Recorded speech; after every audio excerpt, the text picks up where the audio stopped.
The Secret Garden by Frances Hodgson Burnett. When Mary Lennox was sent to Misselthwaite Manor to live with her uncle, everybody said she was the most disagreeable-looking child ever seen. It was true, too. She had a little thin face and a little thin body, thin light hair and a sour expression. Her hair was yellow, and her face was yellow because she had been born in India and had always been ill in one way or another. Her father had held a position under the English government, and had always been busy and ill himself, and her mother had been a great beauty who cared only to go to parties and amuse herself with gay people. She had not wanted a little girl at all, and when Mary was born she handed her over to the care of an ayah, who was made to understand that if she wished to please the Mem Sahib she must keep the child out of sight as much as possible. So when she was a sickly, fretful, ugly little baby she was kept out of the way, and when she became a sickly, fretful, toddling thing she was kept out of the way also.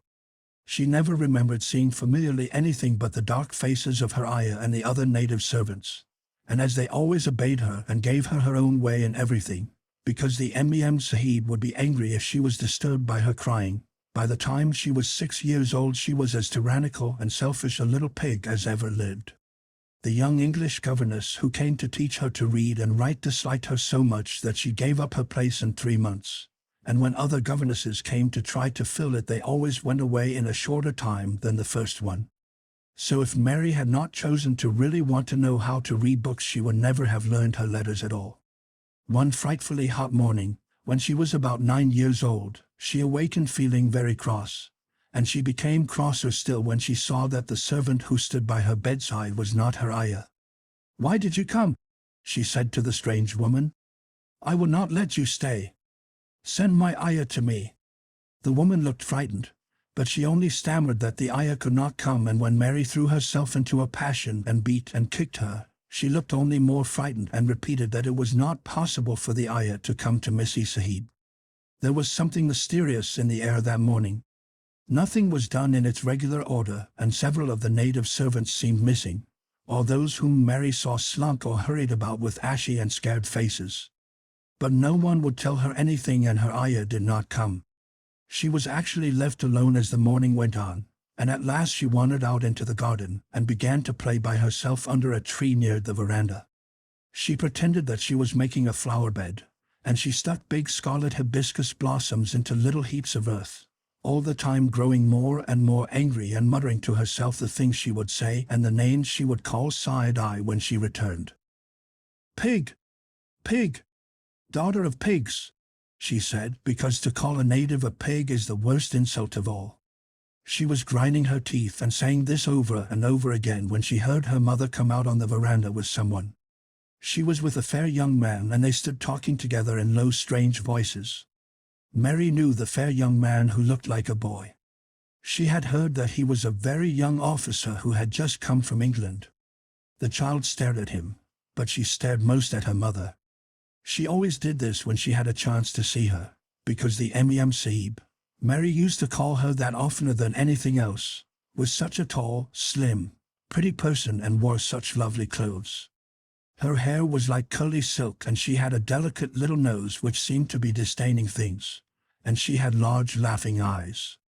All her clothes were thin and floating, and Mary said they were full of lace. They looked fuller of lace than ever this morning, but her eyes were not laughing at all. They were large and scared and lifted imploringly to the fair boy officer's face. "Is it so very bad?" "Oh, is it?" Mary heard her say. "Awfully," the young man answered in a trembling voice. "Awfully, Mrs. Lennox. You ought to have gone to the hills 2 weeks ago." The Mem Sahib wrung her hands. "Oh, I know I ought," she cried. "I only stayed to go to that silly dinner party. What a fool I was." At that very moment such a loud sound of wailing broke out from the servants' quarters that she clutched the young man's arm, and Mary stood shivering from head to foot. The wailing grew wilder and wilder. "What is it? What is it?" Mrs. Lennox gasped. "Someone has died," answered the boy officer. "You did not say it had broken out among your servants." "I did not know," the Mem Sahib cried. "Come with me. Come with me." And she turned and ran into the house. After that appalling things happened, and the mysteriousness of the morning was explained to Mary. The cholera had broken out in its most fatal form and people were dying like flies. The ayah had been taken ill in the night, and it was because she had just died that the servants had wailed in the huts. Before the next day 3 other servants were dead and others had run away in terror. There was panic on every side, and dying people in all the bungalows. During the confusion and bewilderment of the second day, Mary hid herself in the nursery, and was forgotten by everyone. Nobody thought of her, nobody wanted her, and strange things happened of which she knew nothing. Mary alternately cried and slept through the hours. She only knew that people were ill and that she heard mysterious and frightening sounds. Once she crept into the dining room and found it empty, though a partly finished meal was on the table and chairs and plates looked as if they had been hastily pushed back when the diners rose suddenly for some reason. The child ate some fruit and biscuits, and being thirsty she drank a glass of wine which stood nearly filled. It was sweet, and she did not know how strong it was. Very soon it made her intensely drowsy, and she went back to her nursery and shut herself in again, frightened by cries she heard in the huts and by the hurrying sound of feet. The wine made her so sleepy that she could scarcely keep her eyes open, and she lay down on her bed and knew nothing more for a long time. Many things happened during the hours in which she slept so heavily, but she was not disturbed by the wails and the sound of things being carried in and out of the bungalow. When she awakened she lay and stared at the wall. The house was perfectly still. She had never known it to be so silent before. She heard neither voices nor footsteps, and wondered if everybody had got well of the cholera and all the trouble was over. She wondered also who would take care of her now her ayah was dead. There would be a new ayah, and perhaps she would know some new stories. Mary had been rather tired of the old ones. She did not cry because her nurse had died. She was not an affectionate child and had never cared much for anyone. The noise and hurrying about and wailing over the cholera had frightened her, and she had been angry because no one seemed to remember that she was alive. Everyone was too panic-stricken to think of a little girl no one was fond of. When people had the cholera it seemed that they remembered nothing but themselves. But if everyone had got well again, surely someone would remember and come to look for her. But no one came, and as she lay waiting the house seemed to grow more and more silent. She heard something rustling on the matting, and when she looked down she saw a little snake gliding along and watching her with eyes like jewels. She was not frightened, because he was a harmless little thing who would not hurt her, and he seemed in a hurry to get out of the room. He slipped under the door as she watched him. "How queer and quiet it is," she said. "It sounds as if there were no one in the bungalow but me and the snake." Almost the next minute she heard footsteps in the compound, and then on the veranda. They were men's footsteps, and the men entered the bungalow and talked in low voices. No one went to meet or speak to them, and they seemed to open doors and look into rooms. "What desolation!" she heard one voice say. "That pretty woman. I suppose the child too? I heard there was a child, though no one ever saw her." Mary was standing in the middle of the nursery when they opened the door a few minutes later. She looked an ugly, cross little thing and was frowning because she was beginning to be hungry and feel disgracefully neglected. The first man who came in was a large officer she had once seen talking to her father.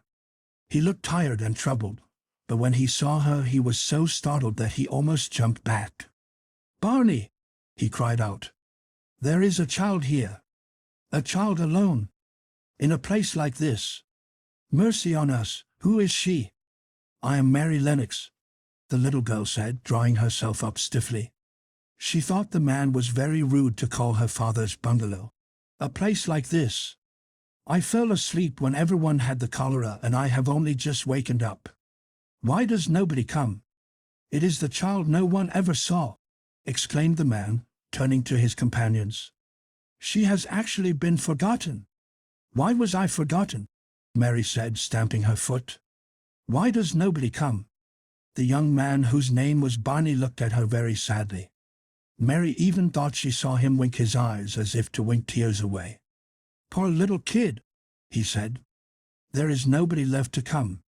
It was in that strange and sudden way that Mary found out that she had neither father nor mother left, that they had died and been carried away in the night, and that the few native servants who had not died also had left the house as quickly as they could get out of it, none of them even remembering that there was a Missy Sahib. That was why the place was so quiet. It was true that there was no one in the bungalow but herself and the little rustling snake. Chapter 2. Mistress Mary quite contrary. Mary had liked to look at her mother from a distance, and she had thought her very pretty. But as she knew very little of her, she could scarcely have been expected to love her or to miss her very much when she was gone.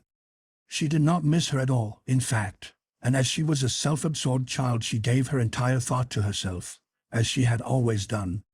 If she had been older she would no doubt have been very anxious at being left alone in the world. But she was very young, and as she had always been taken care of, she supposed she always would be. What she thought was that she would like to know if she was going to nice people, who would be polite to her and give her her own way as her ayah and the other native servants had done. She knew that she was not going to stay at the English clergyman's house where she was taken at first. She did not want to stay. The English clergyman was poor, and he had 5 children nearly all the same age, and they wore shabby clothes and were always quarreling and snatching toys from each other. Mary hated their untidy bungalow and was so disagreeable to them that after the first day or two nobody would play with her. By the second day they had given her a nickname which made her furious. It was Basil who thought of it first. Basil was a little boy with impudent blue eyes and a turned-up nose, and Mary hated him. She was playing by herself under a tree, just as she had been playing the day the cholera broke out. She was making heaps of earth and paths for a garden, and Basil came and stood near to watch her. Presently he got rather interested and suddenly made a suggestion. "Why don't you put a heap of stones there and pretend it is a rockery?" he said. "There in the middle." And he leaned over her to point. "Go away!" cried Mary. "I don't want boys. Go away!" For a moment Basil looked angry, and then he began to tease. He was always teasing his sisters. He danced round and round her, and made faces and sang and laughed.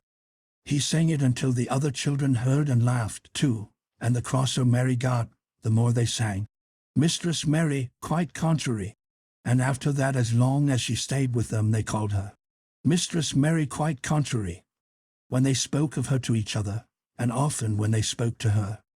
"You are going to be sent home," Basil said to her, "at the end of the week. And we're glad of it." "I'm glad of it too," answered Mary. "Where is home?" "She doesn't know where home is," said Basil, with 7-year-old scorn. "It's England, of course. Our grandmamma lives there, and our sister Mabel was sent to her last year. You are not going to your grandmamma. You have none. You are going to your uncle. His name is Mr. Archibald Craven." "I don't know anything about him," snapped Mary. "I know you don't," Basil answered. "You don't know anything. Girls never do. I heard father and mother talking about him. He lives in a great big, desolate old house in the country, and no one goes near him. He's so cross he won't let them, and they wouldn't come if he would let them. He's a hunchback, and he's horrid."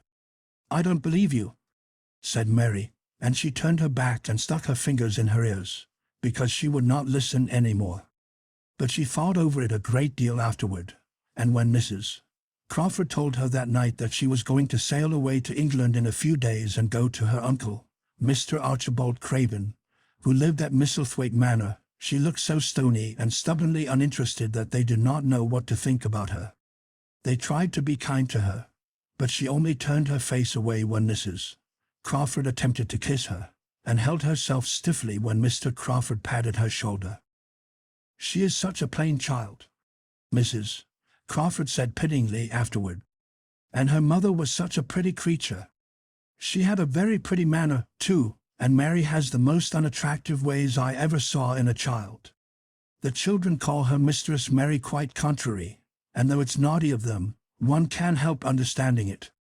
Perhaps if her mother had carried her pretty face and her pretty manners oftener into the nursery, Mary might have learned some pretty ways too. It is very sad, now the poor beautiful thing is gone, to remember that many people never even knew that she had a child at all. I believe she scarcely ever looked at her," sighed Mrs. Crawford. When her ayah was dead, there was no one to give a thought to the little thing. Think of the servants running away and leaving her all alone in that deserted bungalow. Colonel McGrew said he nearly jumped out of his skin when he opened the door and found her standing by herself in the middle of the room. Mary made the long voyage to England under the care of an officer's wife, who was taking her children to leave them in a boarding school. She was very much absorbed in her own little boy and girl, and was rather glad to hand the child over to the woman Mr. Archibald Craven sent to meet her, in London. The woman was his housekeeper at Misselthwaite Manor, and her name was Mrs. Medlock. She was a stout woman, with very red cheeks and sharp black eyes. She wore a very purple dress, a black silk mantle with jet fringe on it, and a black bonnet with purple velvet flowers which stuck up and trembled when she moved her head. Mary did not like her at all, but as she very seldom liked people, there was nothing remarkable in that. Besides which, it was very evident Mrs. Medlock did not think much of her. "My word, she's a plain little piece of goods," she said. "And we'd heard that her mother was a beauty. She hasn't handed much of it down, has she, ma'am? Perhaps she will improve as she grows older," the officer's wife said good-naturedly. "If she were not so sallow and had a nicer expression, her features are rather good. Children alter so much." "She'll have to alter a good deal," answered Mrs. Medlock. "And there's nothing likely to improve children at Misselthwaite, if you asked me." They thought Mary was not listening because she was standing a little apart from them at the window of the private hotel they had gone to.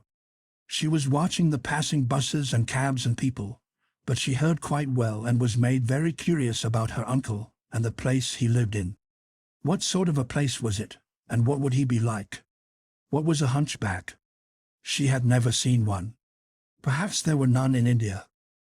Since she had been living in other people's houses and had had no ayah, she had begun to feel lonely and to think queer thoughts which were new to her. She had begun to wonder why she had never seemed to belong to anyone even when her father and mother had been alive. Other children seemed to belong to their fathers and mothers, but she had never seemed to really be anyone's little girl. She had had servants, and food and clothes, but no one had taken any notice of her. She did not know that this was because she was a disagreeable child. But then, of course, she did not know she was disagreeable. She often thought that other people were, but she did not know that she was so herself. She thought Mrs. Medlock the most disagreeable person she had ever seen, with her common, highly colored face and her common fine bonnet. When the next day they set out on their journey to Yorkshire, she walked through the station to the railway carriage with her head up and trying to keep as far away from her as she could, because she did not want to seem to belong to her. It would have made her angry to think people imagined she was her little girl. But Mrs. Medlock was not in the least disturbed by her and her thoughts. She was the kind of woman who would stand no nonsense from young ones. At least, that is what she would have said if she had been asked. She had not wanted to go to London just when her sister Maria's daughter was going to be married, but she had a comfortable, well-paid place as housekeeper at Misselthwaite Manor, and the only way in which she could keep it was to do at once what Mr. Archibald Craven told her to do.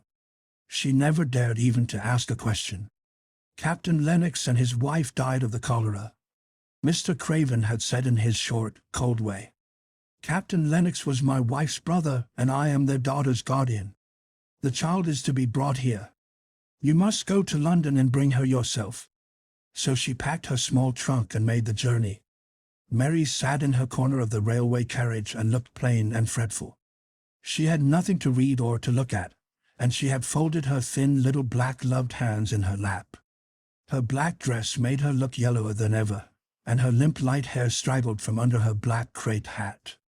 "A more marred-looking young one I never saw in my life," Mrs. Medlock thought. Marred is a Yorkshire word and means spoiled and pettish. She had never seen a child who sat so still without doing anything, and at last she got tired of watching her and began to talk in a brisk, hard voice. "I suppose I may as well tell you something about where you are going to," she said. "Do you know anything about your uncle?" "No," said Mary. "Never heard your father and mother talk about him?" "No," said Mary, frowning.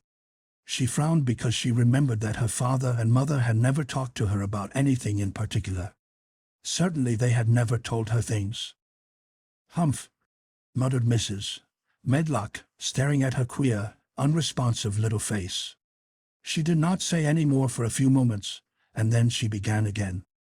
"I suppose you might as well be told something, to prepare you. You are going to a queer place." Mary said nothing at all, and Mrs. Medlock looked rather discomfited by her apparent indifference. But, after taking a breath, she went on.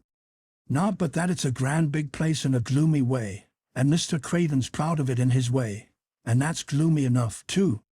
The house is 600 years old, and it's on the edge of the moor, and there's near 100 rooms in it, though most of them's shut up and locked.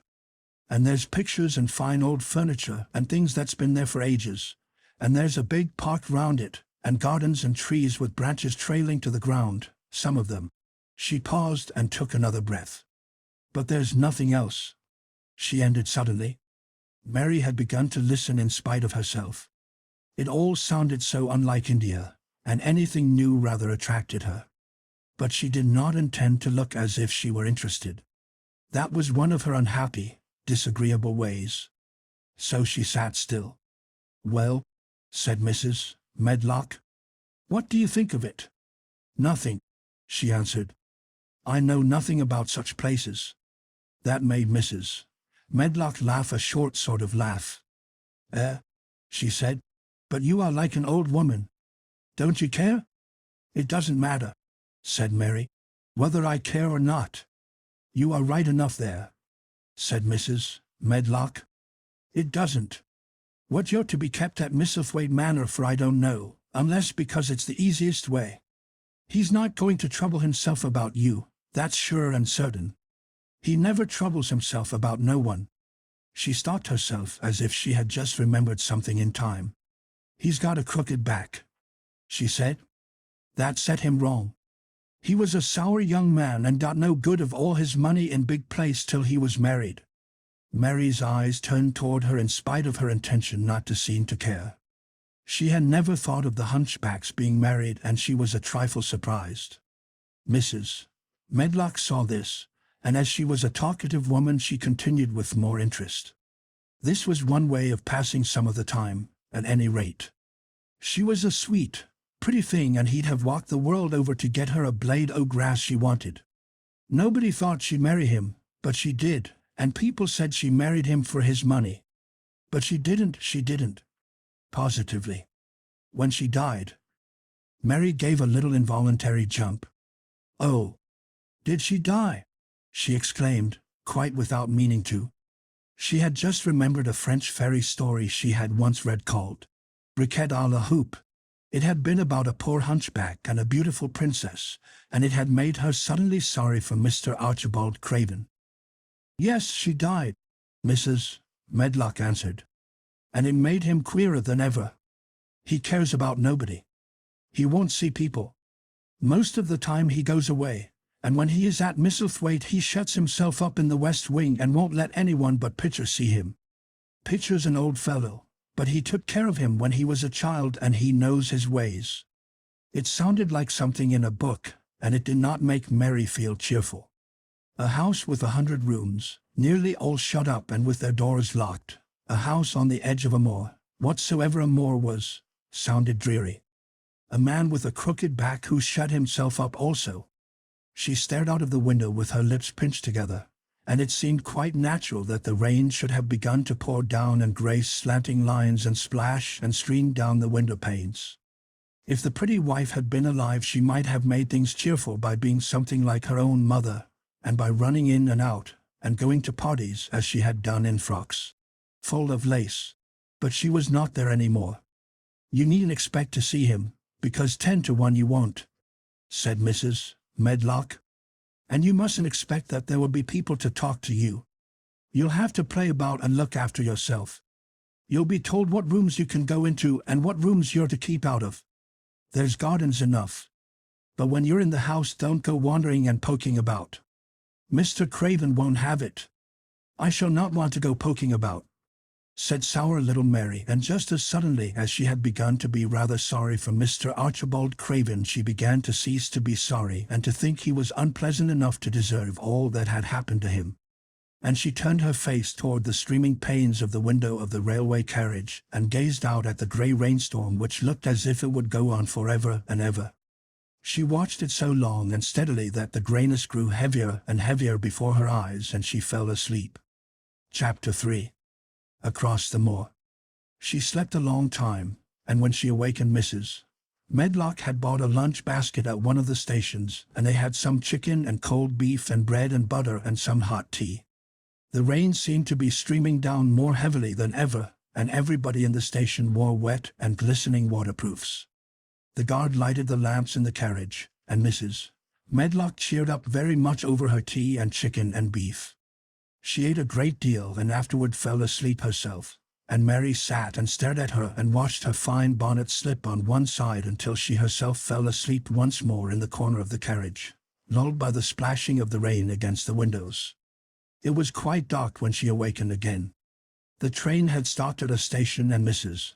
Medlock was shaking her. "You have had a sleep," she said. "It's time to open your eyes. We're at Thwaite Station and we've got a long drive before us." Mary stood up and tried to keep her eyes open while Mrs. Medlock collected her parcels. The little girl did not offer to help her, because an Indian native servants always picked up or carried things, and it seemed quite proper that other people should wait on one. The station was a small one and nobody but themselves seemed to be getting out of the train. The station master spoke to Mrs. Medlock in a rough, good-natured way, pronouncing his words in a queer broad fashion which Mary found out afterward was Yorkshire. "I see there's got back," he said, "and there's brought teach young'un with thee." "Aye, that's her," answered Mrs. Medlock, speaking with a Yorkshire accent herself, and jerking her head over her shoulder toward Mary. "How's thy missus?" "Well enow. Th carriage is waiting outside for thee." A brougham stood on the road before the little outside platform. Mary saw that it was a smart carriage, and that it was a smart footman who helped her in. His long waterproof coat and the waterproof covering of his hat was shining and dripping with rain, as everything was, the burly station master included. When he shut the door, mounted the box with the coachman, and they drove off, the little girl found herself seated in a comfortably cushioned corner, but she was not inclined to go to sleep again. She sat and looked out of the window, curious to see something of the road over which she was being driven to the queer place Mrs. Medlock had spoken of. She was not at all a timid child, and she was not exactly frightened, but she felt that there was no knowing what might happen in a house with 100 rooms nearly all shut up, a house standing on the edge of a moor. "What is a moor?" she said suddenly to Mrs. Medlock. "Look out of the window in about 10 minutes and you'll see," the woman answered. "We've got to drive 5 miles across Misselmore before we get to the manor. You won't see much because it's a dark night, but you can see something." Mary asked no more questions but waited in the darkness of her corner, keeping her eyes on the window. The carriage lamps cast rays of light a little distance ahead of them, and she caught glimpses of the things they passed. After they had left the station they had driven through a tiny village, and she had seen whitewashed cottages and the lights of a public house. Then they had passed a church and a vicarage and a little shop window or so in a cottage with toys and sweets and odd things set out for sale. Then they were on the high road and she saw hedges and trees. After that there seemed nothing different for a long time, or at least it seemed a long time to her. At last the horses began to go more slowly, as if they were climbing uphill, and presently there seemed to be no more hedges and no more trees. She could see nothing, in fact, but a dense darkness on either side. She leaned forward and pressed her face against the window just as the carriage gave a big jolt. We're on the moor now, sure enough," said Mrs. Medlock. The carriage lamp shed a yellow light on a rough-looking road which seemed to be cut through bushes and low-growing things which ended in the great expanse of dark apparently spread out before and around them. A wind was rising and making a singular, wild, low, rushing sound. It's not the sea, is it?" said Mary, looking round at her companion. "No, not it," answered Mrs. Medlock. "Nor it isn't fields nor mountains, It's just miles and miles and miles of wild land that nothing grows on but heather and gorse and broom, and nothing lives on but wild ponies and sheep. I feel as if it might be the sea, if there were water on it," said Mary. "It sounds like the sea just now." "That's the wind blowing through the bushes," Mrs. Medlock said. "It's a wild, dreary enough place to my mind, though there's plenty that likes it, particularly when the heather's in bloom." On and on they drove through the darkness, and though the rain stopped, the wind rushed by and whistled and made strange sounds. The road went up and down, and several times the carriage passed over a little bridge beneath which water rushed very fast with a great deal of noise. Mary felt as if the drive would never come to an end, and that the wide, bleak moor was a wide expanse of black ocean through which she was passing on a strip of dry land. "I don't like it," she said to herself.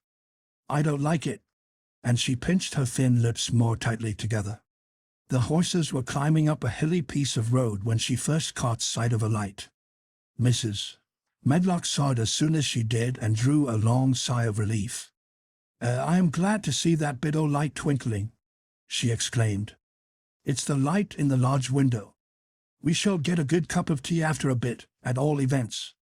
It was after a bit, as she said, for when the carriage passed through the park gates there was still 2 miles of avenue to drive through, and the trees, which nearly met overhead, made it seem as if they were driving through a long dark vault. They drove out of the vault into a clear space and stopped before an immensely long but low-built house which seemed to ramble round a stone court. At first Mary thought that there were no lights at all in the windows, but as she got out of the carriage she saw that one room in a corner upstairs showed a dull glow. The entrance door was a huge one made of massive, curiously shaped panels of oak studded with big iron nails and bound with great iron bars. It opened into an enormous hall, which was so dimly lighted that the faces in the portraits on the walls and the figures in the suits of armor made Mary feel that she did not want to look at them. As she stood on the stone floor she looked a very small, odd little black figure, and she felt as small and lost and odd as she looked. A neat, thin old man stood near the manservant who opened the door for them. "You are to take her to her room," he said in a husky voice. "He doesn't want to see her. He's going to London in the morning." "Very well, Mr. Pitcher," Mrs. Medlock answered. "So long as I know what's expected of me, I can manage." "What's expected of you, Mrs. Medlock," Mr. Pitcher said, "is that you make sure that he's not disturbed and that he doesn't see what he doesn't want to see."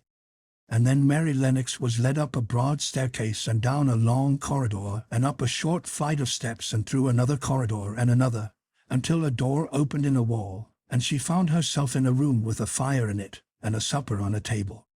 Mrs. Medlock said unceremoniously, "Well, here you are. This room and the next are where you'll live, and you must keep to them. Don't you forget that." It was in this way Mistress Mary arrived at Misselthwaite Manor, and she had perhaps never felt quite so contrary in all her life.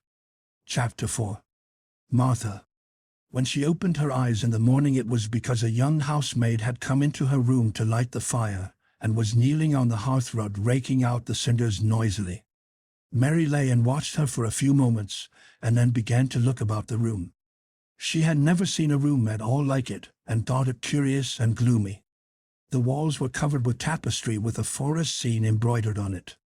There were fantastically dressed people under the trees, and in the distance there was a glimpse of the turrets of a castle.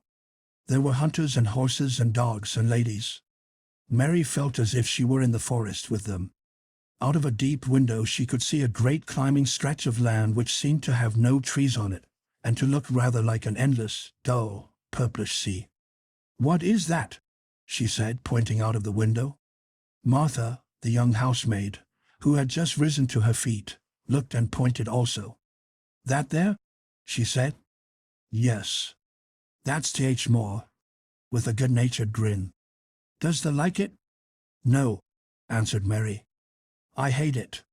"That's because thou'rt not used to it," Martha said, going back to her hearth. "Thee thinks it's too big and bare now. But thee will like it." "Do you?" inquired Mary.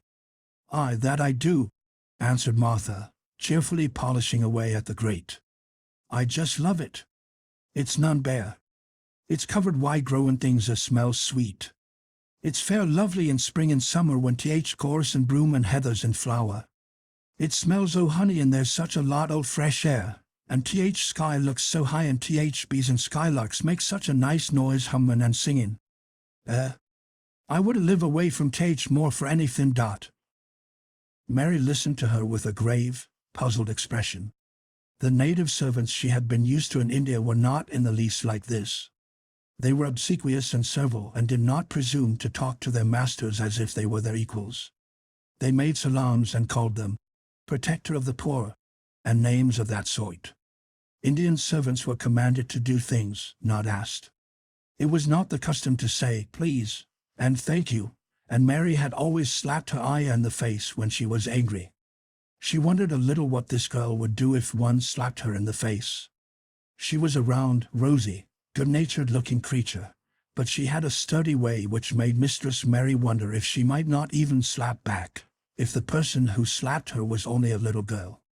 "You are a strange servant," she said from her pillows, rather haughtily. Martha sat up on her heels, with her blacking brush in her hand, and laughed, without seeming the least out of temper. I know that," she said. "If there was a grand missus at Misselthwaite I should never have been even one of under housemaids. I might have been let to be scullery maid, but I'd never have been let upstairs. I'm too common and I talk too much Yorkshire. But this is a funny house for all it's so grand. Seems like there's either master nor mistress except Mr. Pitcher and Mrs. Medlock.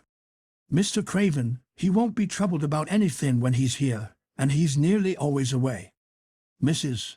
Medlock gave me place out o' kindness. She told me she could never have done it if Misselthwaite had been like other big houses." "Are you going to be my servant?" Mary asked, still in her imperious little Indian way. Martha began to rub her grate again. "I'm Mrs. Medlock's servant," she said stoutly.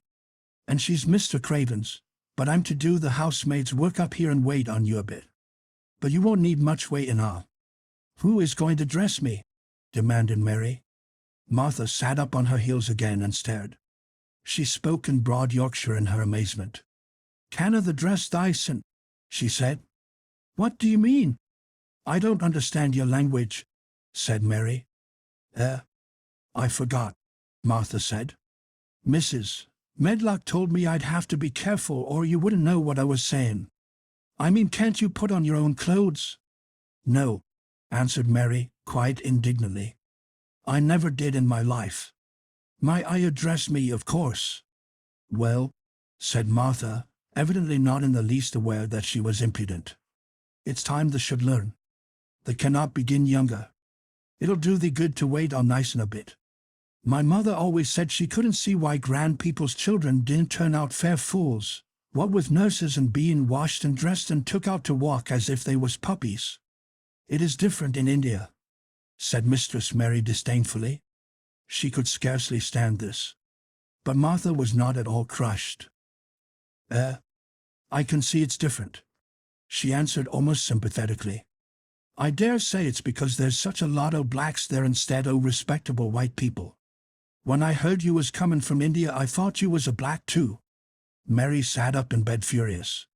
"What?" she said. "What? You thought I was a native?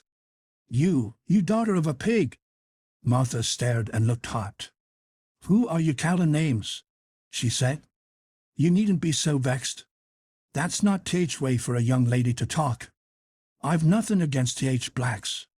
When you read about 'em in tracts they're always very religious. You always read as a black's a man and a brother. I've never seen a black and I was fair pleased to think I was going to see one close. When I come in to light your fire this morning I crept up to your bed and pulled covered back careful to look at you. And there you was, disappointedly. No more black than me, for all you're so yellow." Mary did not even try to control her rage and humiliation. "You thought I was a native? You dared. You don't know anything about natives. They are not people, they're servants who must salam to you. You know nothing about India. You know nothing about anything." She was in such a rage and felt so helpless before the girl's simple stare, And somehow she suddenly felt so horribly lonely and far away from everything she understood, and which understood her, that she threw herself face downward on the pillows and burst into passionate sobbing. She sobbed so unrestrainedly that good-natured Yorkshire Martha was a little frightened and quite sorry for her. She went to the bed and bent over her. You mustn't cry like that there," she begged. "You mustn't for sure. I didn't know you'd be vexed. I don't know anything about anything, just like you said. I beg your pardon, miss. Do stop crying, Dot." There was something comforting and really friendly in her queer Yorkshire speech and sturdy way which had a good effect on Mary. She gradually ceased crying and became quiet. Martha looked relieved. "It's time for thee to get up now," she said. "Mrs. Medlock said I was to carry the breakfast and tea and dinner into th room next to this. It's been made into a nursery for thee. I'll help thee on with thy clothes if they'll get out of bed. If th buttons are at th back thee cannot button them up thyself." When Mary at last decided to get up, the clothes Martha took from the wardrobe were not the ones she had worn when she arrived the night before with Mrs. Medlock. "Those are not mine," she said. "Mine are black." She looked the thick white wool coat and dress over, and added with cool approval, "Those are nicer than mine." "These are th ones thou must put on," Martha answered. "Mr. Craven ordered Mrs. Medlock to get 'em in London. He said I won't have a child dressed in black wandering about like a lost soul, he said. It'd make the place sadder than it is. Put color on her. Mother, she said she knew what he meant. Mother always knows what a body means. She doesn't hold with black her soldat." "I hate black things," said Mary. The dressing process was one which taught them both something. Martha had, buttoned up, her little sisters and brothers, but she had never seen a child who stood still and waited for another person to do things for her, as if she had neither hands nor feet of her own. "Why doesn't the put on their own shoes?" she said when Mary quietly held out her foot. "My ayah did it," answered Mary, staring. "It was the custom." She said that very often. It was the custom. The native servants were always saying it. If one told them to do a thing their ancestors had not done for 1,000 years, they gazed at one mildly and said, "It is not the custom." And one knew that was the end of the matter.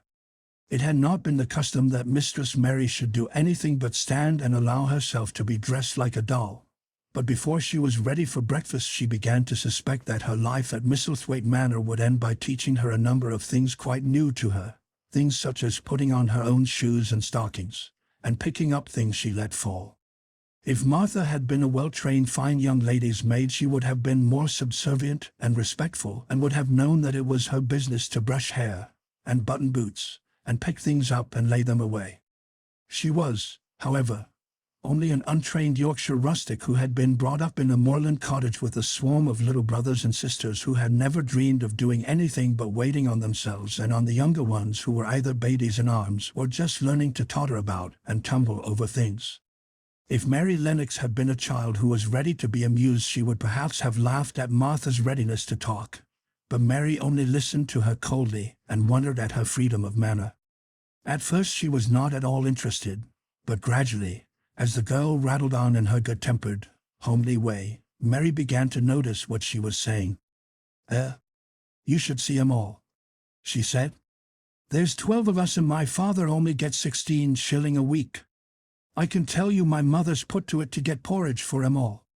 They tumble about on th moor and play there all day, and mother says th air of th moor fattens 'em.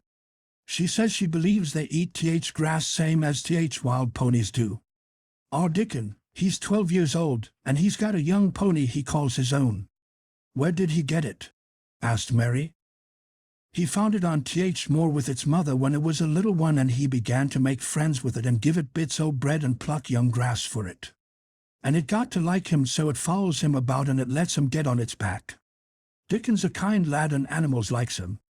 Mary had never possessed an animal pet of her own, and had always thought she should like one. So she began to feel a slight interest in Dickon, and as she had never before been interested in anyone but herself, it was the dawning of a healthy sentiment. When she went into the room which had been made into a nursery for her, she found that it was rather like the one she had slept in. It was not a child's room, but a grown-up person's room, with gloomy old pictures on the walls and heavy old oak chairs. A table in the center was set with a good substantial breakfast. But she had always had a very small appetite, and she looked with something more than indifference at the first plate Martha set before her. "I don't want it," she said. "Thee doesn't want thy porridge," Martha exclaimed incredulously. "No. Thee doesn't know how good it is. Put a bit o' treacle on it or a bit o' sugar." "I don't want it," repeated Mary. Said Martha. "I can't abide to see good victuals go to waste. If our children was at this table they'd clean it bare in 5 minutes." "Why?" said Mary coldly. "Why?" echoed Martha. "Because they scarce ever had their stomachs full in their lives. They're as hungry as young hawks and foxes." "I don't know what it is to be hungry," said Mary, with the indifference of ignorance. Martha looked indignant.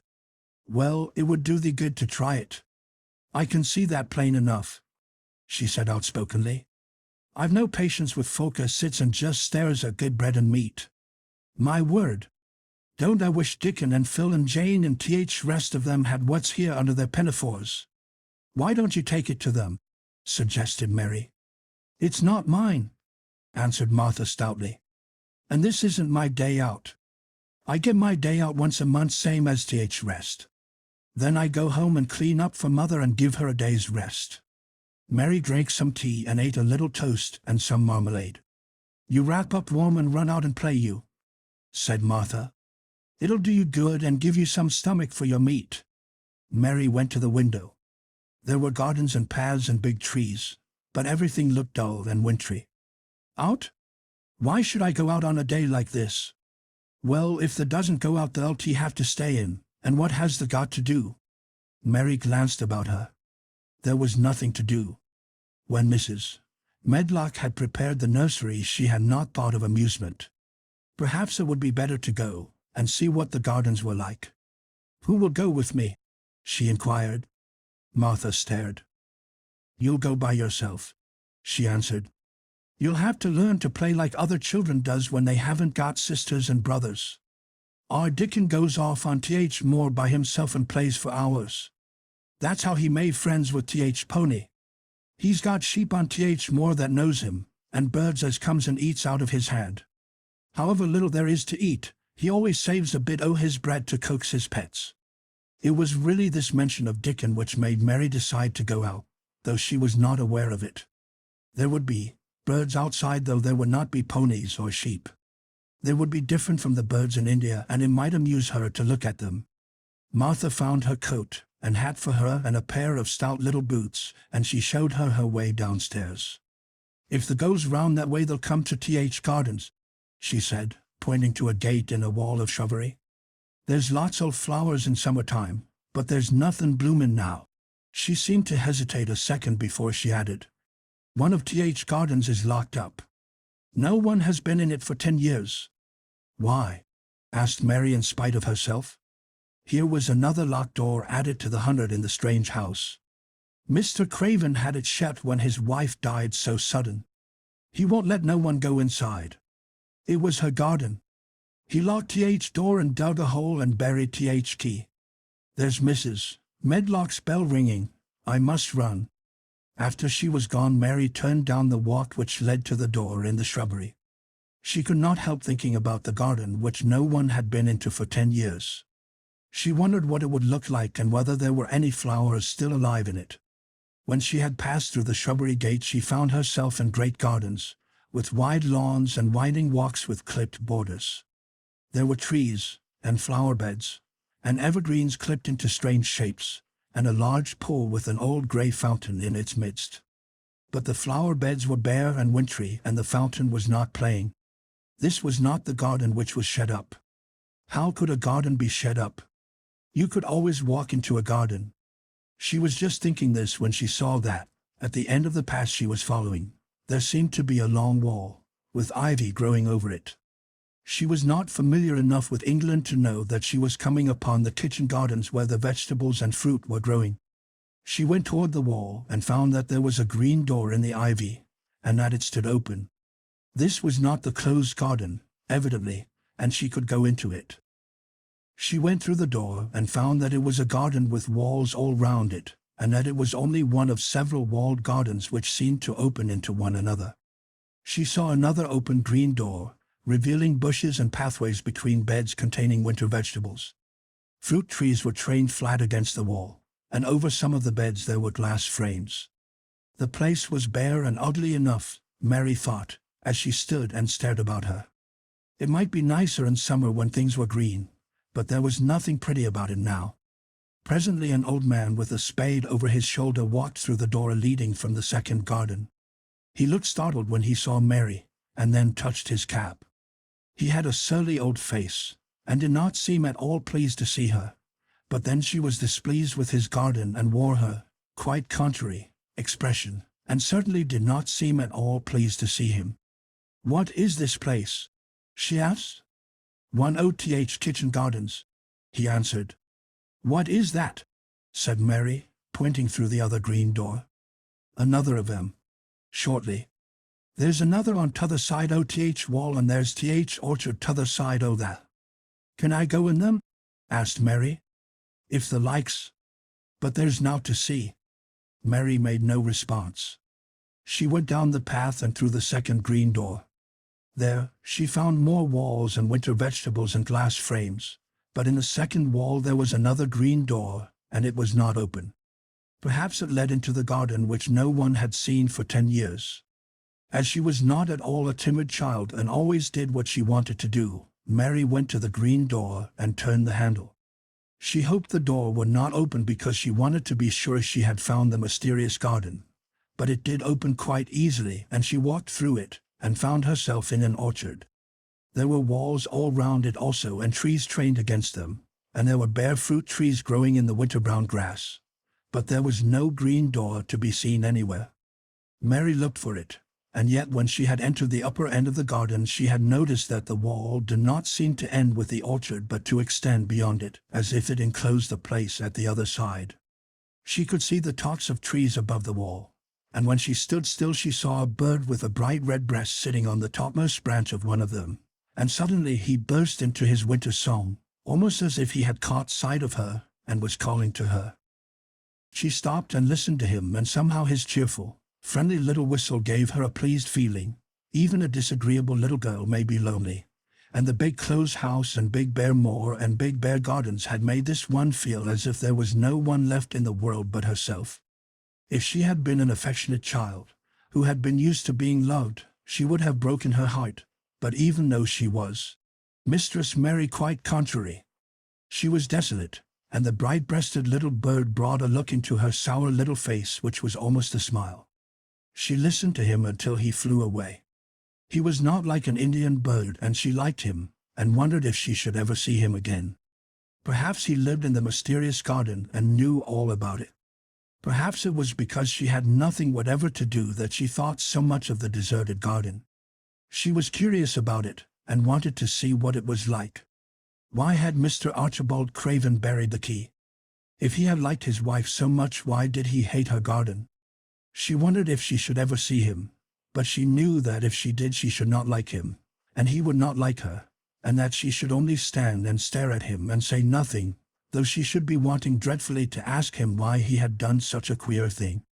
"People never like me, and I never like people," she thought. "And I never can talk as the Crawford children could. They were always talking and laughing and making noises." She thought of the robin and of the way he seemed to sing his song at her, and as she remembered the treetop he perched on she stopped rather suddenly on the path. "I believe that tree was in the secret garden. I feel sure it was," she said. "There was a wall round the place, and there was no door." She walked back into the first kitchen garden she had entered and found the old man digging there. She went and stood beside him and watched him a few moments in her cold little way. He took no notice of her, and so at last she spoke to him. "I have been into the other gardens," she said. "There was nothing to prevent thee," he answered crustily. "I went into the orchard. There was no dog at th door to bite thee," he answered. "There was no door there into the other garden," said Mary. "What garden?" he said in a rough voice, stopping his digging for a moment. "The one on the other side of the wall," answered Mistress Mary. "There are trees there. I saw the tops of them. A bird with a red breast was sitting on one of them, and he sang." To her surprise, the surly old weather-beaten face actually changed its expression. A slow smile spread over it, and the gardener looked quite different. It made her think that it was curious how much nicer a person looked when he smiled. She had not thought of it before. He turned about to the orchard side of his garden and began to whistle, a low, soft whistle. She could not understand how such a surly man could make such a coaxing sound. Almost the next moment a wonderful thing happened. She heard a soft little rushing flight through the air, and it was the bird with the red breast flying to them, and he actually alighted on the big clod of earth quite near to the gardener's foot. "Here he is," chuckled the old man, and then he spoke to the bird as if he were speaking to a child. "Where has thee been, the cheeky little beggar?" he said. "I've not seen thee before today. Has thee begun the courting this early in th season? Thou art too forad." The bird put his tiny head on one side and looked up at him with his soft bright eye, which was like a black dewdrop. He seemed quite familiar and not the least afraid. He hopped about and pecked the earth briskly, looking for seeds and insects. It actually gave Mary a queer feeling in her heart, because he was so pretty and cheerful and seemed so like a person. He had a tiny plump body and a delicate beak, and slender delicate legs. "Will he always come when you call him?" she asked almost in a whisper. "Aye, that he will. I've knowed him ever since he was a fledgling. He come out of th nest and th other garden, and when first he flew over th wall he was too weak to fly back for a few days, and we got friendly. When he went over th wall again, th rest of th brood was gone, and he was lonely, and he come back to me." "What kind of a bird is he?" Mary asked. "Doesn't thee know? He's a robin redbreast, and they're th friendliest, curiousest birds alive. They're almost as friendly as dogs, if you know how to get on with them. Watch him pecking about there and looking round at us now and again. He knows we're talking about him." It was the queerest thing in the world to see the old fellow. He looked at the plump little scarlet waistcoat bird as if he were both proud and fond of him. "He's a conceited one," he chuckled. "He likes to hear folk talk about him. And curious, bless me, there never was his like for curiosity in Medlin. He's always coming to see what I'm planting. He knows all th things Mr. Craven never troubles hisself to find out. He's th head gardener, he is." The robin hopped about busily pecking the soil, and now and then stopped and looked at them a little. Mary thought his black dewdrop eyes gazed at her with great curiosity. It really seemed as if he were finding out all about her. The queer feeling in her heart increased. "Where did the rest of the brood fly to?" she asked. "There's no knowin'. The old ones turn 'em out o' their nest and make 'em fly, and they're scattered before you know it. This one was a knowin' one, and he knew he was lonely." Mistress Mary went a step nearer to the robin and looked at him very hard. "I'm lonely," she said. She had not known before that this was one of the things which made her feel sour and cross. She seemed to find it out when the robin looked at her, and she looked at the robin. The old gardener pushed his cap back on his bald head and stared at her a minute. "Art the th little wench from India?" he asked. Mary nodded. "Then no wonder thou'rt ye lonely. Thou'lt be lonelier before this done," he said. He began to dig again, driving his spade deep into the rich black garden soil while the robin hopped about very busily employed. "What is your name?" Mary inquired. He stood up to answer her. "Ben Weatherstaff," he answered, and then he added with a surly chuckle, "I'm lonely, missile, except when he's with me." And he jerked his thumb toward the robin. "He's th only friend I've got." "I have no friends at all," said Mary. "I never had. My Aya didn't like me, and I never played with anyone. It is a Yorkshire habit to say what you think with blunt frankness, and old Ben Weatherstaff was a Yorkshire moorman. "Then me are a good bit alike," he said. "We was wove out of th same cloth. We're either of us good-looking, and we're both of us as sour as we look. We've got the same nasty tempers, both of us, I'll warrant." This was plain speaking, and Mary Lennox had never heard the truth about herself in her life. Native servants always salaamed and submitted to you, whatever you did. She had never thought much about her looks, but she wondered if she was as unattractive as Ben Weatherstaff, and she also wondered if she looked as sour as he had looked before the robin came. She actually began to wonder also if she was nasty-tempered. She felt uncomfortable. Suddenly a clear rippling little sound broke out near her, and she turned round. She was standing a few feet from a young apple tree, and the robin had flown onto one of its branches and had burst out into a scrap of a song. Ben Weatherstaff laughed outright. "What did he do that for?" asked Mary. "He's made up his mind to make friends with thee," replied Ben. "Dang me if he hasn't took a fancy to thee." "To me?" said Mary, and she moved toward the little tree softly and looked up. "Would you make friends with me?" she said to the robin, just as if she was speaking to a person. "Would you?" And she did not say it either in her hard little voice or in her imperious Indian voice, but in a tone so soft and eager and coaxing that Ben Weatherstaff was as surprised as she had been when she heard him whistle. "Why," he cried out, "they said that as nice and human as if there was a real child instead of a sharp old woman. They said it almost like Dickon talks to his wild things on Th. Moor." "Do you know Dickon?" Mary asked, turning round rather in a hurry. "Everybody knows him. Dickon's wandering about everywhere. Very blackberries and heatherbells knows him. I warrant foxes shows him where their cubs lies, and skylarks doesn't hide their nests from him." Mary would have liked to ask some more questions. She was almost as curious about Dickon as she was about the deserted garden. But just that moment the robin, who had ended his song, gave a little shake of his wings, spread them, and flew away. He had made his visit and had other things to do. "He has flown over the wall," Mary cried out, watching him. "He has flown into the orchard. He has flown across the other wall, into the garden where there is no door." "He lives there," said old Ben. "He came out o' egg there. If he's courtin', he's making up to some young madam of a robin that lives among old rose trees there." "Rose trees?" said Mary. "Are there rose trees?" Ben Weatherstaff took up his spade again and began to dig. "There was 10 year ago," he mumbled. "I should like to see them," said Mary. "Where is the green door? There must be a door somewhere."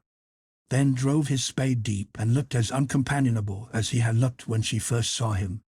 "There was 10 year ago, but there isn't now," he said. "No door!" cried Mary. "There must be. None as anyone can find, and none as is anyone's business. Don't you be a meddlesome wench and poke your nose where it's no cause to go. Here, I must go on with my work. Get you gone and play you. I've no more time." And he actually stopped digging, threw his spade over his shoulder and walked off, without even glancing at her or saying goodbye. Chapter 5. The Cry in the Corridor. At first each day which passed by for Mary Lennox was exactly like the others. Every morning she awoke in her tapestried room and found Martha kneeling upon the hearth building her fire. Every morning she ate her breakfast in the nursery, which had nothing amusing in it, and after each breakfast she gazed out of the window across to the huge moor which seemed to spread out on all sides and climb up to the sky, and after she had stared for a while she realized that if she did not go out she would have to stay in and do nothing. And so she went out. She did not know that this was the best thing she could have done, and she did not know that, when she began to walk quickly or even run along the paths and down the avenue, she was stirring her slow blood and making herself stronger by fighting with the wind which swept down from the moor. She ran only to make herself warm, and she hated the wind which rushed at her face and roared and held her back as if it was some giant she could not see. But the big breaths of rough fresh air blown over the heather filled her lungs with something which was good for her whole thin body, and whipped some red color into her cheeks and brightened her dull eyes when she did not know anything about it. But after a few days spent almost entirely out of doors she wakened one morning knowing what it was to be hungry, and when she sat down to her breakfast she did not glance disdainfully at her porridge and push it away, but took up her spoon and began to eat it, and went on eating it until her bowl was empty. "They got on well enough with that this morning, didn't they?" said Martha. "It tastes nice today," said Mary, feeling a little surprised herself. "It's air of Moor that's given thee stomach for the victuals," answered Martha. It's lucky for thee that there's got bills as well as appetite. There's been 12 in our cottage as had stomach and nothing to put in it. You go on playing you out outdoors every day and you'll get some flesh on your bones and you won't be so yellow. I don't play, said Mary. I have nothing to play with. Nothing to play with, exclaimed Martha. Our children plays with sticks and stones. They just runs about and shouts and looks at things. Mary did not shout, but she looked at things. There was nothing else to do. She walked round and round the gardens and wandered about the paths in the park. Sometimes she looked for Ben Weatherstaff, but those several times she saw him at work he was too busy to look at her or was too surly. Once when she was walking toward him he picked up his spade and turned away as if he did it on purpose.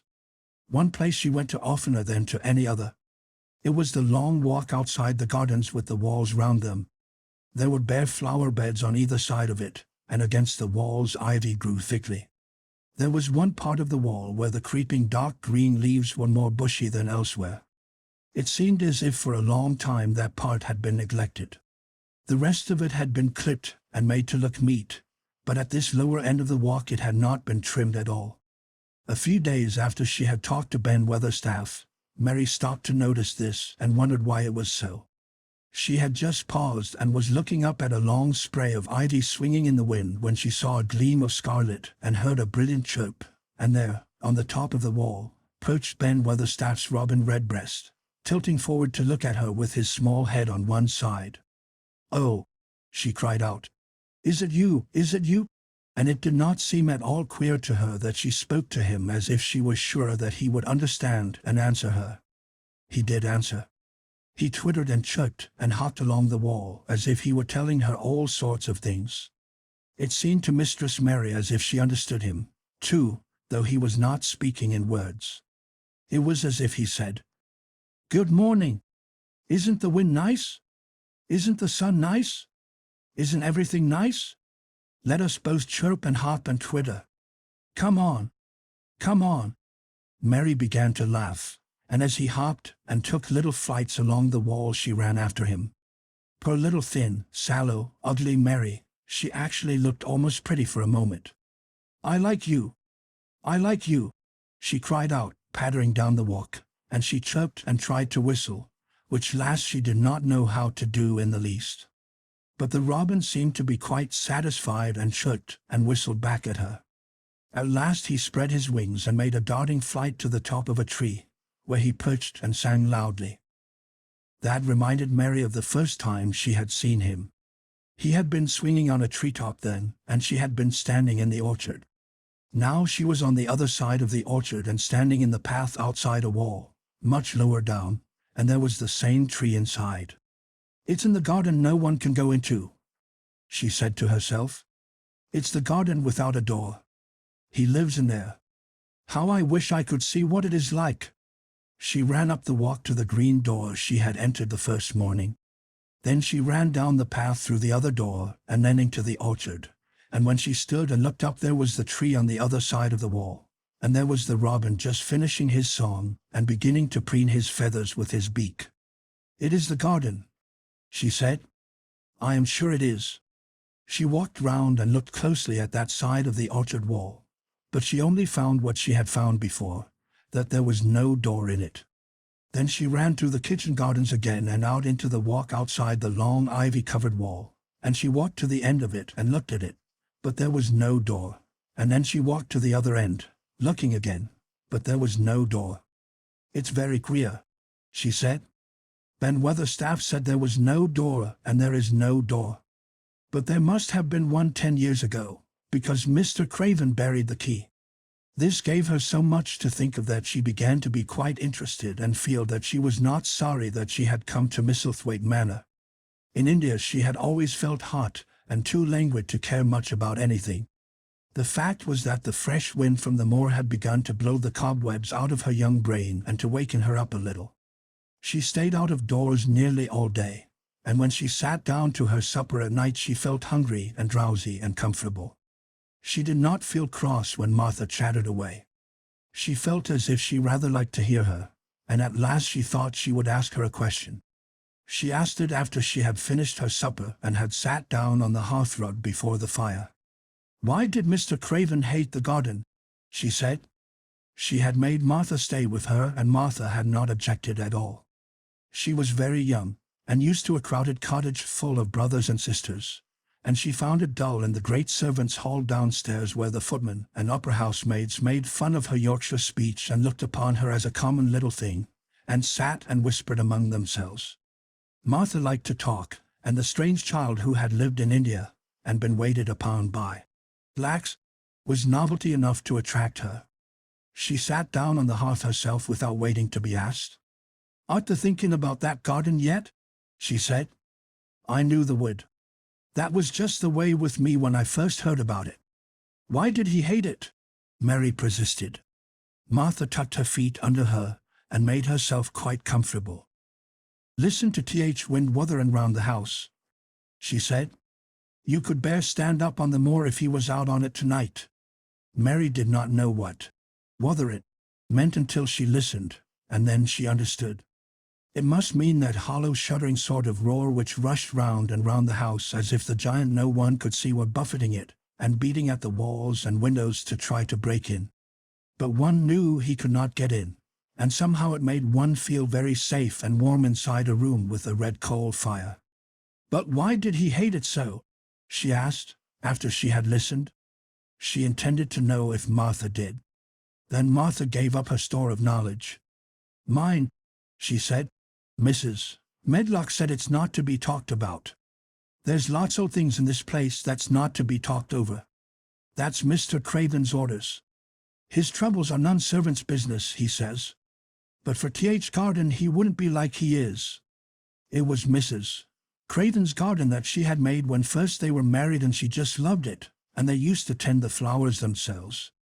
And none o' th gardeners was ever let to go in. Him and her used to go in and shet th door and stay there hours and hours, readin' and talkin'. And she was just a bit of a girl, and there was an old tree with a branch bent like a seat on it. And she made roses grow over it, and she used to sit there. But one day when she was sitting there, th branch broke and she fell on th ground and was hurt so bad that next day she died. Th doctors thought he'd go out o' his mind and die too. That's why he hates it. No one's never gone in since, and he won't let anyone talk about it. Mary did not ask any more questions. She looked at the red fire and listened to the wind. Wuther and dot. It seemed to be. Wuther it. Louder than ever. At that moment a very good thing was happening to her. For good things had happened to her, in fact, since she came to Misselthwaite Manor. She had felt as if she had understood a robin and that he had understood her. She had run in the wind until her blood had grown warm.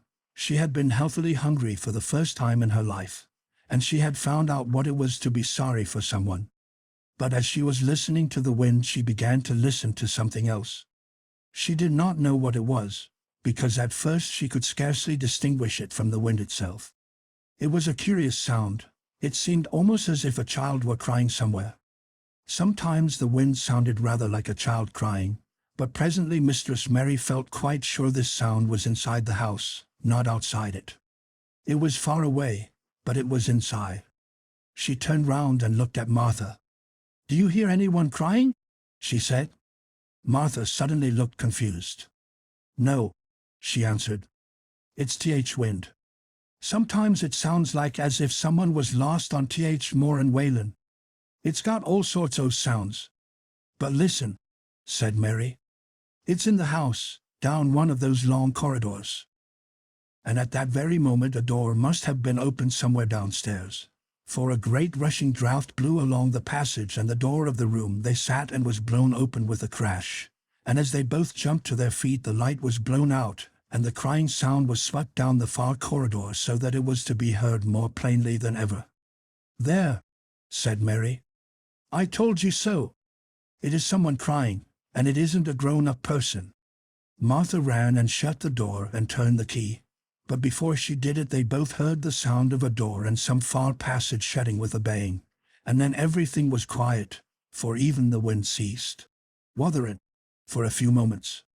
"It was th wind," said Martha stubbornly.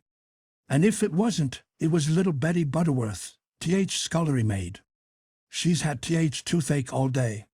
But something troubled and awkward in her manner made Mistress Mary stare very hard at her.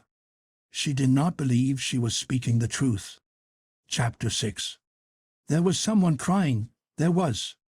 The next day the rain poured down in torrents again, and when Mary looked out of her window the moor was almost hidden by grey mist and cloud. There could be no going out today. "What do you do in your cottage when it rains like this?" she asked Martha. "Try to keep from under each other's feet mostly," Martha answered. There does seem a lot of us then. Mother's a good-tempered woman, but she gets fair moithered. The biggest ones goes out and cowshed and plays there. Dickon he doesn't mind wet. He goes out just same as if sun was shireen. He says he sees things on rainy days as doesn't show when it's fair weather. He once found a little fox cub half drowned in its hole, and he brought it home in bosom of his shirt to keep it warm. Its mother had been killed nearby, and hole was swum out, and rest litter was dead. He's got it at home now. He found a half-drowned young crow another time, and he brought it home, too, and tamed it. It's named Sub because it's so black, and it huffs and flies about with him everywhere. The time had come when Mary had forgotten to resent Martha's familiar talk. She had even begun to find it interesting and to be sorry when she stopped or went away. The stories she had been told by her ayah when she lived in India had been quite unlike those Martha had to tell about the moorland cottage which held 14 people who lived in 4 little rooms and never had quite enough to eat. The children seemed to tumble about and amuse themselves like a litter of rough, good-natured collie puppies. Mary was most attracted by the mother and Dickon. When Martha told stories of what Mother said or did, they always sounded comfortable. "If I had a raven or a fox cub I could play with it," said Mary. "But I have nothing." Martha looked perplexed. "Can the knit?" she asked. "No," answered Mary. "Can the sew?" "No." "Can the read?" "Yes." "Then why doesn't the read something, or learn a bit o' spellin'? Th'st old enough to be learnin' thy book a good bit now." "I haven't any books," said Mary. "Those I had were left in India." "That's a pity," said Martha. "If Mrs. Medlock let thee go into library, there's thousands o' books there." Mary did not ask where the library was, because she was suddenly inspired by a new idea. She made up her mind to go and find it herself. She was not troubled about Mrs. Medlock. Mrs. Medlock seemed always to be in her comfortable housekeeper's sitting room downstairs. In this queer place one scarcely ever saw anyone at all.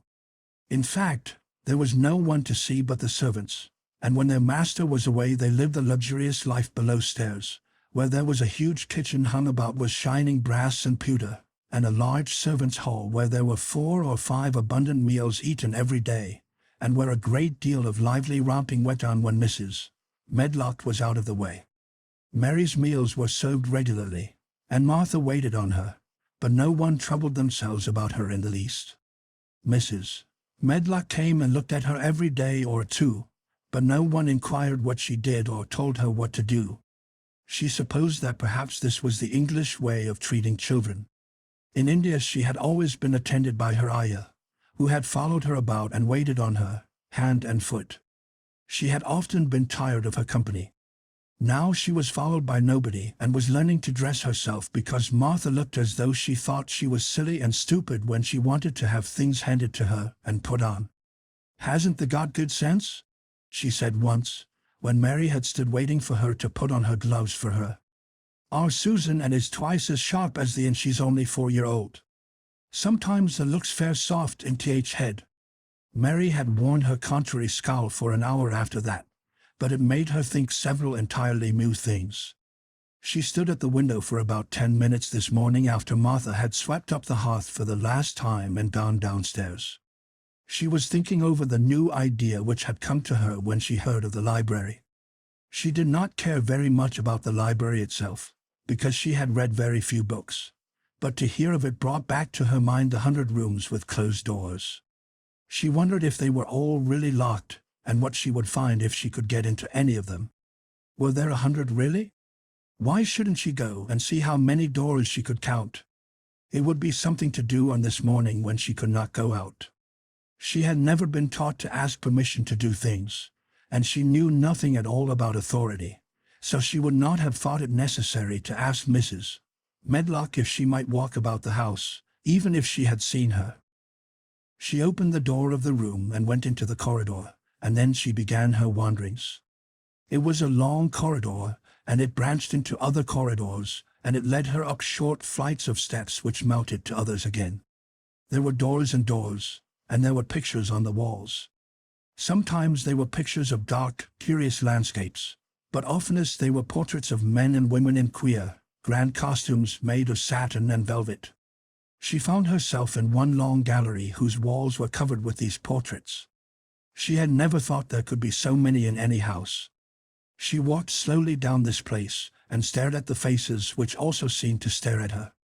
She felt as if they were wondering what a little girl from India was doing in their house. Some were pictures of children, little girls in thick satin frocks which reached to their feet and stood out about them, and boys with puffed sleeves and lace collars and long hair, or with big ruffs around their necks. She always stopped to look at the children and wonder what their names were, and where they had gone, and why they wore such odd clothes. There was a stiff, plain little girl rather like herself. She wore a green brocade dress and held a green parrot on her finger. Her eyes had a sharp, curious look. "Where do you live now?" said Mary aloud to her. "I wish you were here." Surely no other little girl ever spent such a queer morning. It seemed as if there was no one in all the huge rambling house but her own small self, wandering about upstairs and down, through narrow passages and wide ones, where it seemed to her that no one but herself had ever walked. Since so many rooms had been built, people must have lived in them, but it all seemed so empty that she could not quite believe it true. It was not until she climbed to the second floor that she thought of turning the handle of a door. All the doors were shut, as Mrs. Medlock had said they were, but at last she put her hand on the handle of one of them and turned it. She was almost frightened for a moment when she felt that it turned without difficulty, and that when she pushed upon the door itself it slowly and heavily opened. It was a massive door and opened into a big bedroom. There were embroidered hangings on the wall, and inlaid furniture such as she had seen in India stood about the room. A broad window with leaded panes looked out upon the moor, and over the mantel was another portrait of the stiff, plain little girl who seemed to stare at her more curiously than ever. "Perhaps she slept here once," said Mary. "She stares at me so that she makes me feel queer." After that she opened more doors and more. She saw so many rooms that she became quite tired and began to think that there must be 100, though she had not counted them. In all of them there were old pictures or old tapestries with strange scenes worked on them. There were curious pieces of furniture and curious ornaments in nearly all of them. In one room, which looked like a lady's sitting room, the hangings were all embroidered velvet, and in a cabinet were about 100 little elephants made of ivory. They were of different sizes, and some had their mahouts or palanquins on their backs. Some were much bigger than the others, and some were so tiny that they seemed only babies. Mary had seen carved ivory in India, and she knew all about elephants. She opened the door of the cabinet and stood on a footstool and played with these for quite a long time. When she got tired she set the elephants in order and shut the door of the cabinet. In all her wanderings through the long corridors and the empty rooms, she had seen nothing alive. But in this room she saw something. Just after she had closed the cabinet door she heard a tiny rustling sound. It made her jump and look around at the sofa by the fireplace, from which it seemed to come. In the corner of the sofa there was a cushion, and in the velvet which covered it there was a hole, and out of the hole peeped a tiny head with a pair of frightened eyes in it. Mary crept softly across the room to look. The bright eyes belonged to a little grey mouse, and the mouse had eaten a hole into the cushion and made a comfortable nest there. 6 baby mice were cuddled up asleep near her. If there was no one else alive in the 100 rooms there were 7 mice who did not look lonely at all. "If they wouldn't be so frightened I would take them back with me," said Mary. She had wandered about long enough to feel too tired to wander any farther, and she turned back. 2 or 3 times she lost her way by turning down the wrong corridor and was obliged to ramble up and down until she found the right one. But at last she reached her own floor again, though she was some distance from her own room and did not know exactly where she was. "I believe I have taken a wrong turning again," she said, standing still at what seemed the end of a short passage with tapestry on the wall. "I don't know which way to go. How still everything is." It was while she was standing here and just after she had said this that the stillness was broken by a sound. It was another cry, but not quite like the one she had heard last night. It was only a short one, a fretful childish whine muffled by passing through walls. "It's nearer than it was," said Mary, her heart beating rather faster. "And it is crying." She put her hand accidentally upon the tapestry near her, and then sprang back, feeling quite startled. The tapestry was the covering of a door which fell open and showed her that there was another part of the corridor behind it, and Mrs. Medlock was coming up it with her bunch of keys in her hand and a very cross look on her face. "What are you doing here?" she said, and she took Mary by the arm and pulled her away. "What did I tell you?" "I turned round the wrong corner," explained Mary. "I didn't know which way to go and I heard someone crying." She quite hated Mrs. Medlock at the moment, but she hated her more the next. "You didn't hear anything of the sort," said the housekeeper. "You come along back to your own nursery or I'll box your ears." And she took her by the arm and half pushed, half pulled her up one passage and down another until she pushed her in at the door of her own room. "Now," she said, "you stay where you're told to stay or you'll find yourself locked up. The master had better get you a governess, same as he said he would. You're one that needs someone to look sharp after you. I've got enough to do." She went out of the room and slammed the door after her, and Mary went and sat on the hearthrug, pale with rage. She did not cry, but ground her teeth. "There was someone crying, there was, she said to herself. She had heard it twice now, and sometimes she would find out. She had found out a great deal this morning. She felt as if she had been on a long journey, and at any rate she had had something to amuse her all the time, and she had played with the ivory elephants, and had seen the grey mouse, and its babies in their nest in the velvet cushion. Chapter 7. The Key to the Garden. 2 days after this, when Mary opened her eyes she sat upright in bed immediately, and called to Martha. "Look at the moor! Look at the moor!" The rainstorm had ended and the grey mist and clouds had been swept away in the night by the wind. The wind itself had ceased and a brilliant, deep blue sky arched high over the moorland. Never had Mary dreamed of a sky so blue. In India skies were hot and blazing. This was of a deep cool blue which almost seemed to sparkle like the waters of some lovely bottomless lake, and here and there, high in the arched blueness floated small clouds of snow-white fleece. The far-reaching world of the moor itself looked softly blue instead of gloomy purple-black or awful dreary grey. "I," said Martha with a cheerful grin. "Storm's over for a bit. It does like this at this time o' year. It goes off in a night like it was pretending it had never been here and never meant to come again. That's because springtime's on its way. It's a long way off yet, but it's coming dot." "I thought perhaps it always rained or looked dark in England," Mary said. No," said Martha, sitting up on her heels among her black lead brushes. "Nowt o' sort." "What does that mean?" asked Mary seriously. In India the natives spoke different dialects which only a few people understood, so she was not surprised when Martha used words she did not know. Martha laughed as she had done the first morning. "There now," she said. "I've talked broad Yorkshire again like Mrs. Medlock said I mustn't. Nowt o' sort means nothing of the sort." Slowly and carefully. "But it takes so long to say it. Yorkshire's sunniest place on earth when it is sunny. I told thee they'd like more after a bit. Just you wait till you see gold-coloured gorse blossoms and blossoms o' broom, and heather flowerin', all purple bells, and hundreds o' butterflies flutterin' and bees hummin' and skylarks soarin' up and singin'. You'll want to get out on it at sunrise and live out on it all day like Dickon does." "Could I ever get there?" asked Mary wistfully, looking through her window at the far-off blue. It was so new and big and wonderful and such a heavenly color. "I don't know," answered Martha. There's never used the legs since they was born, it seems to me. They couldn't walk 5 mile. It's 5 mile to our cottage. I should like to see your cottage.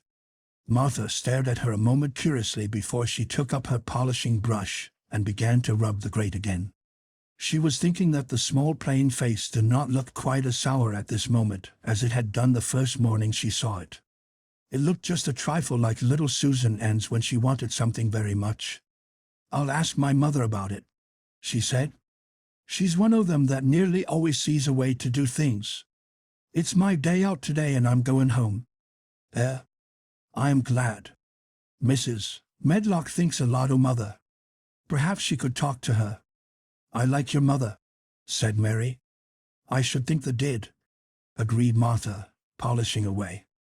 "I've never seen her," said Mary. "No, there hasn't," replied Martha. She sat up on her heels again and rubbed the end of her nose with the back of her hand as if puzzled for a moment, but she ended quite positively. "Well, she's that sensible and hard-working and good-natured and clean that no one could help liking her whether they'd seen her or not. When I'm going home to her on my day out I just jump for joy when I'm crossing the moor. I like Dickon," added Mary, "and I've never seen him." "Well," said Martha stoutly, "I've told thee that very birds likes 'em and rabbits and wild sheep and ponies, and foxes themselves. I wonder," staring at her reflectively, "what Dickon would think of thee." "He wouldn't like me," said Mary in her stiff, cold little way. "No one does." Martha looked reflective again. "How does the like thyself?" she inquired, really quite as if she were curious to know. Mary hesitated a moment and thought it over. "Not at all, really," she answered. "But I never thought of that before." Martha grinned a little as if at some homely recollection. "Mother said that to me once," she said. "She was at her wash-tub and I was in a bad temper and talking ill of folk, and she turns round on me and says, 'The young vixen, there the stand saying the doesn't like this one and the doesn't like that one. How does the like thyself?' It made me laugh and it brought me to my senses in a minute." She went away in high spirits as soon as she had given Mary her breakfast. She was going to walk 5 miles across the moor to the cottage, and she was going to help her mother with the washing and do the week's baking and enjoy herself thoroughly. Mary felt lonelier than ever when she knew she was no longer in the house. She went out into the garden as quickly as possible, and the first thing she did was to run round and round the fountain flower garden 10 times. She counted the times carefully, and when she had finished she felt in better spirits. The sunshine made the whole place look different.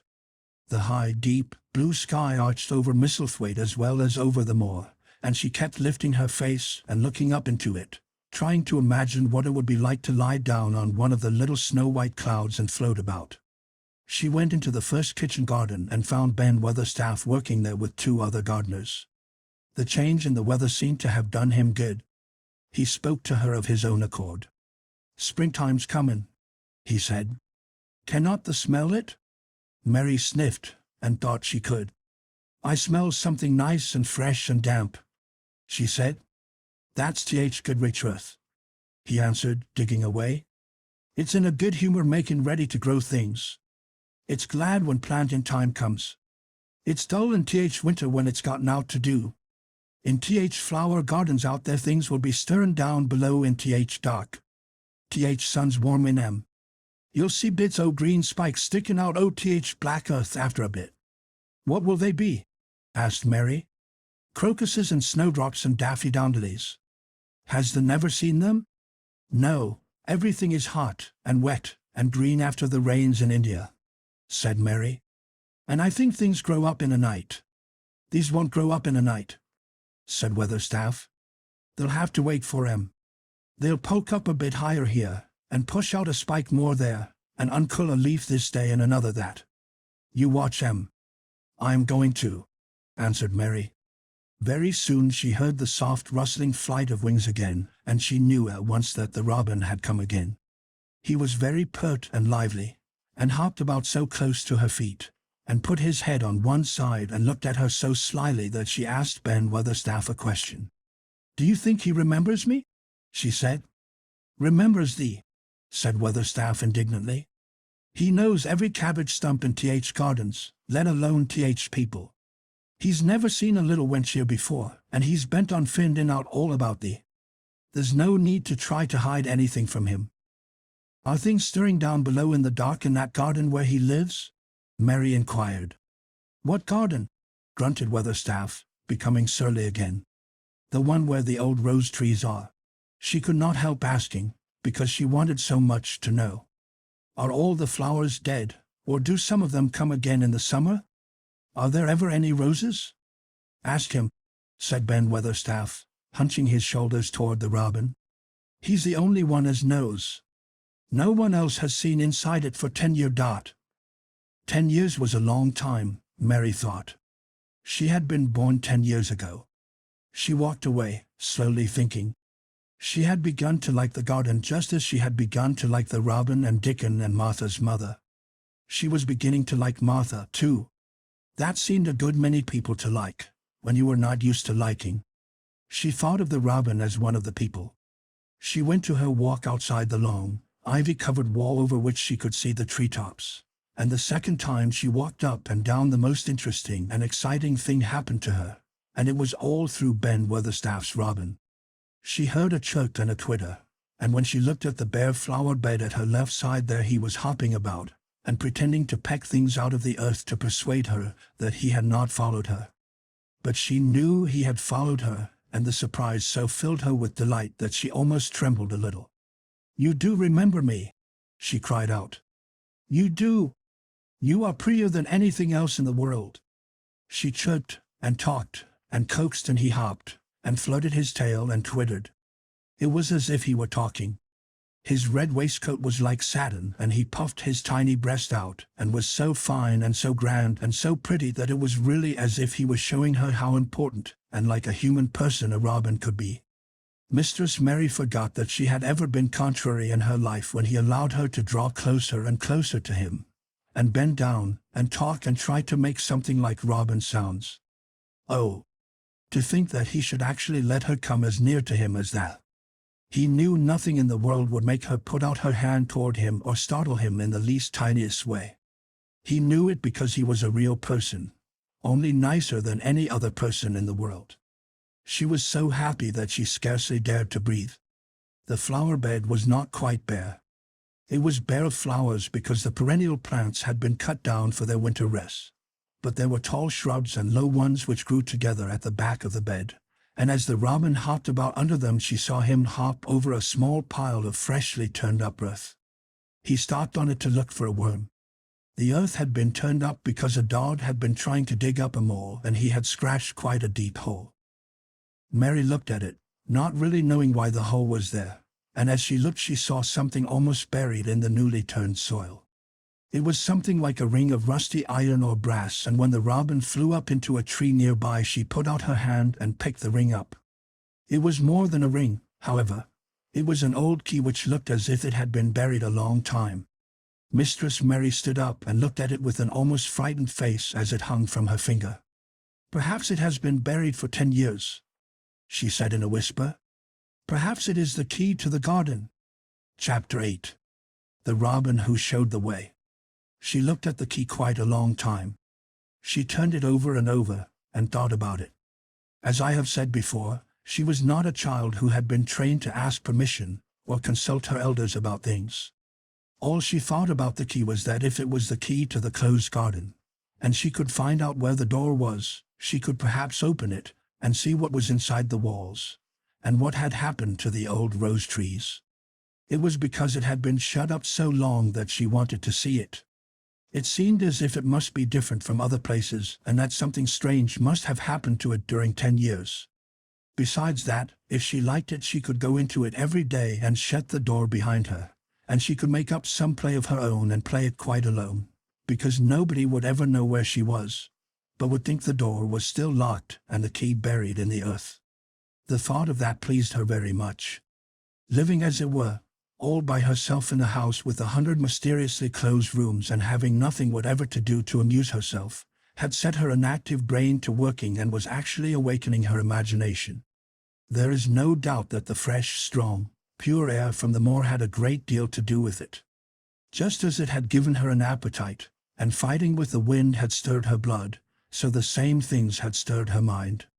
In India she had always been too hot and languid and weak to care much about anything, but in this place she was beginning to care and to want to do new things. Already she felt less contrary, though she did not know why. She put the key in her pocket and walked up and down her walk. No one but herself ever seemed to come there, so she could walk slowly and look at the wall, or rather, at the ivy growing on it. The ivy was the baffling thing. Howsoever carefully she looked, she could see nothing but thickly growing, glossy, dark green leaves. She was very much disappointed. Something of her contrariness came back to her as she paced the walk and looked over it at the treetops inside. It seemed so silly, she said to herself, to be near it and not be able to get in. She took the key in her pocket when she went back to the house, and she made up her mind that she would always carry it with her when she went out, so that if she ever should find the hidden door she would be ready. Mrs. Medlock had allowed Martha to sleep all night at the cottage, but she was back at her work in the morning with cheeks redder than ever and in the best of spirits. "I got up at 4 o'clock," she said. It was pretty on moor with birds getting up and rabbits scampering about and sun rising. I didn't walk all way. A man gave me a ride in his cart and I did enjoy myself." She was full of stories of the delights of her day out. Her mother had been glad to see her, and they had got the baking and washing all out of the way. She had even made each of the children a dough cake with a bit of brown sugar in it. "I had 'em all pippin' hot when they came in from playin' on moor. And cottage all smelt oh nice, clean hot bacon, and there was a good fire, and they just shouted for joy. Our Dickon, he said our cottage was good enough for a king to live in."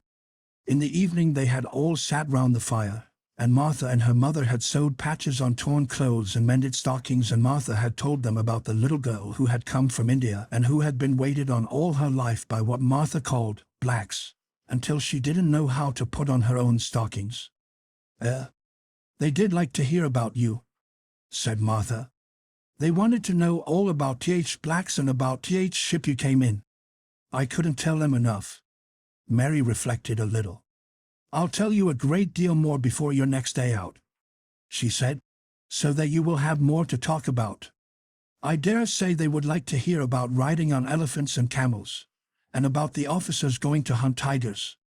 "My word!" cried delighted Martha. "It would set 'em clean off their heads." "Would they really do that, miss?" "It would be same as a wild beast show like we heard they had in York once. India is quite different from Yorkshire," Mary said slowly, as she thought the matter over. "I never thought of that. Did Dickon and your mother like to hear you talk about me?" "Why, our Dickon's eyes nearly started out o' his head, they got that round," answered Martha. "But mother, she was put out about your men to be all by yourself like. She said, 'Hasn't Mr. Craven got no governess for her, nor no nurse?' And I said, 'No, he hasn't, though Mrs. Medlock says he will when he thinks of it, but she says he mayn't think of it for 2 or 3 years.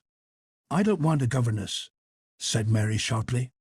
"But mother says you ought to be learning your book by this time and you ought to have a woman to look after you, and she says, now, Martha, you just think how you'd feel yourself, in a big place like that, wandering about all alone, and no mother.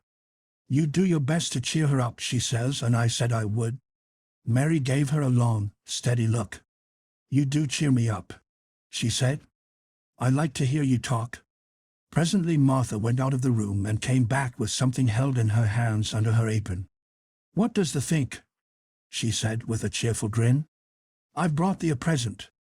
"A present!" exclaimed Mistress Mary. How could a cottage full of 14 hungry people give anyone a present? "A man was driving across the moor peddling," Martha explained, "and he stopped his cart at our door. He had pots and pans and odds and ends, but mother had no money to buy anything. Just as he was going away, our Elizabeth Ellen called out, 'Mother, he's got skipping ropes with red and blue handles.' And mother, she calls out quite sudden, 'Here, stop, mister. How much are they?' And he says 2pence. And mother, she began fumbling in her pocket, and she says to me, 'Martha, there's brought me thy wages like a good lass, and I've got 4 places to put every penny, but I'm just going to take 2pence out of it to buy that child a skipping rope, and she bought one, and here it is." She brought it out from under her apron and exhibited it quite proudly. It was a strong, slender rope with a striped red and blue handle at each end, but Mary Lennox had never seen a skipping rope before. She gazed at it with a mystified expression. "What is it for?" she asked curiously. "For?" cried out Martha. "Does that mean that they've not got skipping ropes in India? For all they've got elephants and tigers and camels. No wonder most of 'em's black. This is what it's for, just watch me." And she ran into the middle of the room and, taking a handle in each hand, began to skip and skip and skip, while Mary turned in her chair to stare at her, and the queer faces in the old portraits seemed to stare at her, too, and wonder what on earth this common little caretaker had the impudence to be doing under their very noses. But Martha did not even see them. The interest and curiosity in Mistress Mary's face delighted her, and she went on skipping and counted as she skipped until she had reached 100. "I could skip longer than that," she said when she stopped. "I've skipped as much as 500 when I was 12, but I wasn't as fat then as I am now, and I was in practice." Mary got up from her chair, beginning to feel excited herself. "It looks nice," she said. "Your mother is a kind woman. Do you think I could ever skip like that?" "You just try it," urged Martha, handing her the skipping rope.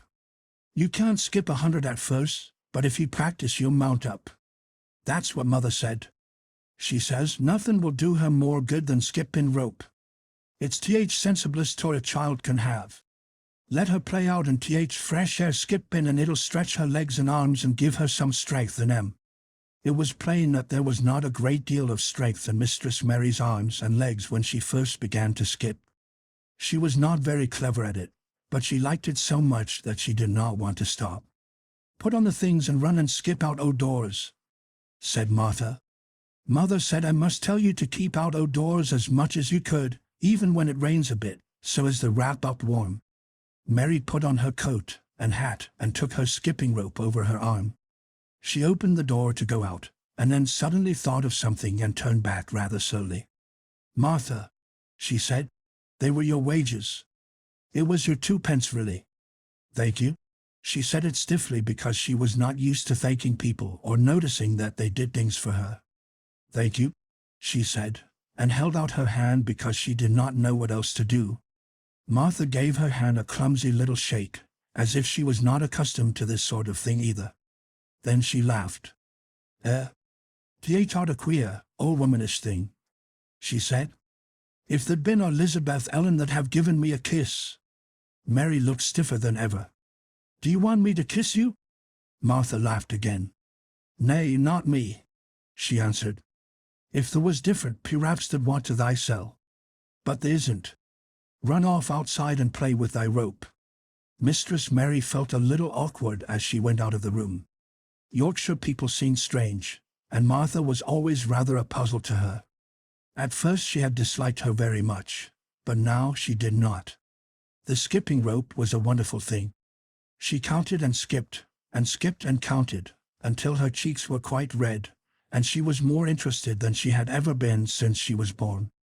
The sun was shining and a little wind was blowing, not a rough wind, but one which came in delightful little gusts, and brought a fresh scent of newly turned earth with it.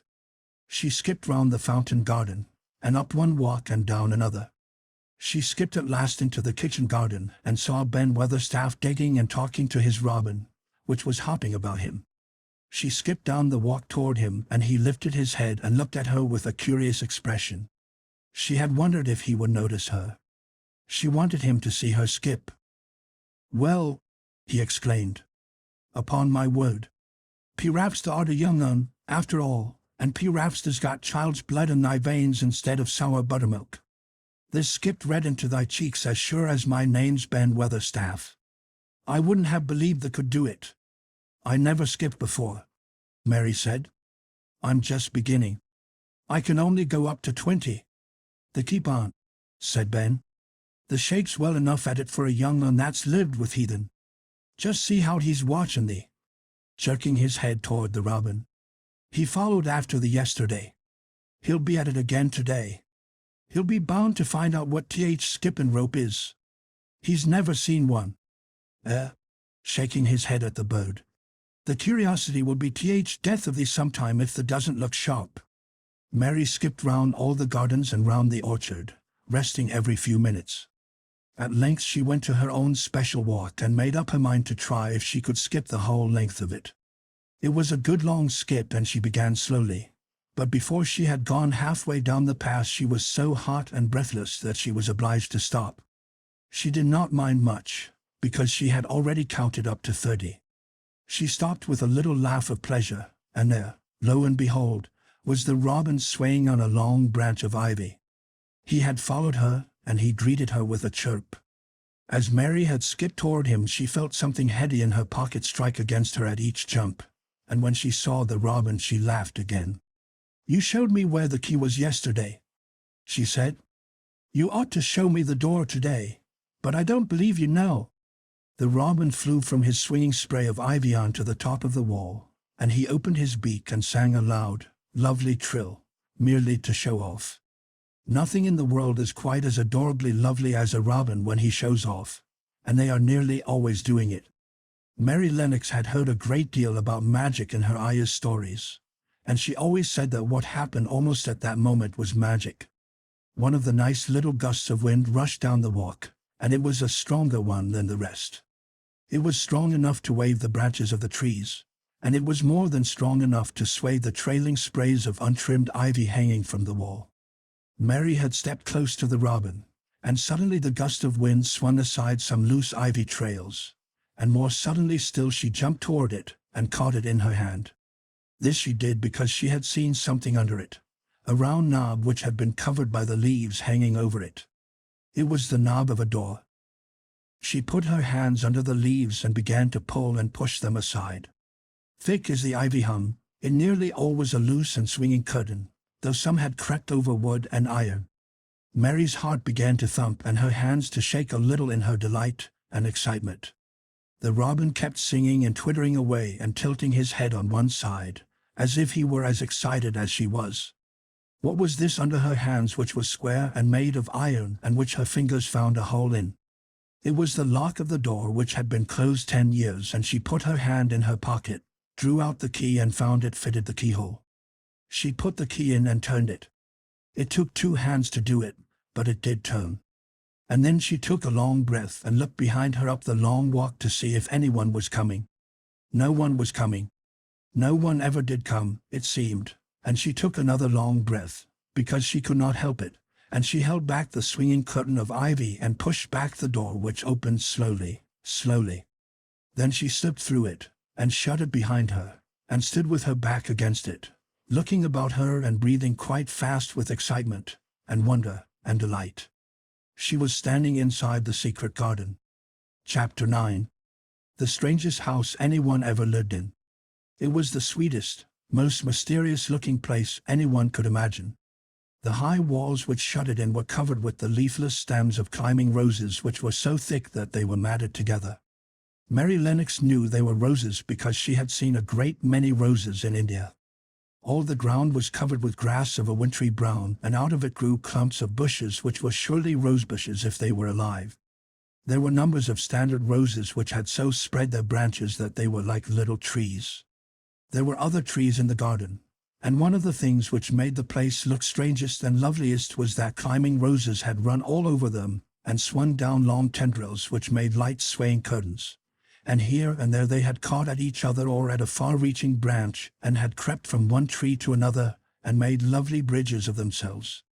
There were neither leaves nor roses on them now, and Mary did not know whether they were dead or alive, but their thin gray or brown branches and sprays looked like a sort of hazy mantle spreading over everything, walls, and trees, and even brown grass, where they had fallen from their fastenings and run along the ground.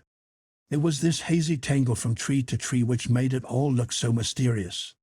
Mary had thought it must be different from other gardens which had not been left all by themselves so long, and indeed it was different from any other place she had ever seen in her life. "How still it is," she whispered.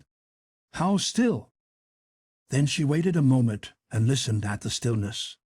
The robin, who had flown to his treetop, was still as all the rest. He did not even flutter his wings. He sat without stirring, and looked at Mary. "No wonder it is still," she whispered again. "I am the first person who has spoken in here for 10 years. She moved away from the door, stepping as softly as if she were afraid of awakening someone. She was glad that there was grass under her feet and that her steps made no sounds. She walked under one of the fairy-like grey arches between the trees and looked up at the sprays and tendrils which formed them. "I wonder if they are all quite dead," she said. "Is it all a quite dead garden? I wish it wasn't."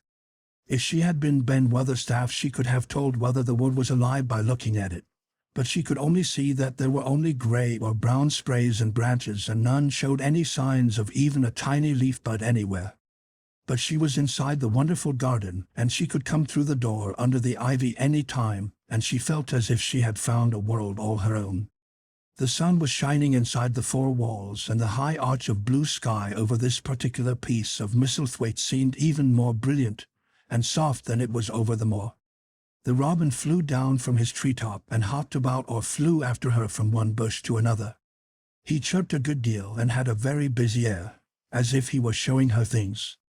Everything was strange and silent, and she seemed to be hundreds of miles away from anyone, but somehow she did not feel lonely at all. All that troubled her was her wish that she knew whether all the roses were dead, or if perhaps some of them had lived and might put out leaves and buds as the weather got warmer. She did not want it to be a quite dead garden. If it were a quite alive garden, how wonderful it would be, and what thousands of roses would grow on every side. Her skipping rope had hung over her arm when she came in, and after she had walked about for a while she thought she would skip round the whole garden, stopping when she wanted to look at things. There seemed to have been grass paths here and there, and in one or two corners there were alcoves of evergreen with stone seats, or tall moss-covered flower urns in them. As she came near the second of these alcoves she stopped skipping. There had once been a flower bed in it, and she thought she saw something sticking out of the black earth, some sharp little pale green points. She remembered what Ben Weatherstaff had said, and she knelt down to look at them. "Yes, they are tiny growing things, and they might be crocuses or snowdrops or daffodils," she whispered. She bent very close to them and sniffed the fresh scent of the damp earth. She liked it very much. "Perhaps there are some other ones coming up in other places," she said. "I will go all over the garden and look." She did not skip, but walked. She went slowly and kept her eyes on the ground. She looked in the old border beds and among the grass, and after she had gone round, trying to miss nothing, she had found ever so many more sharp, pale green points, and she had become quite excited again. "It isn't a quite dead garden," she cried out softly to herself. "Even if the roses are dead, there are other things alive." She did not know anything about gardening, but the grass seemed so thick in some of the places where the green points were pushing their way through that she thought they did not seem to have room enough to grow. She searched about until she found a rather sharp piece of wood and knelt down and dug and weeded out the weeds and grass until she made nice little clear places around them. "Now they look as if they could breathe," she said, after she had finished with the first ones. "I am going to do ever so many more. I'll do all I can see. If I haven't time today, I can come tomorrow." She went from place to place, and dug and weeded, and enjoyed herself so immensely that she was led on from bed to bed and into the grass under the trees. The exercise made her so warm that she first threw her coat off, and then her hat, and without knowing it she was smiling down onto the grass and the pale green points all the time. The robin was tremendously busy. He was very much pleased to see gardening begun on his own estate. He had often wondered at Ben Weatherstaff. Where gardening is done, all sorts of delightful things to eat are turned up with the soil. Now here was this new kind of creature who was not half Ben's size and yet had had the sense to come into his garden and begin at once. Mistress Mary worked in her garden until it was time to go to her midday dinner. In fact, she was rather late in remembering, and when she put on her coat and hat and picked up her skipping rope, she could not believe that she had been working 2 or 3 hours. She had been actually happy all the time, and dozens of the tiny, pale green points were to be seen in cleared places, looking twice as cheerful as they had looked before when the grass and weeds had been smothering them. I shall come back this afternoon, she said, looking all round at her new kingdom, and speaking to the trees and the rose bushes as if they heard her. Then she ran lightly across the grass, pushed open the slow old door and slipped through it under the ivy. She had such red cheeks and such bright eyes and ate such a dinner that Martha was delighted. 2 pieces o' meat and 2 helps o' rice pudding, she said. Mother will be pleased when I tell her what Skipping Rope's done for thee. In the course of her digging with her pointed stick, Mistress Mary had found herself digging up a sort of white root rather like an onion. She had put it back in its place and patted the earth carefully down on it, and just now she wondered if Martha could tell her what it was. "Martha," she said, "what are those white roots that look like onions?" "They're bulbs," answered Martha. "Lots o' spring flowers grow from 'em. Very little ones are snowdrops and crocuses, and big ones are narcissuses and jonquils and daffodils. Biggest of all is lilies and purple flags. They are nice. Dickon's got a whole lot of 'em planted in our bit o' garden." "Does Dickon know all about them?" asked Mary, a new idea taking possession of her. "Our Dickon can make a flower grow out of a brick walk. Mother says he just whispers things out o' ground." "Do bulbs live a long time? Would they live years and years if no one helped them?" inquired Mary anxiously. "They're things as helps themselves," said Martha. "That's why poor folk can afford to have 'em. If he don't trouble 'em, most of them'll work away underground for a lifetime and spread out and have little UNS. There's a place in Parkwoods here where there's snowdrops by thousands. They're the prettiest sight in Yorkshire when spring comes. No one knows when they was first planted. I wish the spring was here now," said Mary. "I want to see all the things that grow in England." She had finished her dinner and gone to her favorite seat on the hearthrug. I wish I had a little spade," she said. "Whatever does the want a spade for?" asked Martha, laughing. "Art the going to take to digging? I must tell Mother that too." Mary looked at the fire and pondered a little. She must be careful if she meant to keep her secret kingdom.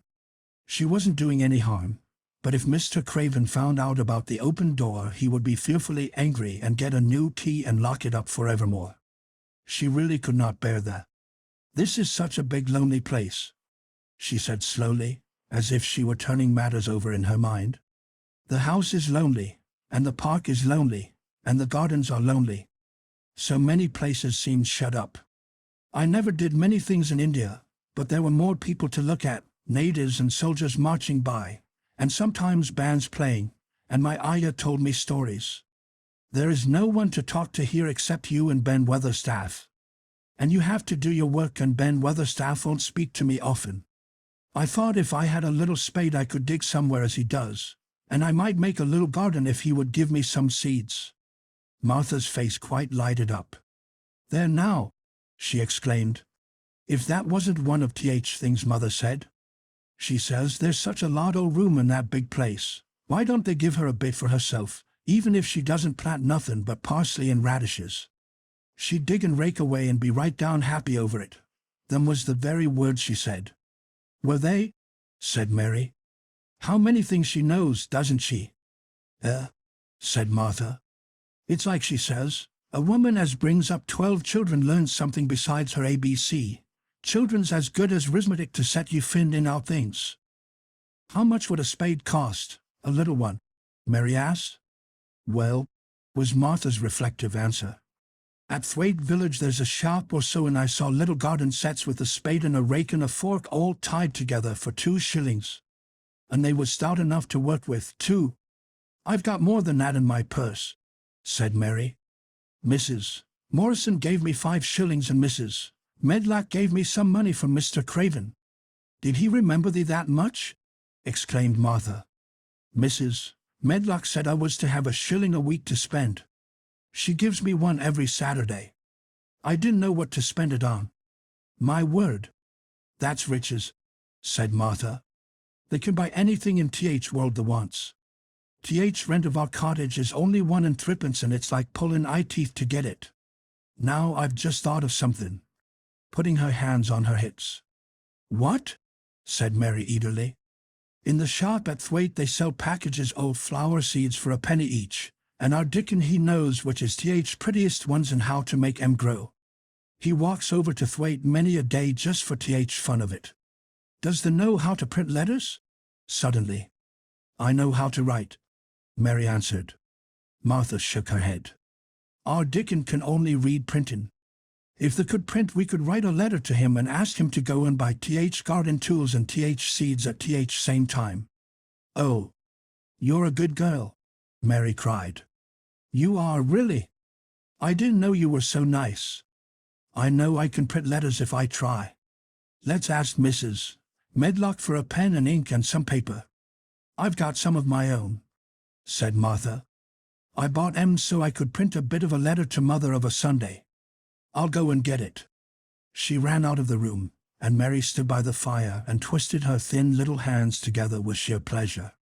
If I have a spade, she whispered, I can make the earth nice and soft and dig up weeds. If I have seeds and can make flowers grow, the garden won't be dead at all. It will come alive. She did not go out again that afternoon because when Martha returned with her pen and ink and paper she was obliged to clear the table and carry the plates and dishes downstairs, and when she got into the kitchen Mrs. Medlock was there and told her to do something, so Mary waited for what seemed to her a long time before she came back. Then it was a serious piece of work to write to Dickon. Mary had been taught very little because her governesses had disliked her too much to stay with her. She could not spell particularly well, but she found that she could print letters when she tried. This was the letter Martha dictated to her. My dear Dickon, this comes hoping to find you well as it leaves me at present. Miss Mary has plenty of money, and will you go to Thwaite and buy her some flower seeds and a set of garden tools to make a flower bed. Pick the prettiest ones and easy to grow because she has never done it before and lived in India, which is different. Give my love to Mother and every one of you. Miss Mary is going to tell me a lot more so that on my next day out you can hear about elephants and camels and gentlemen going hunting lions and tigers. Your loving sister, Martha Phoebe Sowerby. We'll put the money in th envelope and I'll get th butcher boy to take it in his cart. He's a great friend o' Dickon's, said Martha. How shall I get the things when Dickon buys them? He'll bring 'em to you himself. He'll like to walk over this way. Oh, exclaimed Mary. Then I shall see him. I never thought I should see Dickon. Does thee want to see him? Asked Martha suddenly, for Mary had looked so pleased. Yes, I do. I never saw a boy foxes and crows loved. I want to see him very much. Martha gave a little start, as if she remembered something. Now to think, she broke out, to think o' me forgetting that there, and I thought I was going to tell you first thing this morning. I asked Mother, and she said she'd asked Mrs. Medlock her own self. Do you mean? Mary began. What I said Tuesday. Ask her if you might be driven over to our cottage some day and have a bit o' Mother's hot oat cake and butter and a glass o' milk. It seemed as if all the interesting things were happening in one day. To think of going over the moor in the daylight and when the sky was blue. To think of going into the cottage which held 12 children. Does she think Mrs. Medlock would let me go? She asked quite anxiously. Aye, she thinks she would. She knows what a tidy woman Mother is and how clean she keeps the cottage. If I win I should see your mother as well as Dickon, said Mary, thinking it over and liking the idea very much. She doesn't seem to be like the mothers in India.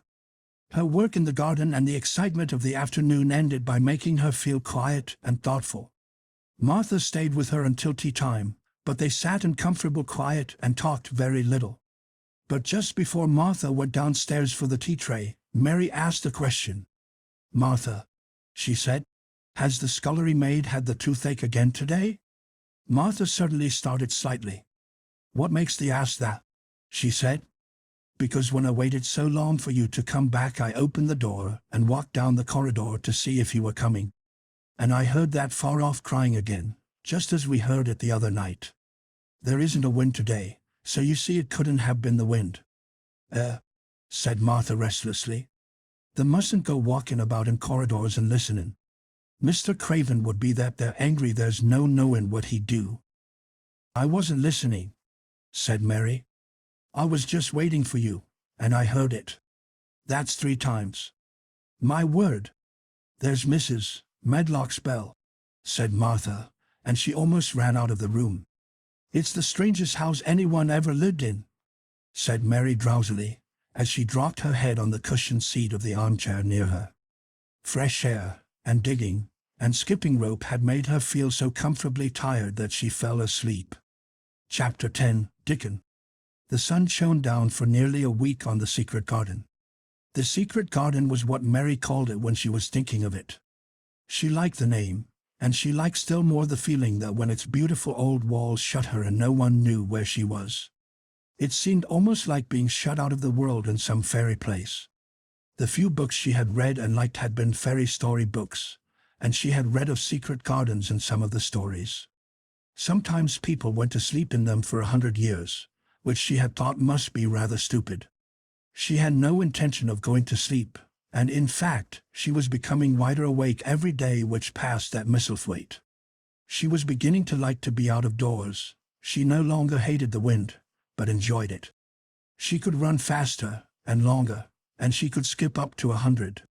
The bulbs in the secret garden must have been much astonished. Such nice clear places were made round them that they had all the breathing space they wanted, and really, if Mistress Mary had known it, they began to cheer up under the dark earth and work tremendously. The sun could get at them and warm them, and when the rain came down it could reach them at once, so they began to feel very much alive. Mary was an odd, determined little person, and now she had something interesting to be determined about. She was very much absorbed, indeed. She worked and dug and pulled up weeds steadily, only becoming more pleased with her work every hour instead of tiring of it. It seemed to her like a fascinating sort of play. She found many more of the sprouting pale green points than she had ever hoped to find. They seemed to be starting up everywhere, and each day she was sure she found tiny new ones, some so tiny that they barely peeped above the earth. There were so many that she remembered what Martha had said about the snowdrops by the thousands, and about bulbs spreading and making new ones.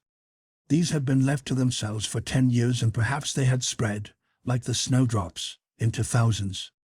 She wondered how long it would be before they showed that they were flowers. Sometimes she stopped digging to look at the garden and tried to imagine what it would be like when it was covered with thousands of lovely things in bloom. During that week of sunshine, she became more intimate with Ben Weatherstaff. She surprised him several times by seeming to start up beside him as if she sprang out of the earth. The truth was that she was afraid that he would pick up his tools and go away if he saw her coming, so she always walked toward him as silently as possible. But in fact, he did not object to her as strongly as he had at first. Perhaps he was secretly rather flattered by her evident desire for his elderly company. Then, also, she was more civil than she had been. He did not know that when she first saw him she spoke to him as she would have spoken to a native, and had not known that a cross, sturdy old Yorkshire man was not accustomed to salaam to his masters, and be merely commanded by them to do things. The Artie like Th. Robin, he said to her one morning when he lifted his head and saw her standing by him. I never knows when I shall see thee or which side they'll come from. He's friends with me now, said Mary. That's like him, snapped Ben Weatherstaff. Making up to women folk just for vanity and flightiness. There's nothing he wouldn't do for sake o' showing off and flirting his tail feathers. He's as full o' pride as an egg's full o' meat. He very seldom talked much, and sometimes did not even answer Mary's questions except by a grunt, but this morning he said more than usual. He stood up and rested one hobnailed boot on the top of his spade while he looked her over. How long has thee been here? He jerked out. I think it's about a month, she answered. There's beginning to do Misselthwaite credit, he said. There's a bit fatter than there was and there's not quite so yeller. They looked like a young plucked crow when they first came into this garden. Thinks I to myself I never set eyes on an uglier, sour-faced young un. Mary was not vain, and as she had never thought much of her looks she was not greatly disturbed. I know I'm fatter, she said. My stockings are getting tighter. They used to make wrinkles. There's the robin, Ben Weatherstaff. There, indeed, was the robin, and she thought he looked nicer than ever. His red waistcoat was as glossy as satin, and he flirted his wings and tail, and tilted his head and hopped about with all sorts of lively graces. He seemed determined to make Ben Weatherstaff admire him. But Ben was sarcastic. "Aye, they're the art," he said. "They can put up with me for a bit sometimes when there's got no one better. There's been reddening up their waistcoat and polishing their feathers this 2 weeks. I know what there's up to. There's courting some bold young madam somewhere telling I lies to her about being finest cock robin on Misselmore and ready to fight all rest of 'em." "Oh, look at him!" exclaimed Mary. The robin was evidently in a fascinating, bold mood. He hopped closer and closer and looked at Ben Weatherstaff more and more engagingly. He flew on to the nearest currant bush and tilted his head and sang a little song right at him. "The thinks they'll get over me by doing that," said Ben, wrinkling his face up in such a way that Mary felt sure he was trying not to look pleased. "The thinks no one can stand out against thee, that's what the thinks." The robin spread his wings. Mary could scarcely believe her eyes. He flew right up to the handle of Ben Weatherstaff's spade and alighted on the top of it. Then the old man's face wrinkled itself slowly into a new expression. He stood still as if he were afraid to breathe, as if he would not have stirred for the world, lest his robin should start away. He spoke quite in a whisper. "Well, I'm gongade," he said as softly as if he was saying something quite different. "The does know how to get at a chap, the does. There's fair unearthly, there's so knowin' dot." And he stood without stirring, almost without drawing his breath, until the robin gave another flirt to his wings and flew away. Then he stood looking at the handle of the spade as if there might be magic in it, and then he began to dig again and said nothing for several minutes. But because he kept breaking into a slow grin now and then, Mary was not afraid to talk to him. "Have you a garden of your own?" she asked. "No, I'm bachelor and lodge with Martin at Gate." "If you had one," said Mary, "what would you plant?" "Cabbages and taters and onions." "But if you wanted to make a flower garden," persisted Mary, "what would you plant?" "Bulbs and sweet-smelling things, but mostly roses." Mary's face lighted up. "Do you like roses?" she said. Ben Weatherstaff rooted up a weed and threw it aside before he answered. "Well, yes, I do. I was learned that by a young lady I was gardener to. She had a lot in a place she was fond of, and she loved them like they was children, or robins. I've seen her bend over and kiss 'em." He dragged out another weed and scowled at it. "That were as much as 10 year ago." "Where is she now?" asked Mary, much interested. "Heaven," he answered, and drove his spade deep into the soil. "According to what parson says." "What happened to the roses?" Mary asked again, more interested than ever. "They was left to themselves." Mary was becoming quite excited. "Did they quite die?" "Do roses quite die when they are left to themselves?" she ventured. "Well, I got to like 'em, and I liked her, and she liked 'em," Ben Weatherstaff admitted reluctantly. "Once or twice a year I'd go and work at 'em a bit, prune 'em and dig about roots. They run wild, but they was in rich soil, so some of them lived. When they have no leaves and look gray and brown and dry, how can you tell whether they are dead or alive?" inquired Mary. "Wait till spring gets at 'em. Wait till sun shines on rain, and rain falls on sunshine, and then they'll find out." How?" cried Mary, forgetting to be careful. "Look along twigs and branches, and if they see a bit of a brown lump swelling here and there, watch it after warm rain and see what happens." He stopped suddenly and looked curiously at her eager face. "Why does they care so much about roses and such, all of a sudden?" he demanded. Mistress Mary felt her face grow red. She was almost afraid to answer. I want to play that I have a garden of my own," she stammered. There is nothing for me to do. I have nothing, and no one." "Well," said Ben Weatherstaff slowly, as he watched her, "that's true. There hasn't."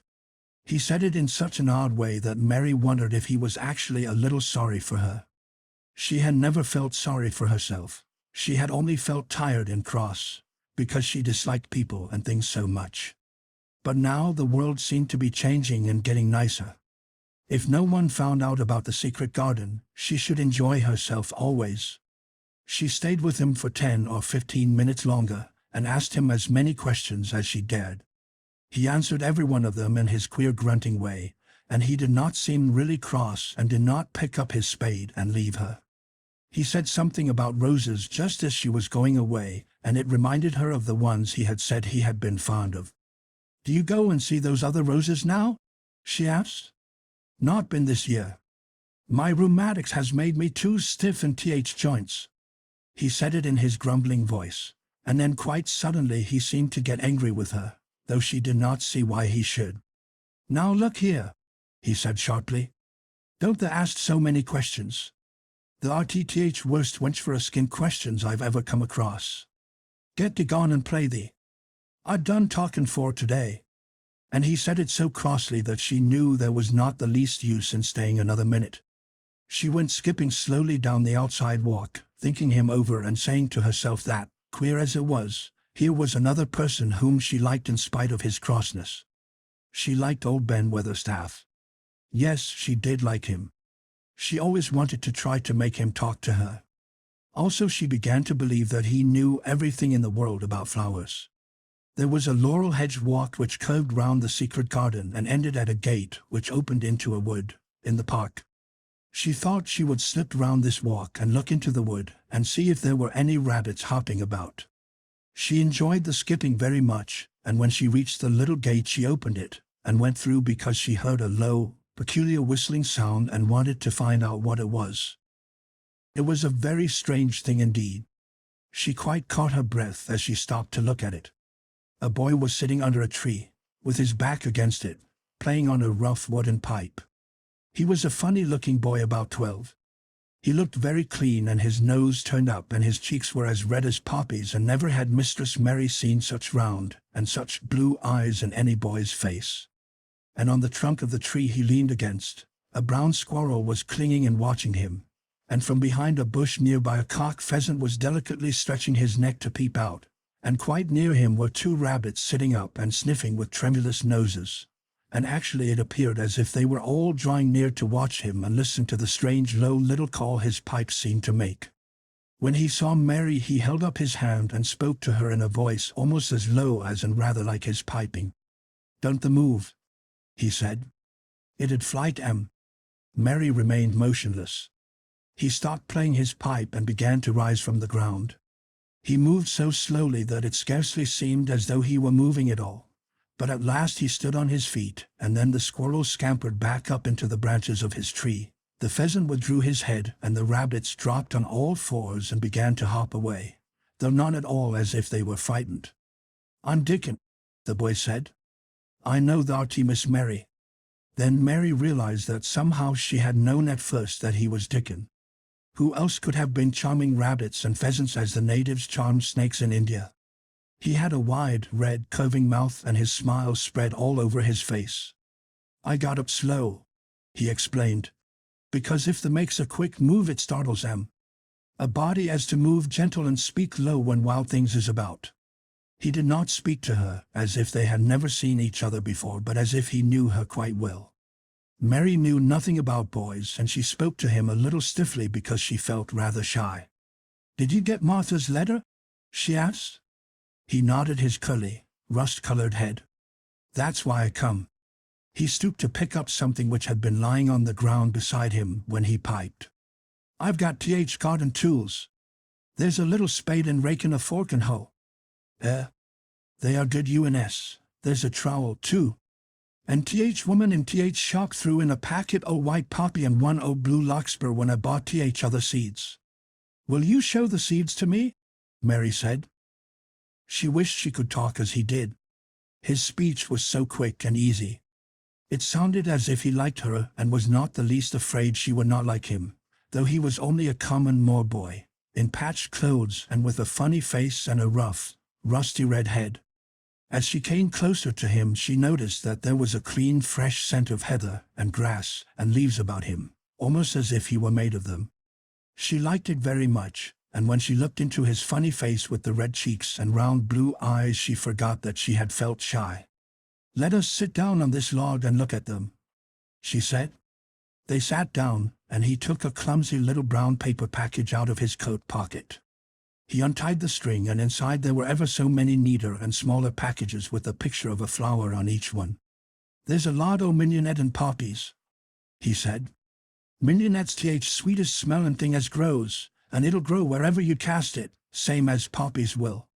Them as come up and bloom if he just whistled to 'em, them's the nicest of all." He stopped and turned his head quickly, his poppy-cheeked face lighting up. "Where's that robin as is calling us?" he said. The chirp came from a thick holly bush, bright with scarlet berries, and Mary thought she knew whose it was. "Is it really calling us?" she asked. "Aye," said Dickon, as if it was the most natural thing in the world. "He's calling someone he's friends with. That's same as saying here I am. Look at me. I wants a bit of a chat. There he is in the bush." "Whose is he?" "He's Ben Weatherstaff's, but I think he knows me a little," answered Mary. "Aye, he knows thee," said Dickon in his low voice again. "And he likes thee. He's took thee on. He'll tell me all about thee in a minute." He moved quite close to the bush with the slow movement Mary had noticed before, and then he made a sound almost like the robin's own twitter. The robin listened a few seconds, intently, and then answered quite as if he were replying to a question. "Aye, he's a friend o' yours," chuckled Dickon. "Do you think he is?" cried Mary eagerly. She did so want to know. "Do you think he really likes me?" "He wouldn't come near thee if he didn't," answered Dickon. "Birds is rare choosers, and a robin can flout a body worse than a man. See, he's making up to thee now. Cannot thee see a chap, he's saying dot." And it really seemed as if it must be true. He so sidled and twittered and tilted as he hopped on his bush. "Do you understand everything birds say?" said Mary.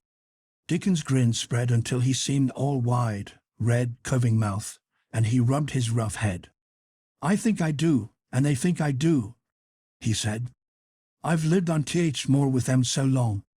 I've watched them break shell and come out and fledge and learn to fly and begin to sing, till I think I'm one of them. Sometimes I think perhaps I'm a bird, or a fox, or a rabbit, or a squirrel, or even a beetle, and I don't know it." He laughed, and came back to the log and began to talk about the flower seeds again. He told her what they looked like when they were flowers. He told her how to plant them, and watch them, and feed and water them. "See here," he said suddenly, turning round to look at her. "I'll plant them for thee myself. Where is the garden?" Mary's thin hands clutched each other as they lay on her lap. She did not know what to say, so for a whole minute she said nothing. She had never thought of this.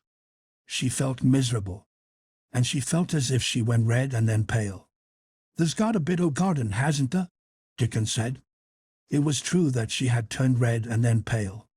Dickon saw her do it, and as she still said nothing, he began to be puzzled. "Wouldn't they give thee a bit?" he asked. "Hasn't thee got any yet?" She held her hands tighter and turned her eyes toward him. "I don't know anything about boys," she said slowly. "Could you keep a secret if I told you one?" "It's a great secret. I don't know what I should do if anyone found it out. I believe I should die." She said the last sentence quite fiercely. Dickon looked more puzzled than ever and even rubbed his hand over his rough head again, but he answered quite good-humoredly. "I'm keeping secrets all th time," he said. "If I couldn't keep secrets from th other lads, secrets about foxes' cubs, and birds' nests, and wild things' holes, there'd be naught safe on th moor. Aye, I can keep secrets." Mistress Mary did not mean to put out her hand and clutch his sleeve, but she did it. "I've stolen a garden," she said very fast. "It isn't mine. It isn't anybody's. Nobody wants it, nobody cares for it, nobody ever goes into it. Perhaps everything is dead in it already. I don't know." She began to feel hot and as contrary as she had ever felt in her life. "I don't care, I don't care. Nobody has any right to take it from me when I care about it, and they don't. They're letting it die, all shut in by itself." She ended passionately, and she threw her arms over her face and burst out crying. Poor little Mistress Mary. Dickon's curious blue eyes grew rounder and rounder. "H. he said, drawing his exclamation out slowly, and the way he did it meant both wonder and sympathy. "I've nothing to do," said Mary. "Nothing belongs to me. I found it myself, and I got into it myself. I was only just like the robin, and they wouldn't take it from the robin." "Where is it?" asked Dickon in a dropped voice. Mistress Mary got up from the log at once. She knew she felt contrary again, and obstinate, and she did not care at all. She was imperious and Indian, and at the same time hot and sorrowful. "Come with me and I'll show you," she said. She led him round the laurel path and to the walk where the ivy grew so thickly. Dickon followed her with a queer, almost pitying, look on his face. He felt as if he were being led to look at some strange bird's nest and must move softly. When she stepped to the wall and lifted the hanging ivy, he started. There was a door and Mary pushed it slowly open and they passed in together, and then Mary stood and waved her hand round defiantly. "It's this," she said. "It's a secret garden, and I'm the only one in the world who wants it to be alive." Dickon looked round and round about it, and round again. He almost whispered. "It is a queer, pretty place. It's like as if a body was in a dream." Chapter 11. The Nest of the Missel Thrush. For 2 or 3 minutes he stood looking round him, while Mary watched him, and then he began to walk about softly, even more lightly than Mary had walked the first time she had found herself inside the 4 walls.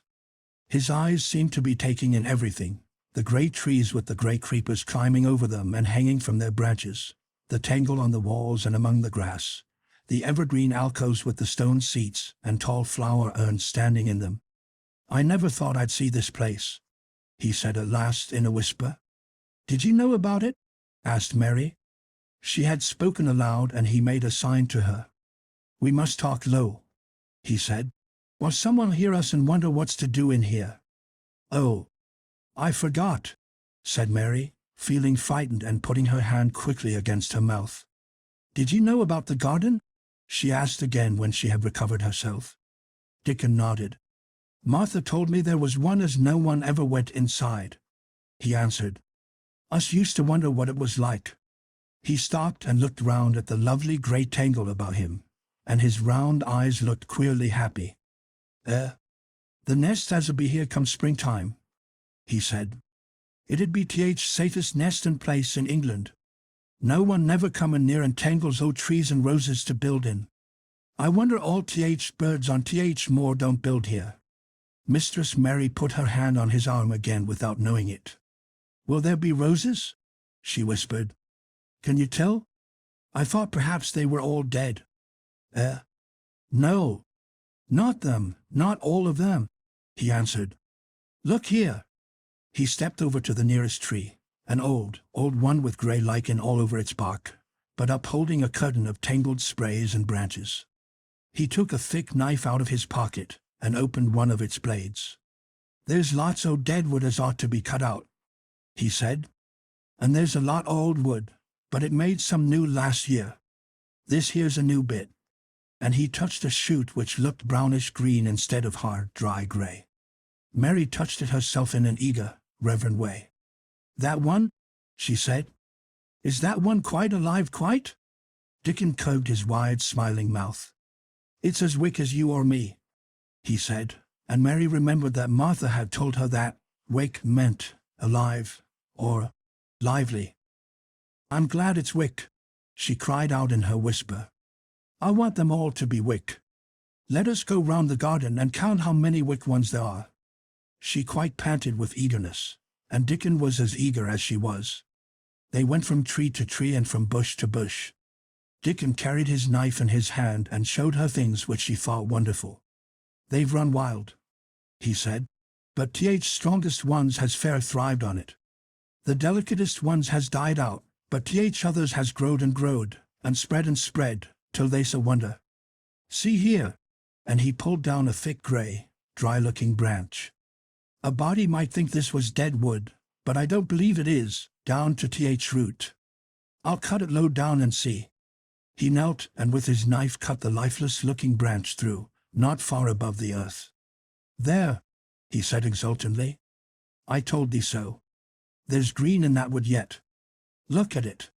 Mary was down on her knees before he spoke, gazing with all her might.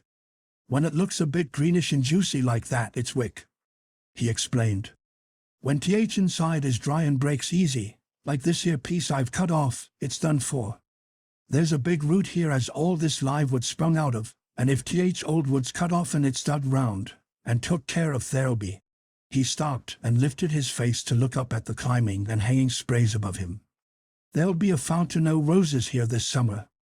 They went from bush to bush and from tree to tree. He was very strong and clever with his knife and knew how to cut the dry and dead wood away, and could tell when an unpromising bough or twig had still green life in it. In the course of half an hour Mary thought she could tell too, and when he cut through a lifeless-looking branch she would cry out joyfully under her breath when she caught sight of the least shade of moist green. The spade, and hoe, and fork were very useful. He showed her how to use the fork while he dug about roots with the spade and stirred the earth and let the air in. They were working industriously round one of the biggest standard roses when he caught sight of something which made him utter an exclamation of surprise. "Why!" he cried, pointing to the grass a few feet away. "Who did that there?" It was one of Mary's own little clearings round the pale green points. "I did it," said Mary. "Why, I thought thee didn't know nothing about gardening," he exclaimed. "I don't," she answered, "but they were so little, and the grass was so thick and strong, and they looked as if they had no room to breathe. So I made a place for them.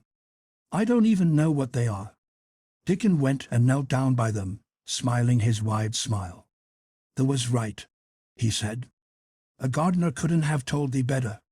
They'll grow now like Jack's beanstalk. They're crocuses and snowdrops, and these here is narcissuses," turning to another patch. "And here's daffodillies. They will be a sight." He ran from one clearing to another. "Thee has done a lot o' work for such a little wench," he said, looking her over. "I'm growing fatter," said Mary, "and I'm growing stronger. I used always to be tired. When I dig I'm not tired at all. I like to smell the earth when it's turned up. It's rare good for thee," he said, nodding his head wisely. "There's naught as nice as th smell o' good clean earth, except th smell o' fresh growing things when th rain falls on 'em. I get out on th more many a day when it's rainin' and I lie under a bush and listen to th soft swish o' drops on th heather and I just sniff and sniff. My nose end fair quivers like a rabbit's, mother says." "Do you never catch cold?" inquired Mary, gazing at him wonderingly. She had never seen such a funny boy, or such a nice one. "Not me," he said, grinning. "I never catched cold since I was born. I wasn't brought up nesh enough. I've chased about th more in all weathers same as th rabbits does. Mother says I've sniffed up too much fresh air for 12 year to ever get to sniffin' with cold. I'm as tough as a white thorn-knob stick." He was working all the time he was talking, and Mary was following him and helping him with her fork or the trowel. "There's a lot of work to do here," he said once, looking about quite exultantly.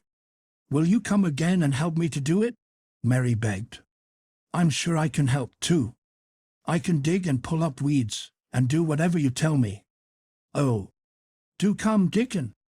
I'll come every day if thee wants me, rain or shine," he answered stoutly. "It's the best fun I ever had in my life, shuttin' here and wakening up a garden." "If you will come," said Mary. "If you will help me to make it alive, I don't know what I'll do," she ended helplessly. "What could you do for a boy like that?" "I'll tell thee what they'll do," said Dickon with his happy grin. "They'll get fat and they'll get as hungry as a young fox and they'll learn how to talk to th robin same as I do. We'll have a lot o' fun." He began to walk about, looking up in the trees and at the walls and bushes with a thoughtful expression. "I wouldn't want to make it look like a gardener's garden, all clipped and spick and span, would you?" he said. "It's nicer like this with things running wild, and swinging and catching hold of each other." "Don't let us make it tidy," said Mary anxiously. "It wouldn't seem like a secret garden if it was tidy." Dickon stood rubbing his rusty red head with a rather puzzled look. "It's a secret garden sure enough," he said. But seems like someone besides Th Robin must have been in it since it was shut up 10 years ago. But the door was locked and the key was buried, said Mary. No one could get in. That's true, he answered. It's a queer place. Seems to me as if there'd been a bit open and done here and there, later than 10 years ago. But how could it have been done? Said Mary. He was examining a branch of a standard rose and he shook his head. How could it? He murmured. With Th door locked and Th key buried. Mistress Mary always felt that however many years she lived she should never forget that first morning when her garden began to grow. Of course, it did seem to begin to grow for her that morning. When Dickon began to clear places to plant seeds, she remembered what Basil had sung at her when he wanted to tease her. Are there any flowers that look like bells? She inquired. Lilies Oth Valley does, he answered, digging away with the trowel. And there's Canterbury bells and campanulas. Let's plant some, said Mary. There's lilies Oth Valley here already. I saw 'em. They'll have growed too close and we'll have to separate 'em, but there's plenty. Th other ones takes 2 years to bloom from seed, but I can bring you some bits old plants from our cottage garden. Why does the want 'em? Then Mary told him about Basil and his brothers and sisters in India and of how she had hated them and of their calling her Mistress Mary quite contrary. They used to dance round and sing at me. They sang. I just remembered it, and it made me wonder if there were really flowers like silver bells. She frowned a little and gave her trowel a rather spiteful dig into the earth. I wasn't as contrary as they were. But Dickon laughed. He said, and as he crumbled the rich black soil she saw he was sniffing up the scent of it.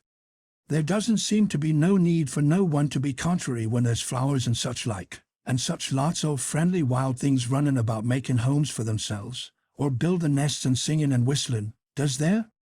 Mary, kneeling by him holding the seeds, looked at him and stopped frowning. Dickon, she said, you are as nice as Martha said you were. I like you, and you make the 5th person. I never thought I should like 5 people. Dickon sat up on his heels as Martha did when she was polishing the grate. He did look funny and delightful, Mary thought, with his round blue eyes and red cheeks and happy-looking turn-up nose. Only 5 folk as the likes? He said. Who is Th other for? Your mother and Martha. Mary checked them off on her fingers. And the Robin and Ben Weatherstaff. Dickon laughed so that he was obliged to stifle the sound by putting his arm over his mouth. I know the thinks I'm a queer lad, he said, but I think the art queerest little lass I ever saw. Then Mary did a strange thing. She leaned forward and asked him a question she had never dreamed of asking anyone before. And she tried to ask it in Yorkshire because that was his language, and in India a native was always pleased if you knew his speech. Does thee like me? She said. He answered heartily. That I does. I likes thee wonderful, and so does Th Robin, I do believe. That's 2 then, said Mary. That's 2 for me. And then they began to work harder than ever and more joyfully. Mary was startled and sorry when she heard the big clock in the courtyard strike the hour of her midday dinner. I shall have to go, she said mournfully. And you will have to go too, won't you? Dickon grinned. My dinner's easy to carry about with me, he said. Mother always lets me put a bit o' something in my pocket. He picked up his coat from the grass and brought out of a pocket a lumpy little bundle tied up in a quite clean, coarse, blue and white handkerchief. It held 2 thick pieces of bread with a slice of something laid between them. It's oftenest not but bread, he said, but I've got a fine slice o' fat bacon with it today. Mary thought it looked a queer dinner, but he seemed ready to enjoy it. Run on and get thy victuals, he said. I'll be done with mine first. I'll get some more work done before I start back home. He sat down with his back against a tree. I'll call Th Robin up, he said, and give him Th rind o' Th bacon to peck at. They likes a bit o' fat wonderful. Mary could scarcely bear to leave him.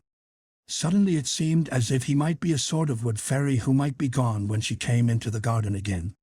He seemed too good to be true. She went slowly halfway to the door in the wall, and then she stopped and went back. "Whatever happens, you never would tell?" she said. His poppy-colored cheeks were distended with his first big bite of bread and bacon, but he managed to smile encouragingly. "If there was a missile thrush and showed me where thy nest was, does thee think I'd tell anyone?" "Not me," he said. "Thee art as safe as a missile thrush." And she was quite sure she was. Chapter 12. Might I have a bit of earth? Mary ran so fast that she was rather out of breath when she reached her room. Her hair was ruffled on her forehead, and her cheeks were bright pink. Her dinner was waiting on the table, and Martha was waiting near it. "There's a bit late," she said. "Where has thee been?" "I've seen Dickon," said Mary. "I've seen Dickon." "I knew he'd come," said Martha exultantly. "How does thee like him?" I think he's beautiful," said Mary in a determined voice.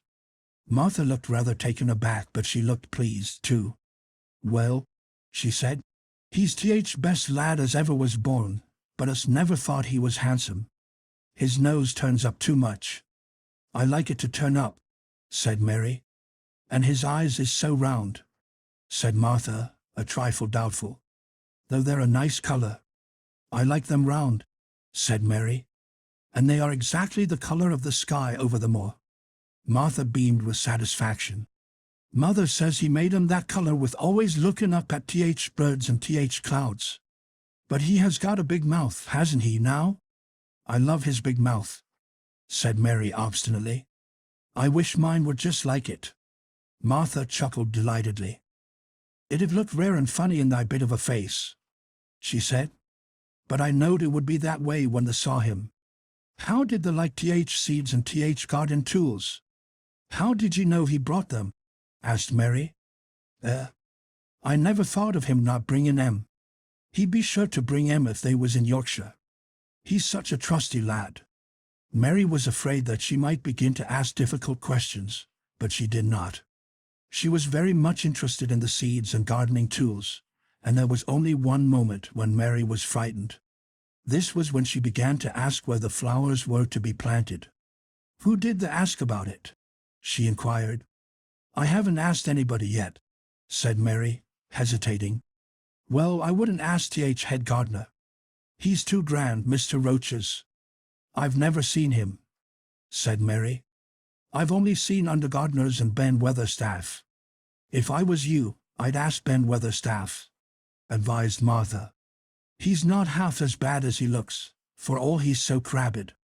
Mr. Craven lets him do what he likes because he was here when Mrs. Craven was alive, and he used to make her laugh. She liked him. Perhaps he'd find you a corner somewhere out of the way." "If it was out of the way and no one wanted it, no one could mind my having it, could they?" Mary said anxiously. "There wouldn't be no reason," answered Martha. "You wouldn't do no harm." Mary ate her dinner as quickly as she could, and when she rose from the table she was going to run to her room to put on her hat again, but Martha stopped her. "I've got something to tell you," she said. "I thought I'd let you eat your dinner first. Mr. Craven came back this morning, and I think he wants to see you." Mary turned quite pale. "Oh," she said. "Why?" "Why? He didn't want to see me when I came. I heard Pitcher say he didn't." "Well," explained Martha, "Mrs. Medlock says it's because, oh, Mother, she was walking to Thwaite village and she met him. She never spoke to him before, but Mrs. Craven had been to our cottage 2 or 3 times. He'd forgot, but Mother hadn't, and she made bold to stop him. I don't know what she said to him about you, but she said something has put him in mind to see you before he goes away again, tomorrow." "Oh," cried Mary. "Is he going away tomorrow? I am so glad. He's going for a long time. He mayn't come back till autumn or winter. He's going to travel in foreign places. He's always doing it." "Oh, I'm so glad, said Mary thankfully. If he did not come back until winter, or even autumn, there would be time to watch the secret garden come alive. Even if he found out then, and took it away from her, she would have had that much at least. "When do you think he will want to see?" She did not finish the sentence, because the door opened, and Mrs. Medlock walked in. She had on her best black dress and cap, and her collar was fastened with a large brooch with a picture of a man's face on it. It was a colored photograph of Mr. Medlock, who had died years ago, and she always wore it when she was dressed up. She looked nervous and excited. "Your hair's rough," she said quickly. "Go and brush it. Martha, help her to slip on her best dress. Mr. Craven sent me to bring her to him in his study." All the pink left Mary's cheeks. Her heart began to thump, and she felt herself changing into a stiff, plain, silent child again. She did not even answer Mrs. Medlock, but turned and walked into her bedroom, followed by Martha. She said nothing while her dress was changed, and her hair brushed, and after she was quite tidy she followed Mrs. Medlock down the corridors in silence. What was there for her to say? She was obliged to go and see Mr. Craven, and he would not like her, and she would not like him. She knew what he would think of her. She was taken to a part of the house she had not been into before. At last Mrs. Medlock knocked at a door, and when someone said, "Come in," they entered the room together. A man was sitting in an armchair before the fire, and Mrs. Medlock spoke to him. "This is Miss Mary, sir," she said. "You can go and leave her here. I will ring for you when I want you to take her away," said Mr. Craven. When she went out and closed the door, Mary could only stand waiting, a plain little thing, twisting her thin hands together. She could see that the man in the chair was not so much a hunchback as a man with high, rather crooked shoulders, and he had black hair streaked with white. He turned his head over his high shoulders and spoke to her. "Come here," he said. Mary went to him. He was not ugly. His face would have been handsome if it had not been so miserable. He looked as if the sight of her worried and fretted him, and as if he did not know what in the world to do with her. "Are you well?" he asked. "Yes," answered Mary. "Do they take good care of you?" "Yes." He rubbed his forehead fretfully as he looked her over. "You are very thin," he said. "I am getting fatter," Mary answered in what she knew was her stiffest way. What an unhappy face he had! His black eyes seemed as if they scarcely saw her, as if they were seeing something else, and he could hardly keep his thoughts upon her. "I forgot you," he said. "How could I remember you? I intended to send you a governess or a nurse, or someone of that sort, but I forgot." "Please," began Mary. "Please," and then the lump in her throat choked her. "What do you want to say?" he inquired. I am too big for a nurse," said Mary. "And please don't make me have a governess yet." He rubbed his forehead again and stared at her. "That was what the Sowerby woman said," he muttered absent-mindedly. Then Mary gathered a scrap of courage. Is she Martha's mother?" she stammered. "Yes, I think so," he replied. "She knows about children," said Mary. "She has 12. She knows." He seemed to rouse himself. "What do you want to do?" "I want to play out of doors," Mary answered, hoping that her voice did not tremble. "I never liked it in India. It makes me hungry here, and I am getting fatter." He was watching her. "Mrs. Sowerby said it would do you good." "Perhaps it will," he said. "She thought you had better get stronger before you had a governess." "It makes me feel strong when I play and the wind comes over the moor," argued Mary. "Where do you play?" he asked next. "Everywhere," gasped Mary. "Martha's mother sent me a skipping rope. I skip and run, and I look about to see if things are beginning to stick up out of the earth. I don't do any harm. Don't look so frightened," he said in a worried voice. "You could not do any harm, a child like you. You may do what you like." Mary put her hand up to her throat because she was afraid he might see the excited lump which she felt jump into it. She came a step nearer to him. "May I?" she said tremulously. Her anxious little face seemed to worry him more than ever. "Don't look so frightened," he exclaimed. "Of course you may. I am your guardian, though I am a poor one for any child. I cannot give you time or attention. I am too ill, and wretched and distracted, but I wish you to be happy and comfortable. I don't know anything about children, but Mrs. Medlock is to see that you have all you need. I sent for you today because Mrs. Sowerby said I ought to see you. Her daughter had talked about you. She thought you needed fresh air and freedom and running about. She knows all about children, Mary said again in spite of herself. She ought to, said Mr. Craven. I thought her rather bold to start me on the moor, but she said Mrs. Craven had been kind to her. It seemed hard for him to speak his dead wife's name. She is a respectable woman. Now I have seen you, I think she said sensible things. Play out of doors as much as you like.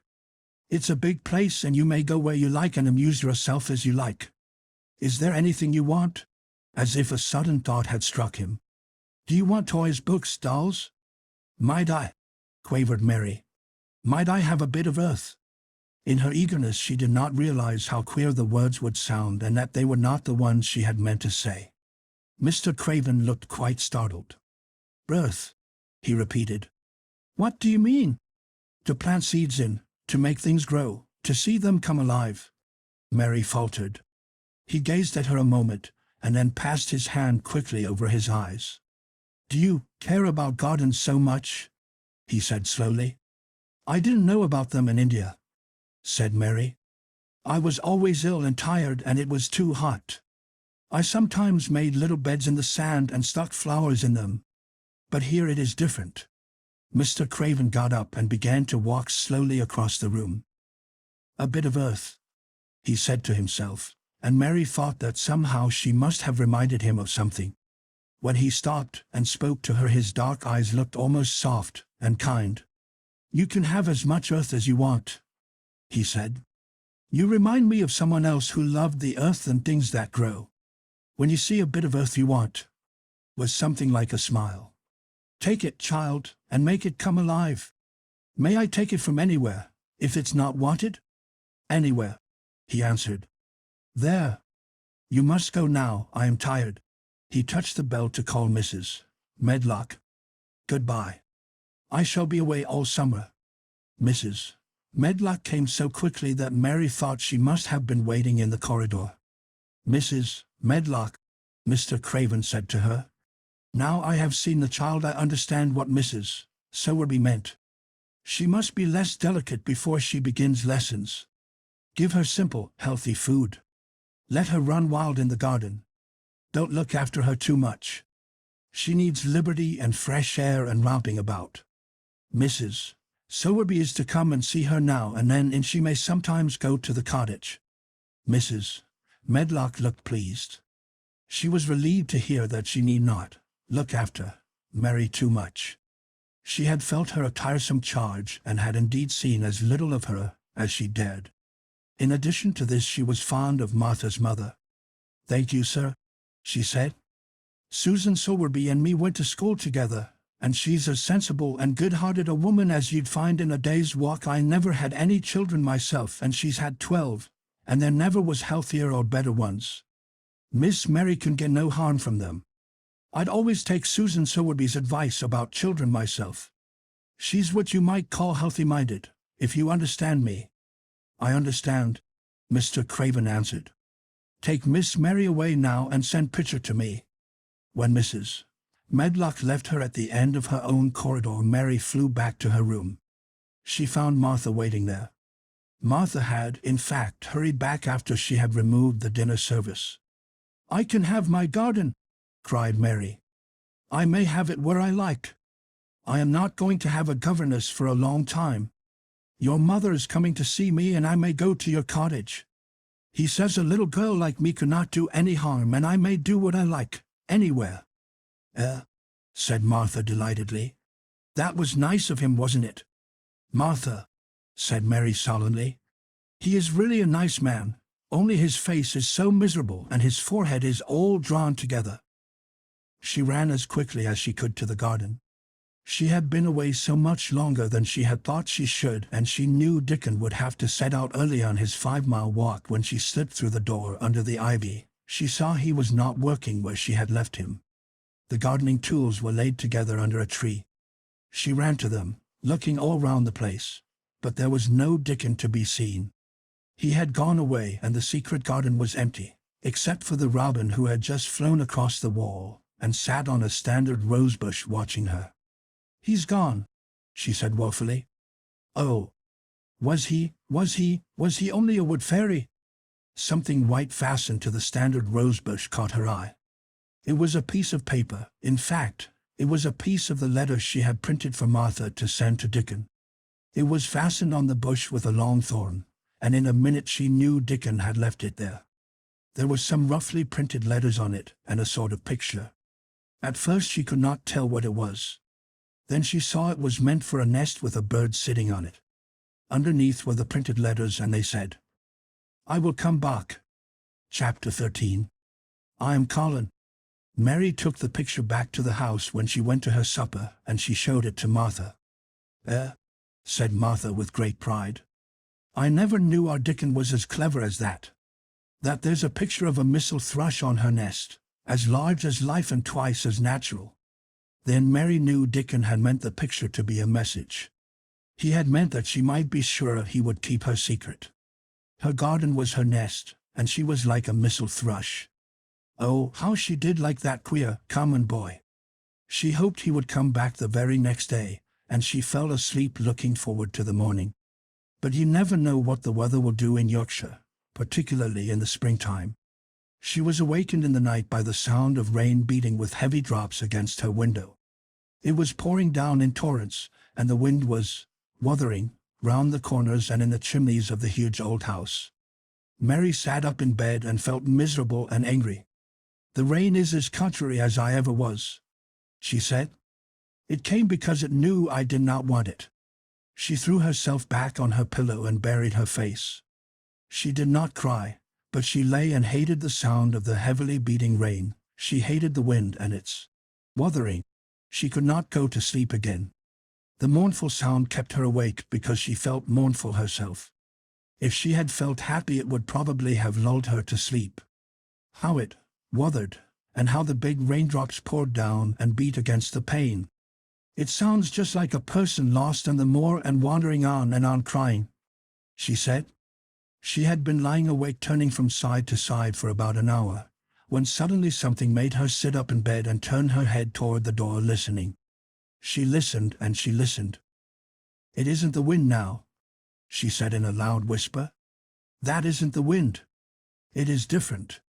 It is that crying I heard before." The door of her room was ajar, and the sound came down the corridor, a far-off faint sound of fretful crying. She listened for a few minutes, and each minute she became more and more sure. She felt as if she must find out what it was. It seemed even stranger than the secret garden and the buried key. Perhaps the fact that she was in a rebellious mood made her bold. She put her foot out of bed and stood on the floor. "I'm going to find out what it is," she said. "Everybody is in bed, and I don't care about Mrs. Medlock. I don't care." There was a candle by her bedside, and she took it up and went softly out of the room. The corridor looked very long and dark, but she was too excited to mind that. She thought she remembered the corner she must turn to find the short corridor with the door covered with tapestry, the one Mrs. Medlock had come through the day she lost herself. The sound had come up that passage. So she went on with her dim light, almost feeling her way, her heart beating so loud that she fancied she could hear it. The far-off faint crying went on and led her. Sometimes it stopped for a moment or so and then began again. Was this the right corner to turn? She stopped and thought. Yes, it was. Down this passage and then to the left, and then up 2 broad steps, and then to the right again. Yes, there was the tapestry door. She pushed it open very gently and closed it behind her, and she stood in the corridor and could hear the crying quite plainly, though it was not loud. It was on the other side of the wall at her left, and a few yards farther on there was a door. She could see a glimmer of light coming from beneath it. The someone was crying in that room, and it was quite a young someone. So she walked to the door and pushed it open, and as she was standing in the room. It was a big room with ancient, handsome furniture in it. There was a low fire glowing faintly on the hearth and a night light burning by the side of a carved 4-posted bed hung with brocade, and on the bed was lying a boy, crying fretfully. Mary wondered if she was in a real place or if she had fallen asleep again and was dreaming without knowing it. The boy had a sharp, delicate face the color of ivory, and he seemed to have eyes too big for it. He had also a lot of hair which tumbled over his forehead in heavy locks and made his thin face seem smaller. He looked like a boy who had been ill, but he was crying more as if he were tired and cross than as if he were in pain. Mary stood near the door with her candle in her hand, holding her breath. Then she crept across the room, and, as she drew nearer, the light attracted the boy's attention, and he turned his head on his pillow and stared at her, his gray eyes opening so wide that they seemed immense. "Who are you?" he said at last in a half-frightened whisper. "Are you a ghost?" "No, I am not," Mary answered, her own whisper sounding half-frightened. "Are you one?" He stared and stared and stared. Mary could not help noticing what strange eyes he had. They were agate gray and they looked too big for his face because they had black lashes all round them. "No," he replied after waiting a moment or so. "I am Colin." "Who is Colin?" she faltered. "I am Colin Craven." "Who are you?" "I am Mary Lennox." "Mr. Craven is my uncle." "He is my father," said the boy. "Your father?" gasped Mary. "No one ever told me he had a boy. Why didn't they?" "Come here," he said, still keeping his strange eyes fixed on her with an anxious expression. She came close to the bed, and he put out his hand and touched her. "You are real, aren't you?" he said. "I have such real dreams very often. You might be one of them." Mary had slipped on a woolen wrapper before she left her room, and she put a piece of it between his fingers. "Rub that and see how thick and warm it is," she said. "I will pinch you a little if you like, to show you how real I am. For a minute I thought you might be a dream too."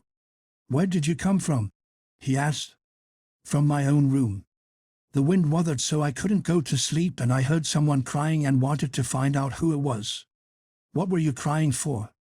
"Because I couldn't go to sleep either and my head ached." "Tell me your name again." "Mary Lennox." "Did no one ever tell you I had come to live here?" He was still fingering the fold of her wrapper, but he began to look a little more as if he believed in her reality. "No," he answered. "They daren't." "Why?" asked Mary. "Because I should have been afraid you would see me. I won't let people see me and talk me over." "Why?" Mary asked again, feeling more mystified every moment. "Because I am like this always, ill and having to lie down. My father won't let people talk me over either. The servants are not allowed to speak about me. If I live I may be a hunchback, but I shan't live. My father hates to think I may be like him." "Oh, what a queer house this is," Mary said. "What a queer house. Everything is a kind of secret. Rooms are locked up and gardens are locked up, and have you been locked up?" "No, I stay in this room because I don't want to be moved out of it. It tires me too much." "Does your father come and see you?" Mary ventured. "Sometimes. Generally when I am asleep. He doesn't want to see me." "Why?" Mary could not help asking again. A sort of angry shadow passed over the boy's face. "My mother died when I was born, and it makes him wretched to look at me. He thinks I don't know, but I've heard people talking. He almost hates me. He hates the garden because she died," said Mary, half speaking to herself. "What garden?" the boy asked. "Oh, just a garden she used to like," Mary stammered. "Have you been here always?" "Nearly always. Sometimes I have been taken to places at the seaside, but I won't stay because people stare at me. I used to wear an iron thing to keep my back straight, but a grand doctor came from London to see me and said it was stupid. He told them to take it off and keep me out in the fresh air. I hate fresh air and I don't want to go out. I didn't when first I came here," said Mary. "Why do you keep looking at me like that?" "Because of the dreams that are so real," he answered rather fretfully. "Sometimes when I open my eyes I don't believe I'm awake." "We're both awake," said Mary. She glanced round the room with its high ceiling and shadowy corners and dim firelight. It looks quite like a dream, and it's the middle of the night, and everybody in the house is asleep, everybody but us. We are wide awake. I don't want it to be a dream, the boy said restlessly. Mary thought of something all at once. If you don't like people to see you, she began. Do you want me to go away? He still held the fold of her wrapper, and he gave it a little pull. No, he said. I should be sure you were a dream if you went. If you are real, sit down on that big footstool and talk. I want to hear about you. Mary put down her candle on the table near the bed and sat down on the cushioned stool. She did not want to go away at all. She wanted to stay in the mysterious hidden-away room and talk to the mysterious boy. What do you want me to tell you? She said. He wanted to know how long she had been at Misselthwaite. He wanted to know which corridor her room was on. He wanted to know what she had been doing, if she disliked the moor as he disliked it, where she had lived before she came to Yorkshire. She answered all these questions and many more, and he lay back on his pillow and listened. He made her tell him a great deal about India and about her voyage across the ocean.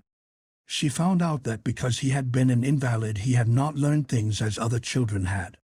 One of his nurses had taught him to read when he was quite little, and he was always reading and looking at pictures in splendid books. Though his father rarely saw him when he was awake, he was given all sorts of wonderful things to amuse himself with. He never seemed to have been amused, however. He could have anything he asked for, and was never made to do anything he did not like to do. Everyone is obliged to do what pleases me, he said indifferently. It makes me ill to be angry. No one believes I shall live to grow up. He said it as if he was so accustomed to the idea that it had ceased to matter to him at all. He seemed to like the sound of Mary's voice. As she went on talking he listened in a drowsy, interested way. Once or twice she wondered if he were not gradually falling into a doze. But at last he asked the question which opened up a new subject. How old are you? He asked. I am 10, answered Mary, forgetting herself for the moment. And so are you. How do you know that? He demanded in a surprised voice. Because when you were born the garden door was locked and the key was buried. And it has been locked for 10 years. Colin half sat up, turning toward her, leaning on his elbows. What garden door was locked? Who did it? Where was the key buried?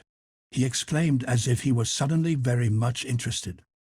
It was the garden Mr. Craven hates, said Mary nervously. He locked the door. No one knew where he buried the key. What sort of a garden is it? Colin persisted eagerly. No one has been allowed to go into it for 10 years, was Mary's careful answer. But it was too late to be careful. He was too much like herself. He too had had nothing to think about, and the idea of a hidden garden attracted him as it had attracted her. He asked question after question. Where was it? Had she never looked for the door? Had she never asked the gardeners? They won't talk about it, said Mary. I think they have been told not to answer questions. I would make them, said Colin. Could you? Mary faltered, beginning to feel frightened. If he could make people answer questions, who knew what might happen? Everyone is obliged to please me. I told you that, he said. If I were to live, this place would sometime belong to me. They all know that. I would make them tell me.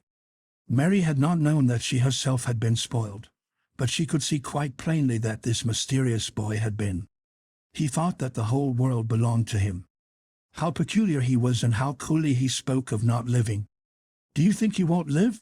She asked, partly because she was curious and partly in hope of making him forget the garden. I don't suppose I shall, he answered as indifferently as he had spoken before.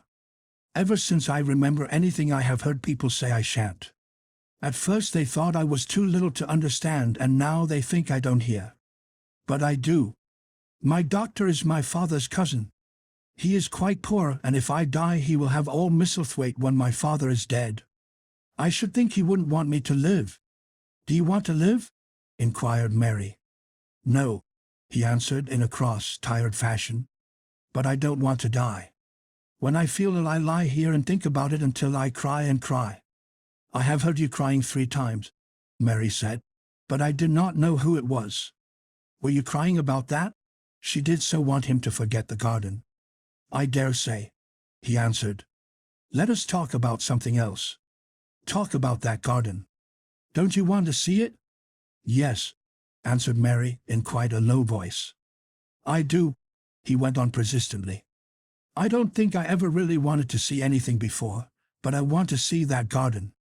I want the key dug up. I want the door unlocked. I would let them take me there in my chair. That would be getting fresh air. I am going to make them open the door. He had become quite excited, and his strange eyes began to shine like stars and looked more immense than ever. They have to please me, he said. I will make them take me there, and I will let you go, too. Mary's hands clutched each other. Everything would be spoiled, everything. Dickon would never come back. She would never again feel like a missel thrush with a safe hidden nest. Oh, don't do that, she cried out. He stared as if he thought she had gone crazy. Why? He exclaimed. You said you wanted to see it. I do, she answered almost with a sob in her throat. But if you make them open the door and take you in like that, it will never be a secret again. He leaned still farther forward. A secret, he said. What do you mean? Tell me. Mary's words almost tumbled over one another. You see, she panted. If no one knows but ourselves, if there was a door, hidden somewhere under the ivy, if there was, and we could find it, and if we could slip through it together and shut it behind us, and no one knew anyone was inside, and we called it our garden and pretended that we were missel thrushes and it was our nest, and if we played there almost every day and dug and planted seeds and made it all come alive. Is it dead? He interrupted her. It soon will be if no one cares for it. She went on. The bulbs will live, but the roses. He stopped her again, as excited as she was herself. What are bulbs? He put in quickly. They are daffodils and lilies and snowdrops. They are working in the earth now, pushing up pale green points because the spring is coming. Is the spring coming? He said. What is it like? You don't see it in rooms if you are ill. It is the sun shining on the rain and the rain falling on the sunshine, and things pushing up and working under the earth, said Mary. If the garden was a secret, and we could get into it, we could watch the things grow bigger every day, and see how many roses are alive. Don't you see? Oh, don't you see how much nicer it would be if it was a secret? He dropped back on his pillow and lay there with an odd expression on his face. I never had a secret, he said, except that one about not living to grow up. They don't know I know that, so it is a sort of secret. But I like this kind better. If you won't make them take you to the garden, pleaded Mary. Perhaps. I feel almost sure I can find out how to get in some time. And then, if the doctor wants you to go out in your chair, and if you can always do what you want to do, perhaps we might find some boy who would push you, and we could go alone, and it would always be a secret garden. I should like that, he said very slowly, his eyes looking dreamy. I should like that. I should not mind fresh air in a secret garden. Mary began to recover her breath and feel safer because the idea of keeping the secret seemed to please him.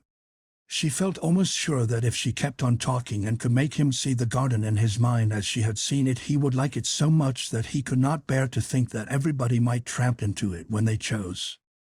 I'll tell you what I think it would be like if we could go into it, she said. It has been shut up so long, things have grown into a tangle perhaps.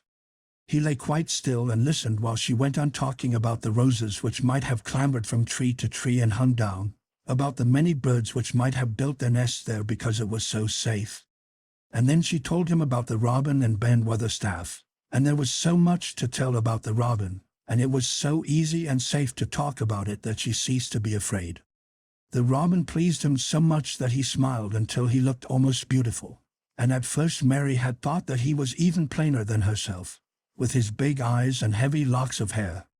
I did not know birds could be like that, he said. But if you stay in a room you never see things. What a lot of things you know. I feel as if you had been inside that garden. She did not know what to say, so she did not say anything. He evidently did not expect an answer, and the next moment he gave her a surprise. "I am going to let you look at something," he said. "Do you see that rose-colored silk curtain hanging on the wall over the mantelpiece?" Mary had not noticed it before, but she looked up and saw it. It was a curtain of soft silk hanging over what seemed to be some picture. "Yes," she answered. "There is a cord hanging from it," said Colin. "Go and pull it." Mary got up, much mystified, and found the cord. When she pulled it, the silk curtain ran back on rings, and when it ran back it uncovered a picture. It was the picture of a girl with a laughing face. She had bright hair tied up with a blue ribbon, and her gay, lovely eyes were exactly like Colin's unhappy ones, agate gray and looking twice as big as they really were because of the black lashes all round them. "She is my mother," said Colin complainingly. "I don't see why she died. Sometimes I hate her for doing it." "How queer," said Mary. "If she have lived, I believe I should not have been ill always," he grumbled. "I dare say I should have lived too, and my father would not have hated to look at me. I dare say I should have had a strong back." "Draw the curtain again." Mary did as she was told and returned to her footstool. "She is much prettier than you," she said, "but her eyes are just like yours. At least they are the same shape and color. Why is the curtain drawn over her?" He moved uncomfortably. "I made them do it," he said. "Sometimes I don't like to see her looking at me. She smiles too much when I am ill and miserable. Besides, she is mine, and I don't want everyone to see her." There were a few moments of silence, and then Mary spoke. "What would Mrs. Medlock do if she found out that I had been here?" she inquired. "She would do as I told her to do," he answered. "And I should tell her that I wanted you to come here and talk to me every day. I am glad you came." "So am I," said Mary. "I will come as often as I can, but—" she hesitated. "I shall have to look every day for the garden door." "Yes, you must," said Colin. "And you can tell me about it afterward." He lay thinking a few minutes, as he had done before, and then he spoke again. "I think you shall be a secret too," he said. "I will not tell them until they find out. I can always send the nurse out of the room and say that I want to be by myself. Do you know Martha?" "Yes, I know her very well," said Mary. "She waits on me." He nodded his head toward the outer corridor. "She is the one who is asleep in the other room. The nurse went away yesterday to stay all night with her sister, and she always makes Martha attend to me when she wants to go out. Martha shall tell you when to come here."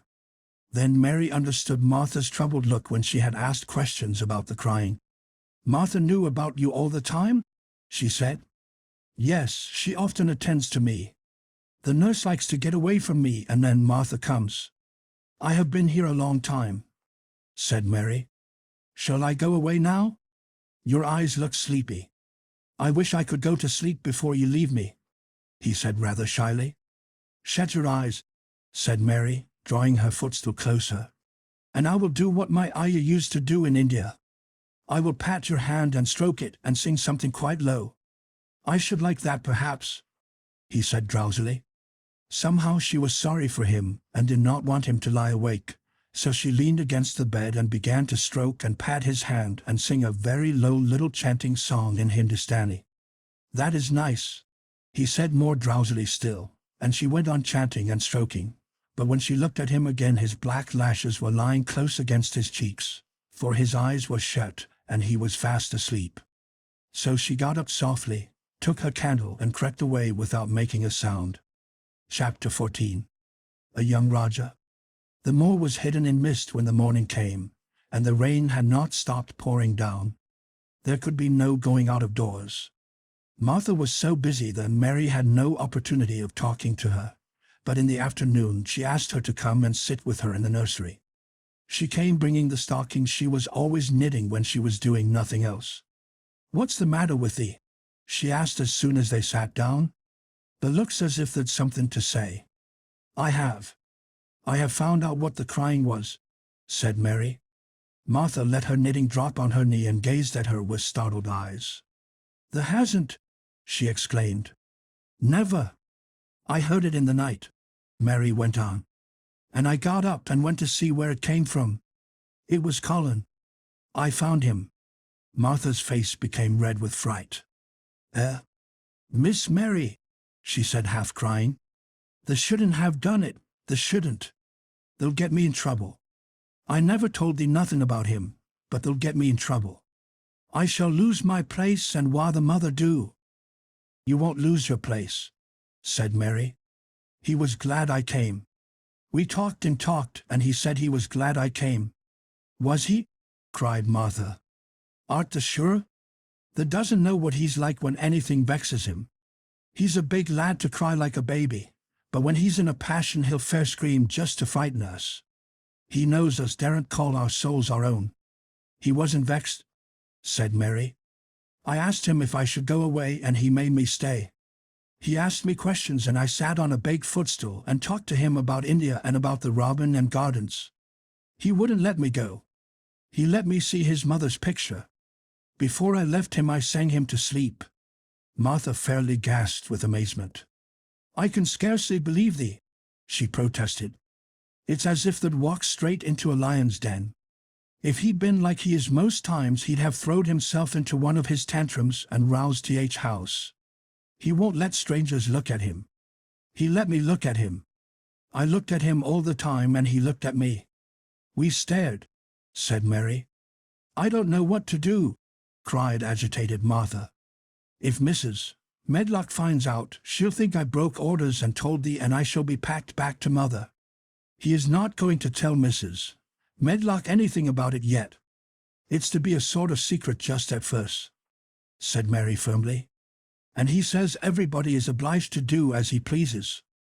Aye, that's true enough, T.H. bad lad, sighed Martha, wiping her forehead with her apron. He says Mrs. Medlock must. And he wants me to come and talk to him every day. And you are to tell me when he wants me. Me, said Martha. I shall lose my place. I shall for sure. You can't if you are doing what he wants you to do, and everybody is ordered to obey him, Mary argued. Does thou mean to say, cried Martha with wide open eyes, that he was nice to thee? I think he almost liked me, Mary answered. Then thou must have bewitched him, decided Martha, drawing a long breath. Do you mean magic? Inquired Mary. I've heard about magic in India, but I can't make it. I just went into his room, and I was so surprised to see him I stood and stared. And then he turned round and stared at me. And he thought I was a ghost or a dream, and I thought perhaps he was. And it was so queer being there alone together in the middle of the night, and not knowing about each other. And we began to ask each other questions. And when I asked him if I must go away, he said I must not. T.H. world's coming to an end, gasped Martha. What is the matter with him? Asked Mary. Nobody knows for sure and certain, said Martha. Mr. Craven went off his head like when he was born. T.H. doctors thought he'd have to be put in asylum.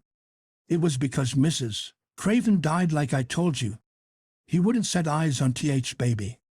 He just raved and said it'd be another hunchback like him, and it'd better die. Is Colin a hunchback? Mary asked. He didn't look like one.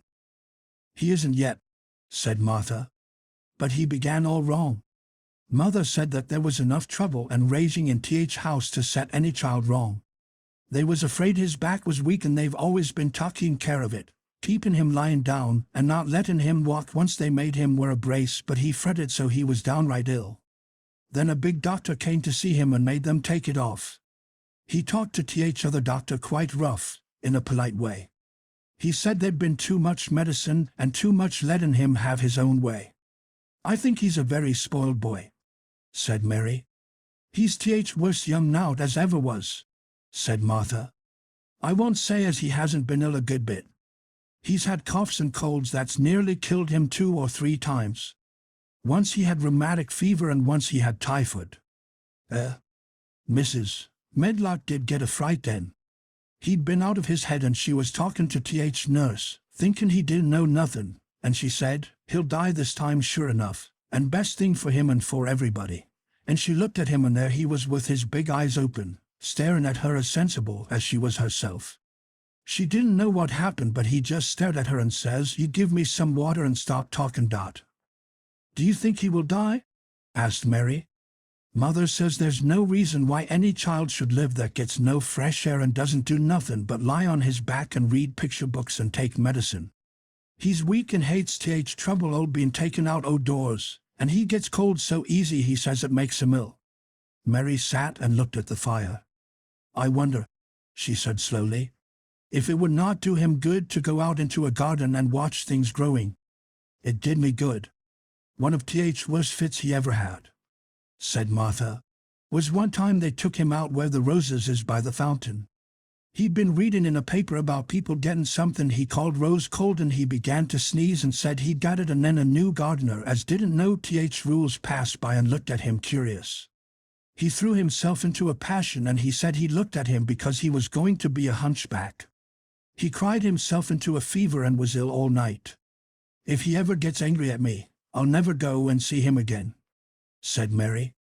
"He'll have thee if he wants thee," said Martha. "The may as well know that at start." Very soon afterward a bell rang, and she rolled up her knitting. "I dare say nurse wants me to stay with him a bit," she said. "I hope he's in a good temper." She was out of the room about 10 minutes, and then she came back with a puzzled expression. "Well, the has bewitched him," she said. "He's up on his sofa with his picture books. He's told the nurse to stay away until 6 o'clock. I'm to wait in the next room. Minute she was gone he called me to him and says, 'I want Mary Lennox to come and talk to me, and remember you're not to tell anyone. You'd better go as quick as you can.'" Mary was quite willing to go quickly. She did not want to see Colin as much as she wanted to see Dickon, but she wanted to see him very much. There was a bright fire on the hearth when she entered his room, and in the daylight she saw it was a very beautiful room indeed. There were rich colors in the rugs and hangings and pictures and books on the walls, which made it look glowing and comfortable even in spite of the grey sky and falling rain. Colin looked rather like a picture himself. He was wrapped in a velvet dressing gown and sat against a big brocaded cushion. He had a red spot on each cheek. "Come in," he said. "I've been thinking about you all morning." "I've been thinking about you too," answered Mary. "You don't know how frightened Martha is. She says Mrs. Medlock will think she told me about you, and then she will be sent away." He frowned. "Go and tell her to come here," he said. "She is in the next room." Mary went and brought her back. Poor Martha was shaking in her shoes. Colin was still frowning. "Have you to do what I please or have you not?" he demanded. "I have to do what you please, sir," Martha faltered, turning quite red. "Has Medlock to do what I please?" "Everybody has, sir," said Martha. "Well, then, if I order you to bring Miss Mary to me, how can Medlock send you away if she finds it out?" "Please don't let her, sir," pleaded Martha. "I'll send her away if she dares to say a word about such a thing," said Master Craven grandly. "She wouldn't like that, I can tell you." "Thank you, sir," bobbing a curtsy. "I want to do my duty, sir." "What I want is your duty," said Colin more grandly still. "I'll take care of you. Now go away." When the door closed behind Martha, Colin found Mistress Mary gazing at him as if he had set her wondering. "Why do you look at me like that?" he asked her. "What are you thinking about?" "I am thinking about two things." "What are they?" "Sit down and tell me." "This is the first one," said Mary, seating herself on the big stool. "Once in India I saw a boy who was a Rajah. He had rubies and emeralds and diamonds stuck all over him. He spoke to his people just as he spoke to Martha. Everybody had to do everything he told them, in a minute. I think they would have been killed if they hadn't. I shall make you tell me about Rajahs presently," he said. "But first tell me what the second thing was." "I was thinking," said Mary, "how different you are from Dickon." "Who is Dickon?" he said. "What a queer name." She might as well tell him. She thought she could talk about Dickon without mentioning the secret garden. She had liked to hear Martha talk about him. Besides, she longed to talk about him. It would seem to bring him nearer. "He is Martha's brother. He is 12 years old," she explained. He is not like anyone else in the world. He can charm foxes and squirrels and birds just as the natives in India charm snakes. He plays a very soft tune on a pipe and they come and listen. There were some big books on a table at his side, and he dragged one suddenly toward him. "There is a picture of a snake charmer in this," he exclaimed. "Come and look at it." The book was a beautiful one with superb colored illustrations, and he turned to one of them. "Can he do that?" he asked eagerly. "He played on his pipe and they listened," Mary explained. "But he doesn't call it magic. He says it's because he lives on the moor so much, and he knows their ways. He says he feels sometimes as if he was a bird or a rabbit himself. He likes them so. I think he asked the robin questions. It seemed as if they talked to each other in soft chirps." Colin lay back on his cushion, and his eyes grew larger and larger, and the spots on his cheeks burned. "Tell me some more about him," he said. "He knows all about eggs and nests," Mary went on. "And he knows where foxes and badgers and otters live. He keeps them secret so that other boys won't find their holes and frighten them. He knows about everything that grows or lives on the moor." "Does he like the moor?" said Colin. "How can he when it's such a great, bare, dreary place?" "It's the most beautiful place," protested Mary. "Thousands of lovely things grow on it, and there are thousands of little creatures all busy building nests, and making holes and burrows and chippering or singing or squeaking to each other. They are so busy and having such fun under the earth or in the trees or heather. It's their world." "How do you know all that?" said Colin, turning on his elbow to look at her. "I have never been there once, really," said Mary, suddenly remembering. "I only drove over it in the dark. I thought it was hideous. Martha told me about it first, and then Dickon.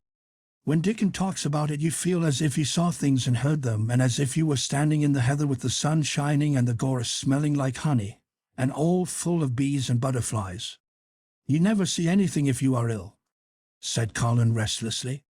He looked like a person listening to a new sound in the distance, and wondering what it was. "You can't if you stay in a room," said Mary. "I couldn't go on the moor," he said in a resentful tone. Mary was silent for a minute, and then she said something bold. "You might, sometime." He moved as if he were startled. "Go on the moor? How could I? I am going to die." "How do you know?" said Mary unsympathetically. She didn't like the way he had of talking about dying. She did not feel very sympathetic.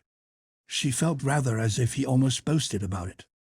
"Oh, I've heard it ever since I remember," he answered crossly. "They are always whispering about it and thinking I don't notice. They wish I would, too." Mistress Mary felt quite contrary. She pinched her lips together. "If they wished I would," she said, "I wouldn't." "Who wishes you would?" "The servants, and of course Dr. Craven, because he would get Misselthwaite and be rich instead of poor. He daren't say so, but he always looks cheerful when I am worse. When I had typhoid fever his face got quite fat. I think my father wishes it too." "I don't believe he does," said Mary quite obstinately. That made Colin turn and look at her again. "Don't you?" he said. And then he lay back on his cushion and was still, as if he were thinking. And there was quite a long silence. Perhaps they were both of them thinking strange things children do not usually think of.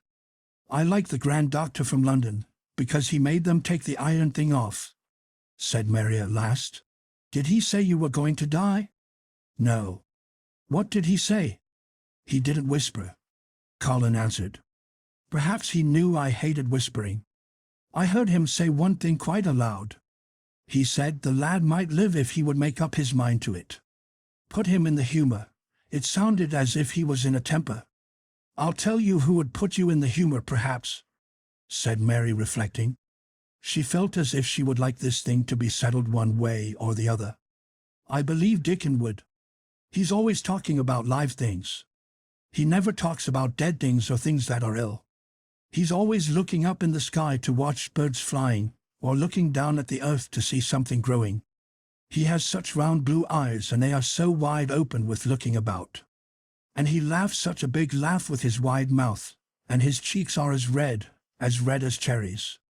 She pulled her stool nearer to the sofa, and her expression quite changed at the remembrance of the wide curving mouth and wide open eyes. "See here," she said. "Don't let us talk about dying. I don't like it. Let us talk about living. Let us talk and talk about Dickon.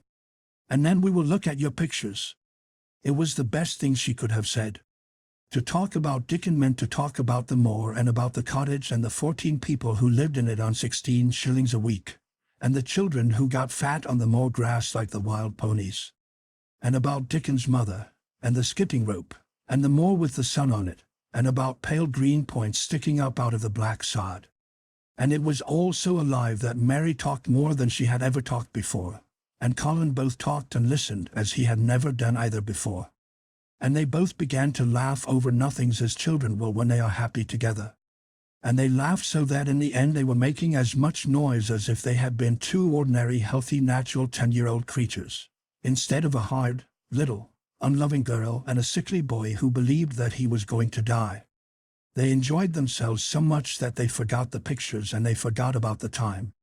They had been laughing quite loudly over Ben Weatherstaff and his robin, and Colin was actually sitting up as if he had forgotten about his weak back, when he suddenly remembered something.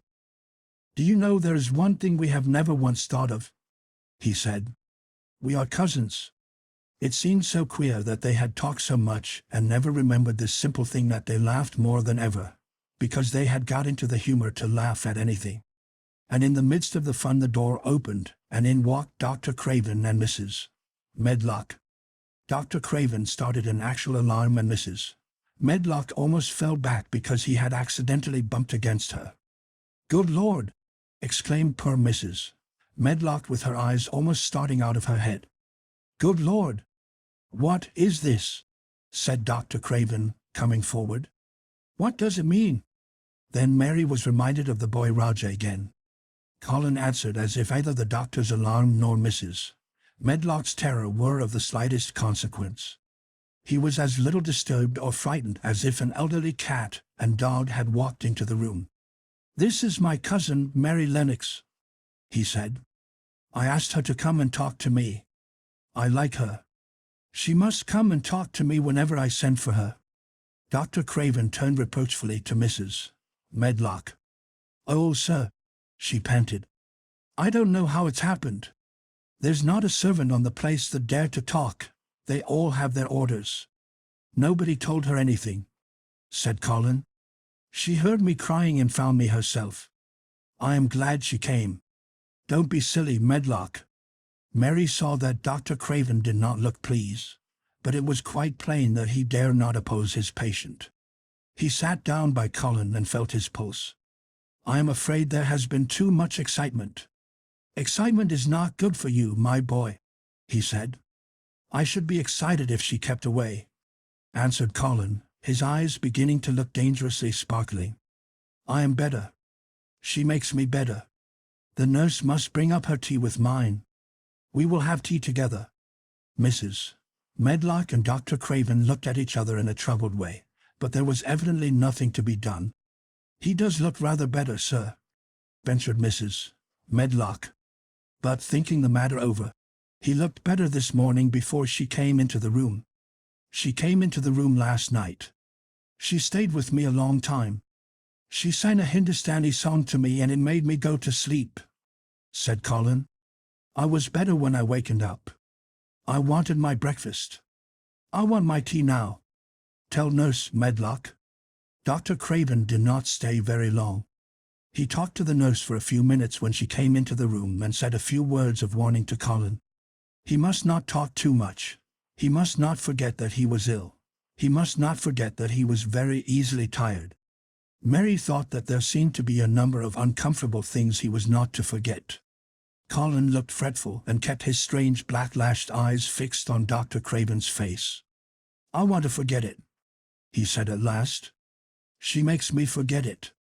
That is why I want her." Dr. Craven did not look happy when he left the room. He gave a puzzled glance at the little girl sitting on the large stool.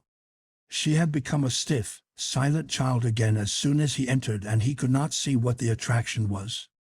The boy actually did look brighter, however, and he sighed rather heavily as he went down the corridor. "They are always wanting me to eat things when I don't want to," said Colin, as the nurse brought in the tea and put it on the table by the sofa. "Now if you'll eat I will. Those muffins look so nice and hot. Tell me about Rogers." Chapter 15. Nest Building. After another week of rain, the high arch of blue sky appeared again, and the sun which poured down was quite hot. Though there had been no chance to see either the secret garden or Dickon, Mistress Mary had enjoyed herself very much. The week had not seemed long. She had spent hours of every day with Colin in his room, talking about Rogers or gardens or Dickon and the cottage on the moor. They had looked at the splendid books and pictures, and sometimes Mary had read things to Colin, and sometimes he had read a little to her. When he was amused and interested, she thought he scarcely looked like an invalid at all, except that his face was so colorless, and he was always on the sofa. "You are a sly young one to listen and get out of your bed to go following things up like you did that night," Mrs. Medlock said once. "But there's no saying it's not been a sort of blessing to the lot of us. He's not had a tantrum or a whining fit since you made friends. The nurse was just going to give up the case because she was so sick of him, but she says she doesn't mind staying now you've gone on duty with her," laughing a little. In her talks with Colin, Mary had tried to be very cautious about the secret garden. There were certain things she wanted to find out from him, but she felt that she must find them out without asking him direct questions. In the first place, as she began to like to be with him, she wanted to discover whether he was the kind of boy you could tell a secret to. He was not in the least like Dickon, but he was evidently so pleased with the idea of a garden no one knew anything about that she thought perhaps he could be trusted. But she had not known him long enough to be sure. The second thing she wanted to find out was this: if he could be trusted, if he really could, wouldn't it be possible to take him to the garden without having anyone find it out? The Grand Doctor had said that he must have fresh air, and Colin had said that he would not mind fresh air in a secret garden. Perhaps if he had a great deal of fresh air and knew Dickon and the robin, and saw things growing, he might not think so much about dying. Mary had seen herself in the glass sometimes lately when she had realized that she looked quite a different creature from the child she had seen when she arrived from India. This child looked nicer. Even Martha had seen a change in her. "Air from Moore has done thee good already," she had said. "The arty not nigh so yeller, and the arty not nigh so scrawny. Even the hair doesn't slamp down on the head so flat. It's got some life in it so as it sticks out a bit. It's like me," said Mary. "It's growing stronger and fatter. I'm sure there's more of it." "It looks it for sure," said Martha, ruffling it up a little round her face. "The arty not half so ugly when it's that way, and there's a bit o' red in the cheeks." If gardens and fresh air had been good for her, perhaps they would be good for Colin. But then, if he hated people to look at him, perhaps he would not like to see Dickon. "Why does it make you angry when you are looked at?" she inquired one day. "I always hated it," he answered, "even when I was very little. Then when they took me to the seaside and I used to lie in my carriage, everybody used to stare, and ladies would stop and talk to my nurse, and then they would begin to whisper, and I knew then they were saying I shouldn't live to grow up. Then sometimes the ladies would pat my cheeks and say, 'Poor child.' Once when a lady did that, I screamed out loud and bit her hand. She was so frightened she ran away." "She thought you had gone mad like a dog," said Mary, not at all admiringly. "I don't care what she thought," said Colin, frowning.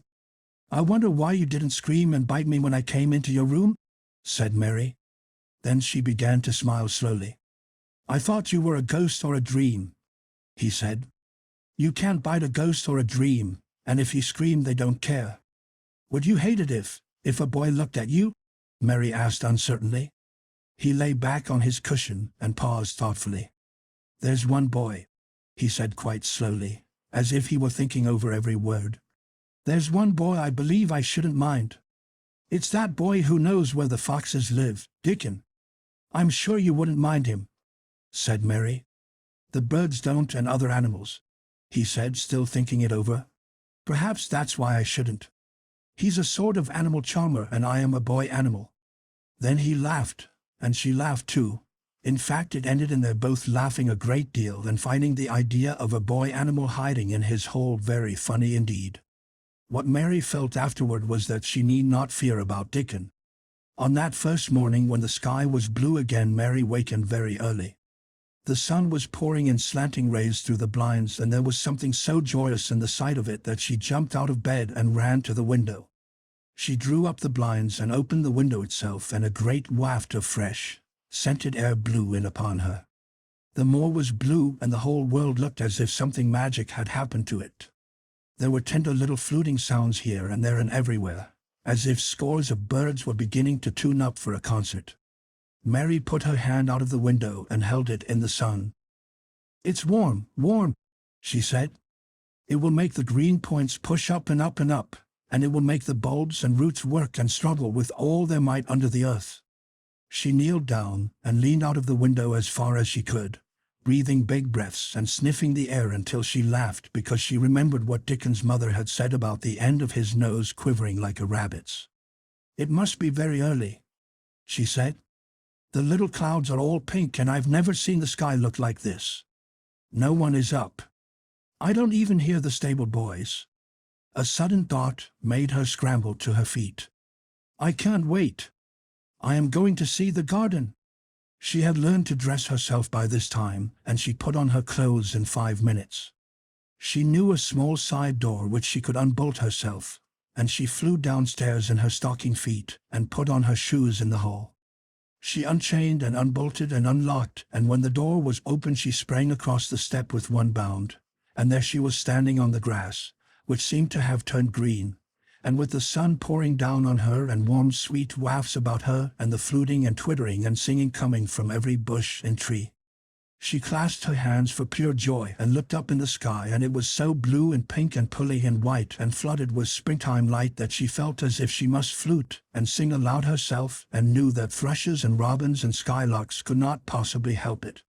She ran around the shrubs and paths towards the secret garden. "It is all different already," she said. "The grass is greener, and things are sticking up everywhere, and things are uncurling, and green buds of leaves are showing. This afternoon I am sure Dickon will come."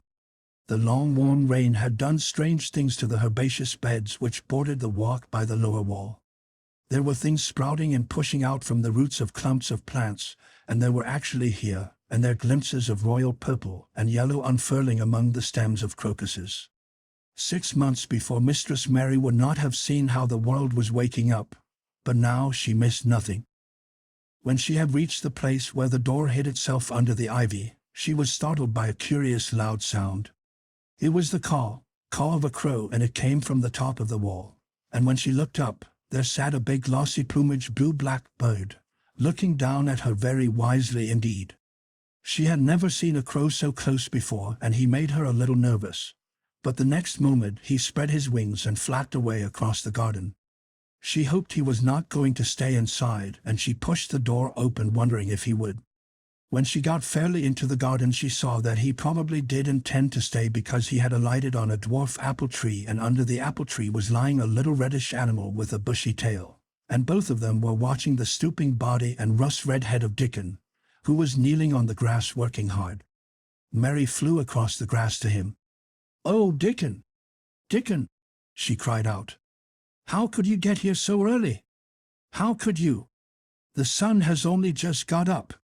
He got up himself, laughing and glowing, and tousled, his eyes like a bit of the sky. He said.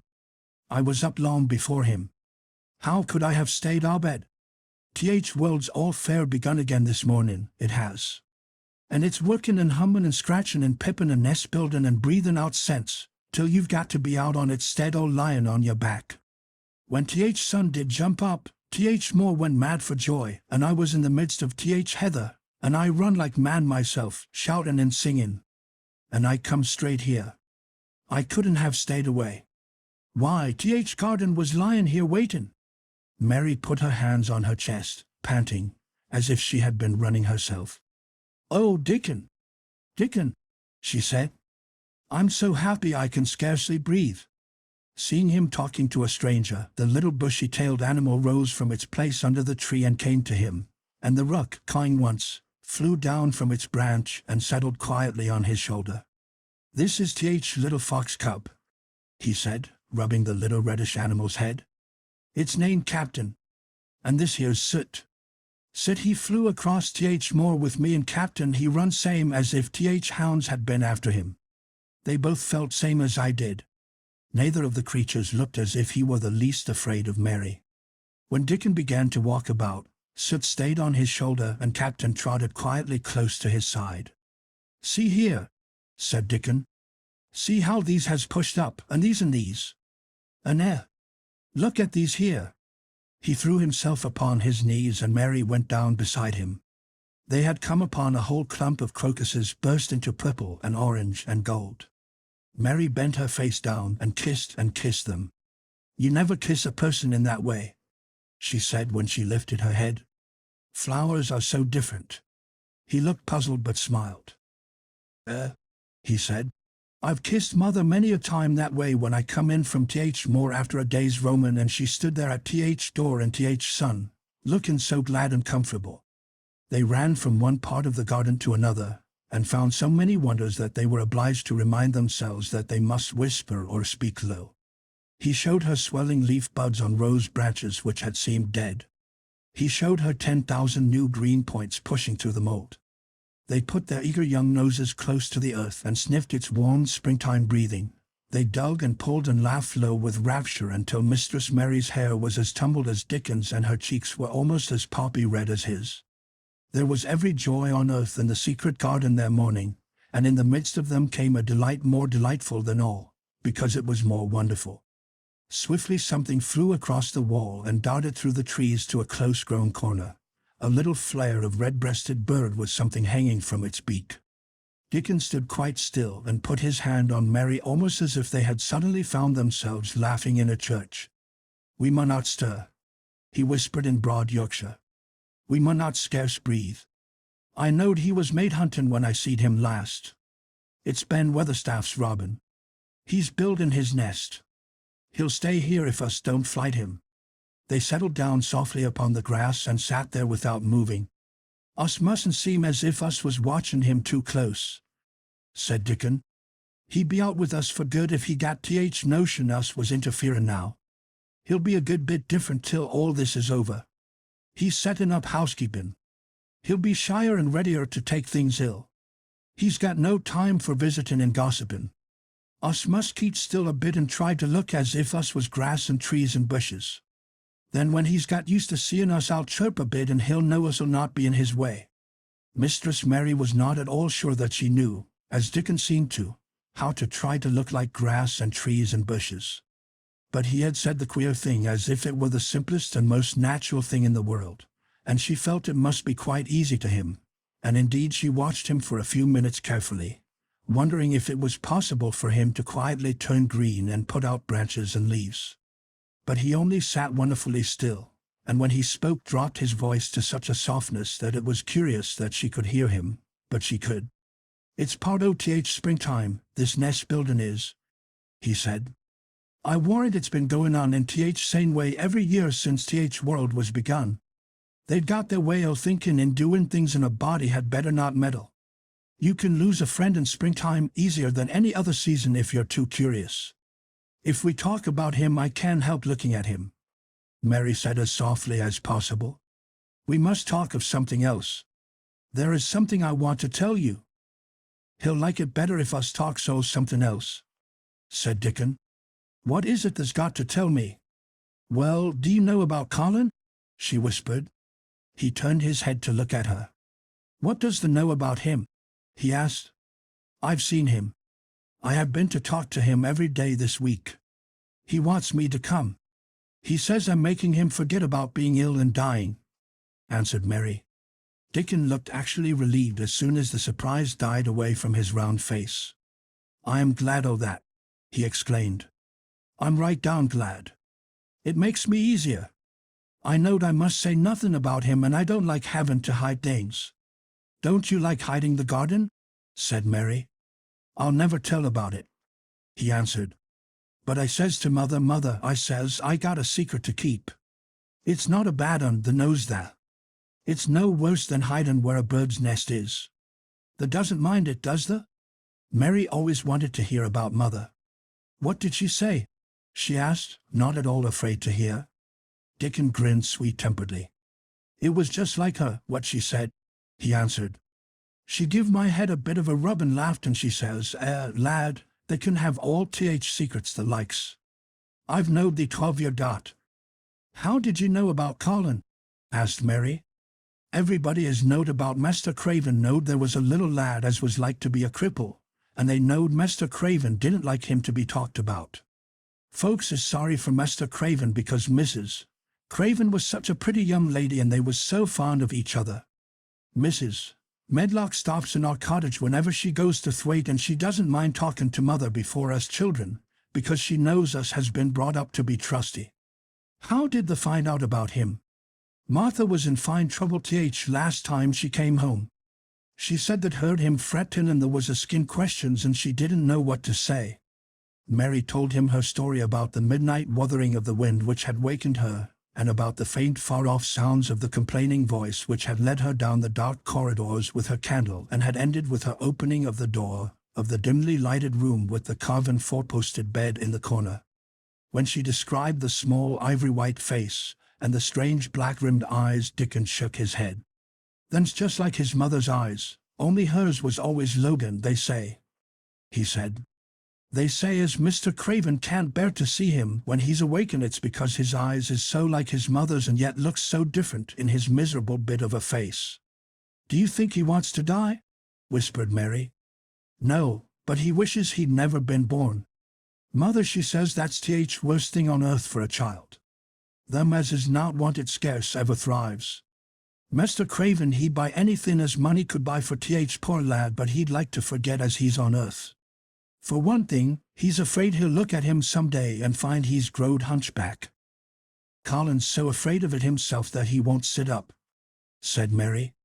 "He says he's always thinking that if he should feel a lump coming he should go crazy and scream himself to death." He oughtn't to lie there thinking things like that," said Dickon. "No lad could get well as thought them sort o' things."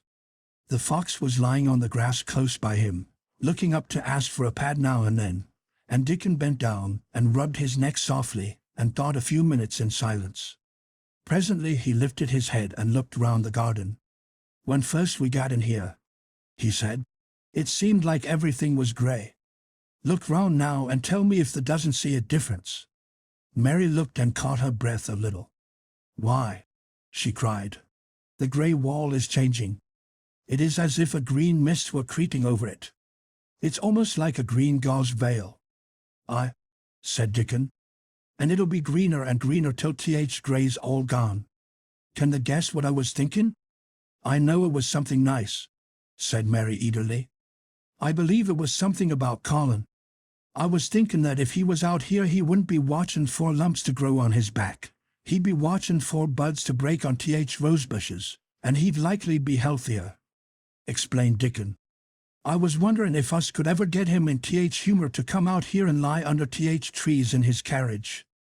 I've been wondering that myself. I've thought of it almost every time I've talked to him," said Mary. "I've wondered if he could keep a secret, and I've wondered if we could bring him here without anyone seeing us. I thought perhaps you could push his carriage. The doctor said he must have fresh air, and if he wants us to take him out no one dare disobey him. He won't go out for other people, and perhaps they will be glad if he will go out with us. He could order the gardeners to keep away so they wouldn't find out." Dickon was thinking very hard as he scratched Captain's back. "It'd be good for him, I'll warrant," he said. "Us not be thinking he'd better never been born. Us be just two children watching a garden grow, and he'd be another.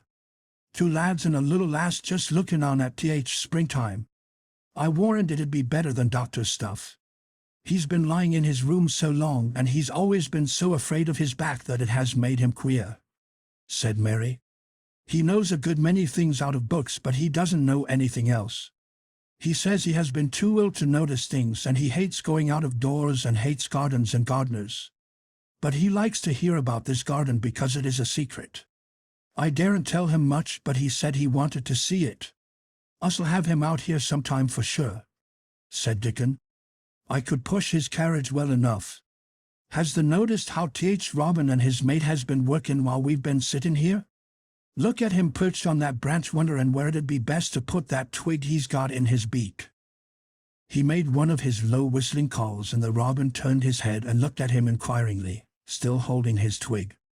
Dickon spoke to him as Ben Weatherstaff did, but Dickon's tone was one of friendly advice. "Where's ever the puts it?" he said. "It'll be all right. They knew how to build the nest before they came out oth egg. Get on with thee, lad. This got no time to lose." "Oh, I do like to hear you talk to him," Mary said, laughing delightedly. "Ben Weatherstaff scolds him and makes fun of him, and he hops about and looks as if he understood every word, and I know he likes it. Ben Weatherstaff says he is so conceited he would rather have stones thrown at him than not be noticed." Dickon laughed too and went on talking. "The knows us won't trouble thee," he said to the robin. "Us is near being wild things ourselves. Us is nest building too, bless thee. Look out the doesn't tell on us." And though the robin did not answer, because his beak was occupied, Mary knew that when he flew away with his twig to his own corner of the garden, the darkness of his bright eye meant that he would not tell their secret for the world. Chapter 16. "I won't," said Mary. They found a great deal to do that morning, and Mary was late in returning to the house and was also in such a hurry to get back to her work that she quite forgot Colin until the last moment. "Tell Colin that I can't come and see him yet," she said to Martha. "I'm very busy in the garden." Martha looked rather frightened. Miss Mary," she said, "it may put him all out of humor when I tell him that." But Mary was not as afraid of him as other people were, and she was not a self-sacrificing person. "I can't stay," she answered. "Dickon's waiting for me." And she ran away. The afternoon was even lovelier and busier than the morning had been. Already nearly all the weeds were cleared out of the garden, and most of the roses and trees had been pruned or dug about. Dickon had brought a spade of his own, and he had taught Mary to use all her tools, so that by this time it was plain that though the lovely wild place was not likely to become a gardener's garden, it would be a wilderness of growing things before the springtime was over. "There'll be apple blossoms and cherry blossoms overhead," Dickon said, working away with all his might. "And there'll be peach and plum trees in bloom against walls, and grass will be a carpet of flowers."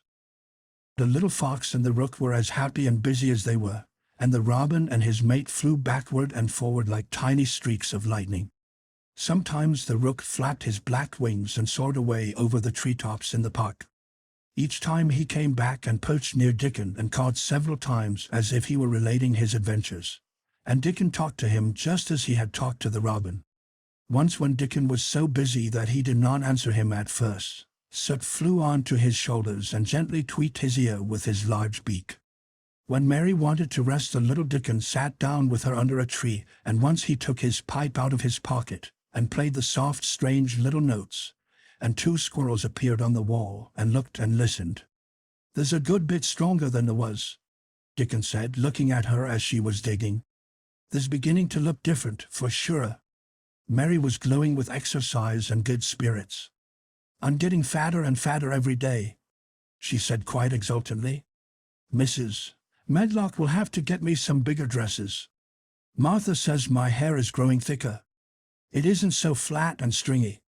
The sun was beginning to set and sending deep gold-colored rays slanting under the trees when they parted. "It'll be fine tomorrow," said Dickon. "I'll be at work by sunrise." "So will I," said Mary. She ran back to the house as quickly as her feet would carry her. She wanted to tell Colin about Dickon's fox cub and the rook, and about what the springtime had been doing. She felt sure he would like to hear. So it was not very pleasant when she opened the door of her room to see Martha standing waiting for her with a doleful face. "What is the matter?" she asked. "What did Colin say when you told him I couldn't come?" Said Martha. "I wish the gone. He was nigh going into one o' his tantrums. There's been a nice to-do all afternoon to keep him quiet. He would watch the clock all time." Mary's lips pinched themselves together. She was no more used to considering other people than Colin was, and she saw no reason why an ill-tempered boy should interfere with the things she liked best. She knew nothing about the pitifulness of people who had been ill and nervous, and who did not know that they could control their tempers and need not make other people ill and nervous, too. When she had had a headache in India, she had done her best to see that everybody else also had a headache or something quite as bad. And she felt she was quite right. But of course now she felt that Colin was quite wrong. He was not on his sofa when she went into his room. He was lying flat on his back in bed, and he did not turn his head toward her as she came in. This was a bad beginning, and Mary marched up to him with her stiff manner. "Why didn't you get up?" she said. "I did get up this morning when I thought you were coming," he answered without looking at her. "I made them put me back in bed this afternoon. My back ached and my head ached, and I was tired." "Why didn't you come?" "I was working in the garden with Dickon," said Mary. Colin frowned and condescended to look at her. "I won't let that boy come here if you go and stay with him instead of coming to talk to me," he said. Mary flew into a fine passion. She could fly into a passion without making a noise. She just grew sour and obstinate, and did not care what happened. "If you send Dickon away, I'll never come into this room again," she retorted. "You'll have to if I want you," said Colin. "I won't," said Mary. "I'll make you," said Colin. "They shall drag you in." "Shall they, Mr. Roger?" said Mary fiercely. "They may drag me in, but they can't make me talk when they get me here. I'll sit and clench my teeth and never tell you one thing. I won't even look at you. I'll stare at the floor." They were a nice, agreeable pair as they glared at each other. If they had been two little street boys, they would have sprung at each other and had a rough-and-tumble fight. As it was, they did the next thing to it. "You are a selfish thing," cried Colin. "What are you?" said Mary. "Selfish people always say that. Anyone is selfish who doesn't do what they want. You're more selfish than I am. You're the most selfish boy I ever saw." "I'm not," snapped Colin. "I'm not as selfish as your fine Dickon is. He keeps you playing in the dirt when he knows I am all by myself. He's selfish, if you like." Mary's eyes flashed fire. "He's nicer than any other boy that ever lived," she said. He's like an angel." It might sound rather silly to say that, but she did not care. "A nice angel," Colin sneered ferociously. "He's a common cottage boy off the moor." "He's better than a common Roger," retorted Mary. "He's 1,000 times better." Because she was the stronger of the two, she was beginning to get the better of him. The truth was that he had never had a fight with anyone like himself in his life, and, upon the whole, it was rather good for him, though neither he nor Mary knew anything about that. He turned his head on his pillow and shut his eyes, and a big tear was squeezed out and ran down his cheek. He was beginning to feel pathetic and sorry for himself, not for anyone else. "I'm not as selfish as you, because I'm always ill, and I'm sure there is a lump coming on my back," he said. "And I am going to die besides."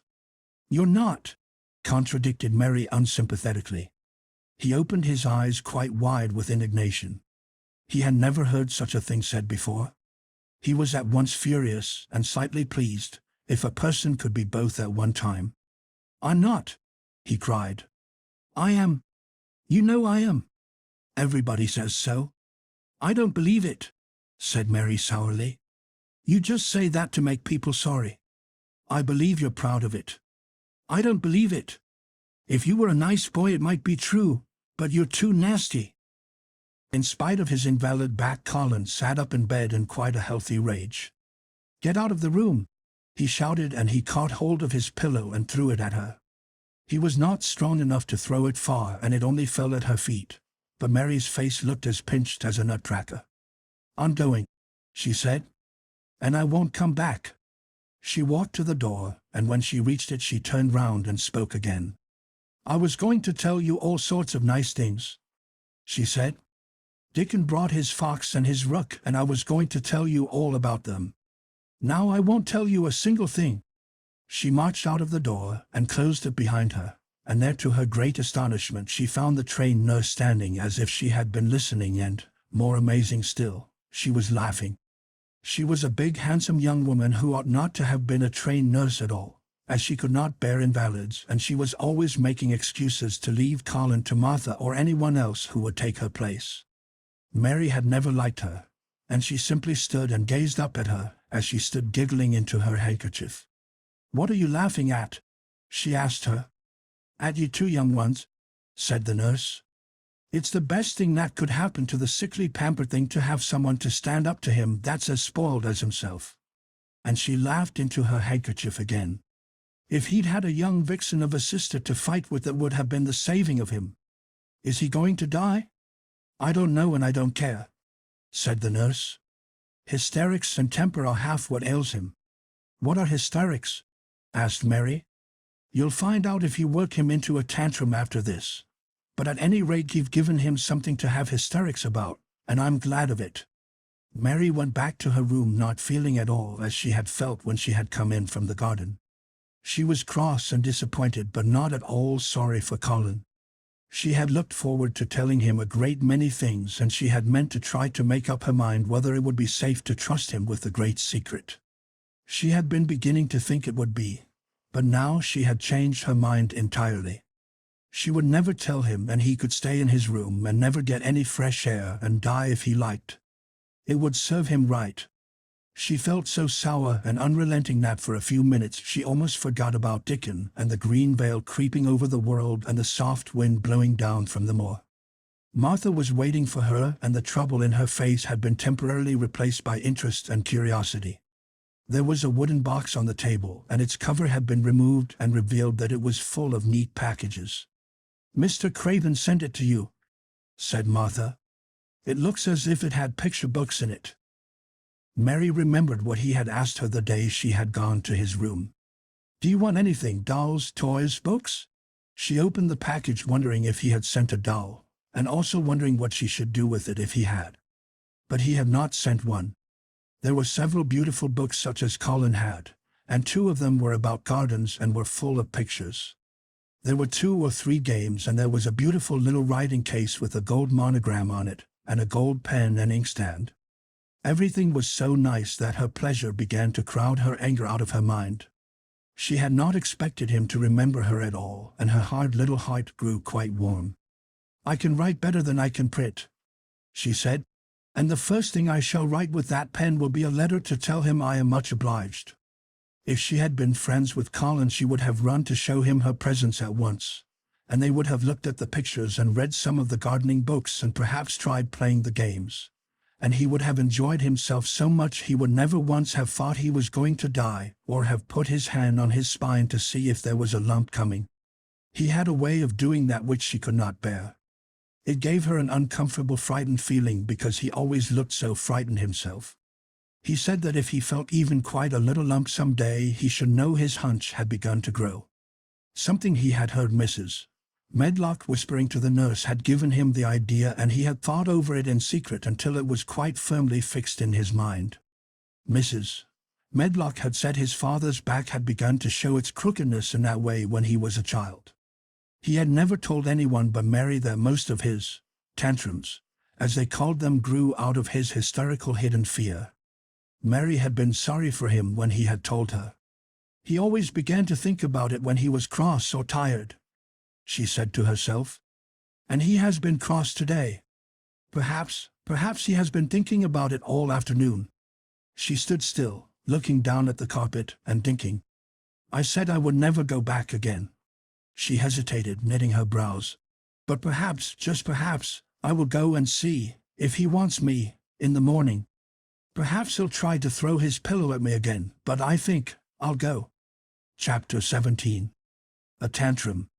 She had got up very early in the morning and had worked hard in the garden, and she was tired and sleepy. So as soon as Martha had brought her supper and she had eaten it, she was glad to go to bed. As she laid her head on the pillow she murmured to herself, "I'll go out before breakfast and work with Dickon, and then afterward I believe I'll go to see him." She thought it was the middle of the night when she was awakened by such dreadful sounds that she jumped out of bed in an instant. What was it? What was it? The next minute she felt quite sure she knew. Doors were opened and shut, and there were hurrying feet in the corridors, and someone was crying and screaming at the same time, screaming and crying in a horrible way. "It's Colin," she said. "He's having one of those tantrums the nurse called hysterics. How awful it sounds." As she listened to the sobbing screams, she did not wonder that people were so frightened that they gave him his own way in everything rather than hear them. She put her hands over her ears and felt sick and shivering. "I don't know what to do. I don't know what to do," she kept saying. "I can't bear it." Once she wondered if he would stop if she dared go to him, and then she remembered how he had driven her out of the room and thought that perhaps the sight of her might make him worse. Even when she pressed her hands more tightly over her ears, she could not keep the awful sounds out. She hated them so and was so terrified by them that suddenly they began to make her angry, and she felt as if she should like to fly into a tantrum herself and frighten him as he was frightening her. She was not used to anyone's tempers but her own. She took her hands from her ears and sprang up and stamped her foot. "He ought to be stopped. Somebody ought to make him stop. Somebody ought to beat him," she cried out.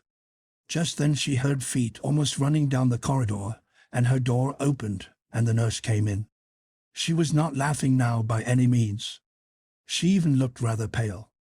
"He's worked himself into hysterics," she said in a great hurry. "He'll do himself harm. No one can do anything with him. You come and try like a good child. He likes you. He turned me out of the room this morning," said Mary, stamping her foot with excitement. The stamp rather pleased the nurse. The truth was that she had been afraid she might find Mary crying and hiding her head under the bedclothes. "That's right," she said.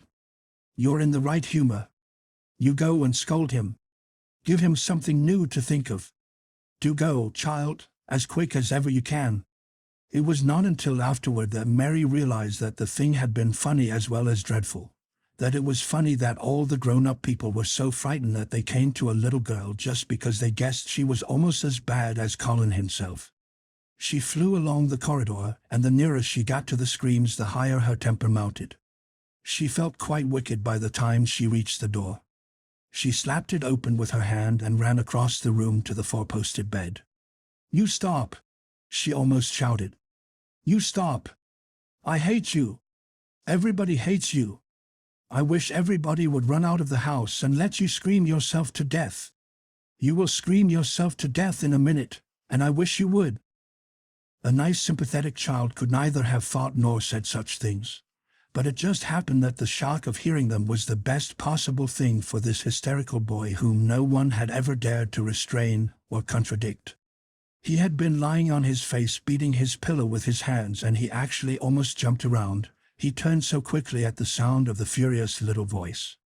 His face looked dreadful, white and red and swollen, and he was gasping and choking, but savage little Mary did not care an atom. "If you scream another scream," she said, "I'll scream too, and I can scream louder than you can, and I'll frighten you, I'll frighten you." He actually had stopped screaming because she had startled him so. The scream which had been coming almost choked him. The tears were streaming down his face, and he shook all over. "I can't stop," he gasped and sobbed. I can't. "You can," shouted Mary. "Half that ails you is hysterics and temper, just hysterics, hysterics, hysterics," and she stamped each time she said it. "I felt the lump, I felt it," choked out Colin. "I knew I should. I shall have a hunch on my back and then I shall die." And he began to writhe again and turn on his face and sobbed and wailed, but he didn't scream. "You didn't feel a lump," contradicted Mary fiercely. "If he did, it was only a hysterical lump. Hysterics makes lumps. There's nothing the matter with your horrid back, nothing but hysterics. Turn over and let me look at it." She liked the word hysterics, and felt somehow as if it had an effect on him. He was probably like herself and had never heard it before. "Nurse," she commanded, "come here and show me his back this minute." The nurse, Mrs. Medlock, and Martha had been standing huddled together near the door staring at her, their mouths half open. All three had gasped with fright more than once. The nurse came forward as if she were half afraid. Colin was heaving with great breathless sobs. "Perhaps he won't let me."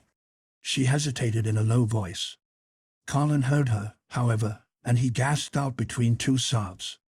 "Sh show her. She'll see then." It was a poor thin back to look at when it was bared. Every rib could be counted and every joint of the spine, though Mistress Mary did not count them as she bent over and examined them with a solemn, savage little face. She looked so sour and old-fashioned that the nurse turned her head aside to hide the twitching of her mouth. There was just a minute's silence, for even Colin tried to hold his breath while Mary looked up and down his spine, and down and up, as intently as if she had been the great doctor from London. "There's not a single lump there," she said at last. "There's not a lump as big as a pin, except backbone lumps, and you can only feel them because you're thin. I've got backbone lumps myself, and they used to stick out as much as yours do, until I began to get fatter, and I am not fat enough yet to hide them. There's not a lump as big as a pin. If you ever say there is again, I shall laugh." No one but Colin himself knew what effect those crossly spoken childish words had on him. If he had ever had anyone to talk to about his secret terrors, if he had ever dared to let himself ask questions, if he had had childish companions and had not lain on his back in the huge closed house, breathing an atmosphere heavy with the fears of people who were most of them ignorant and tired of him, he would have found out that most of his fright and illness was created by himself. But he had lain and thought of himself and his aches and weariness for hours and days and months and years. And now that an angry, unsympathetic little girl insisted obstinately that he was not as ill as he thought he was, he actually felt as if she might be speaking the truth.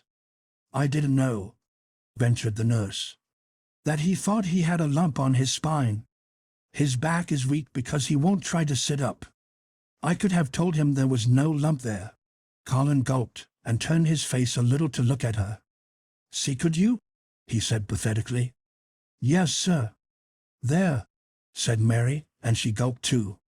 Colin turned on his face again, and but for his long-drawn broken breaths, which were the dying down of his storm of sobbing, he lay still for a minute, though great tears streamed down his face and wet the pillow. Actually, the tears meant that a curious great relief had come to him. Presently he turned and looked at the nurse again, and strangely enough he was not like a Rajah at all as he spoke to her. "Do you think I could live to grow up?" he said. The nurse was neither clever nor soft-hearted, but she could repeat some of the London doctor's words. "You probably will if you will do what you are told to do and not give way to your temper, and stay out a great deal in the fresh air." Colin's tantrum had passed, and he was weak and worn out with crying, and this perhaps made him feel gentle.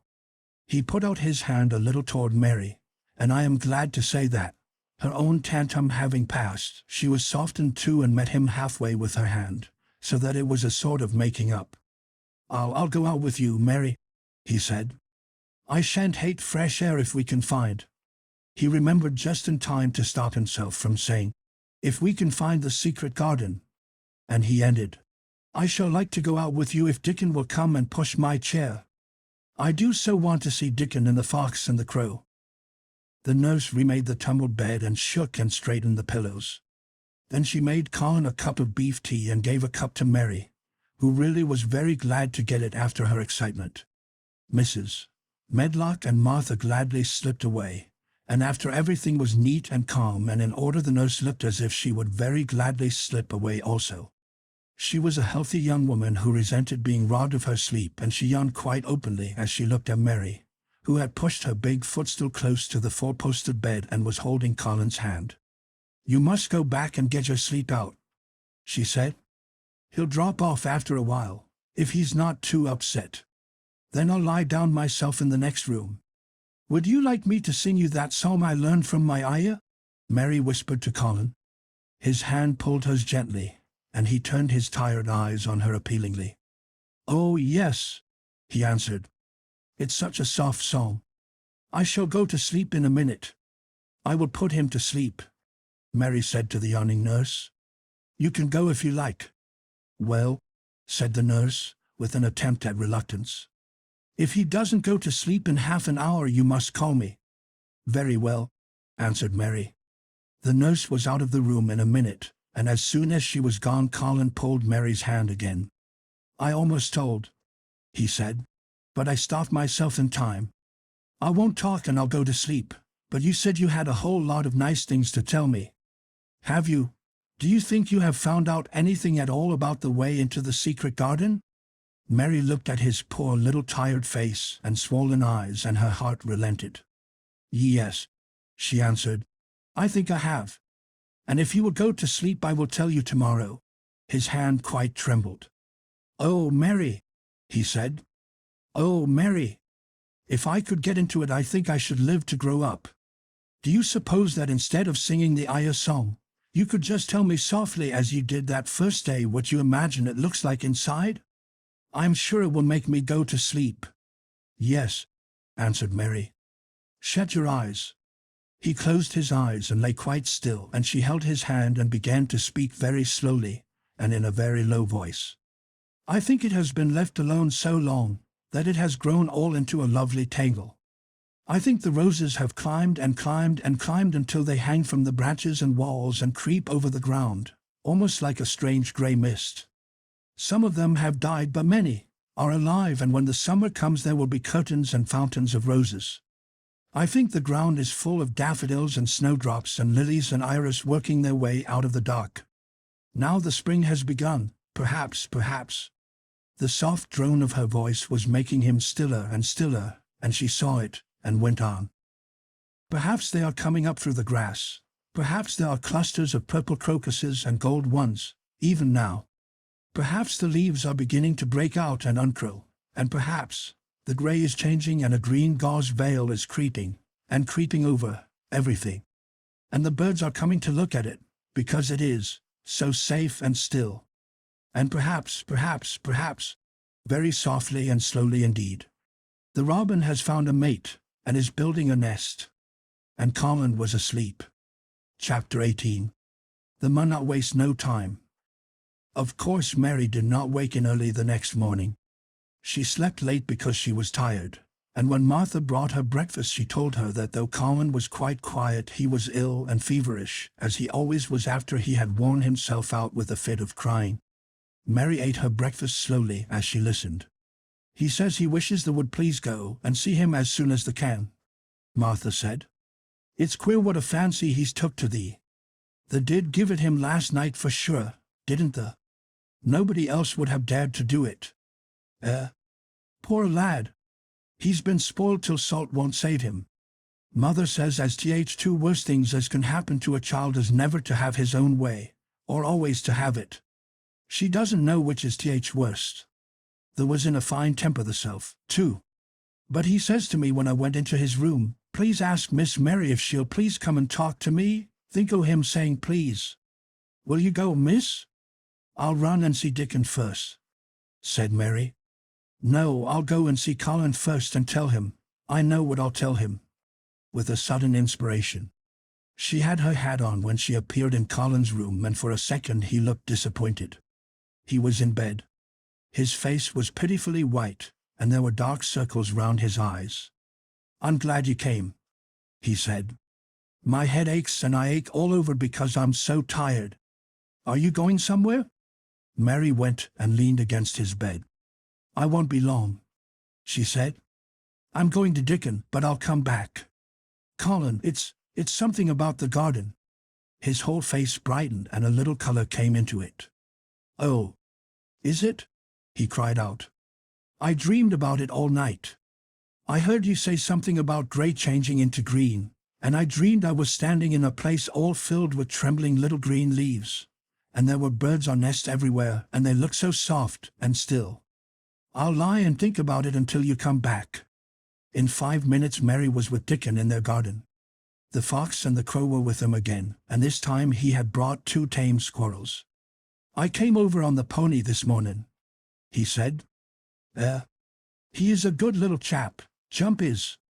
I brought these 2 in my pockets. This here one he's called Nut and this here other one's called Shell." When he said Nut, one squirrel leaped onto his right shoulder, and when he said Shell, the other one leaped onto his left shoulder.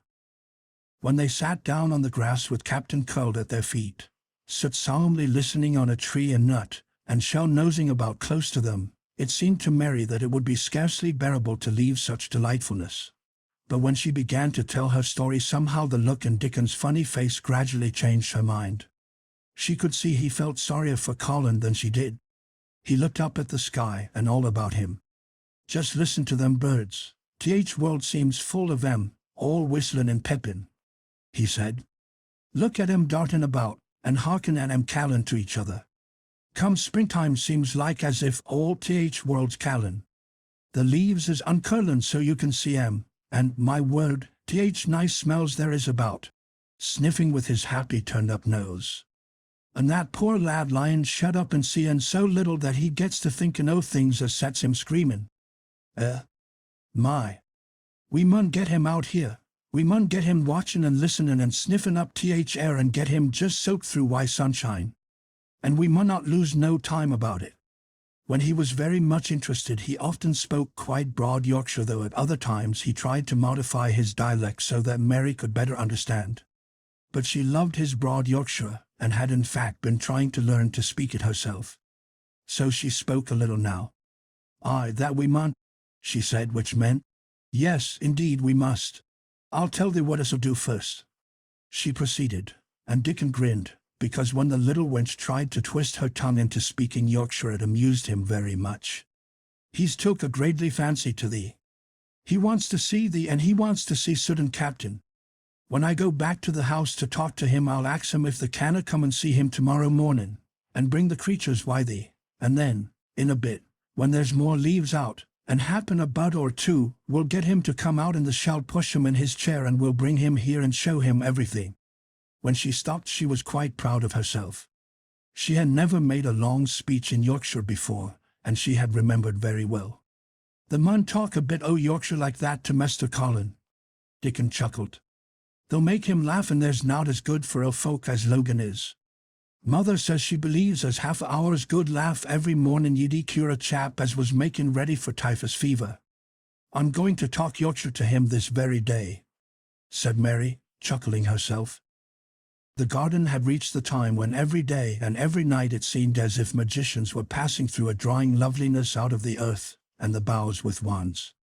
It was hard to go away and leave it all, particularly as Nut had actually crept onto her dress and Shell had scrambled down the trunk of the apple tree they sat under, and stayed there looking at her with inquiring eyes. But she went back to the house, and when she sat down close to Colin's bed he began to sniff as Dickon did, though not in such an experienced way. "You smell like flowers and fresh things," he cried out quite joyously. "What is it you smell of? It's cool and warm and sweet all at the same time." "It's wind from moor," said Mary. "It comes sitting on grass under a tree why Dickon and why Captain and Sudden Nut and Shell. It's springtime and out doors and sunshine as smells so greatly."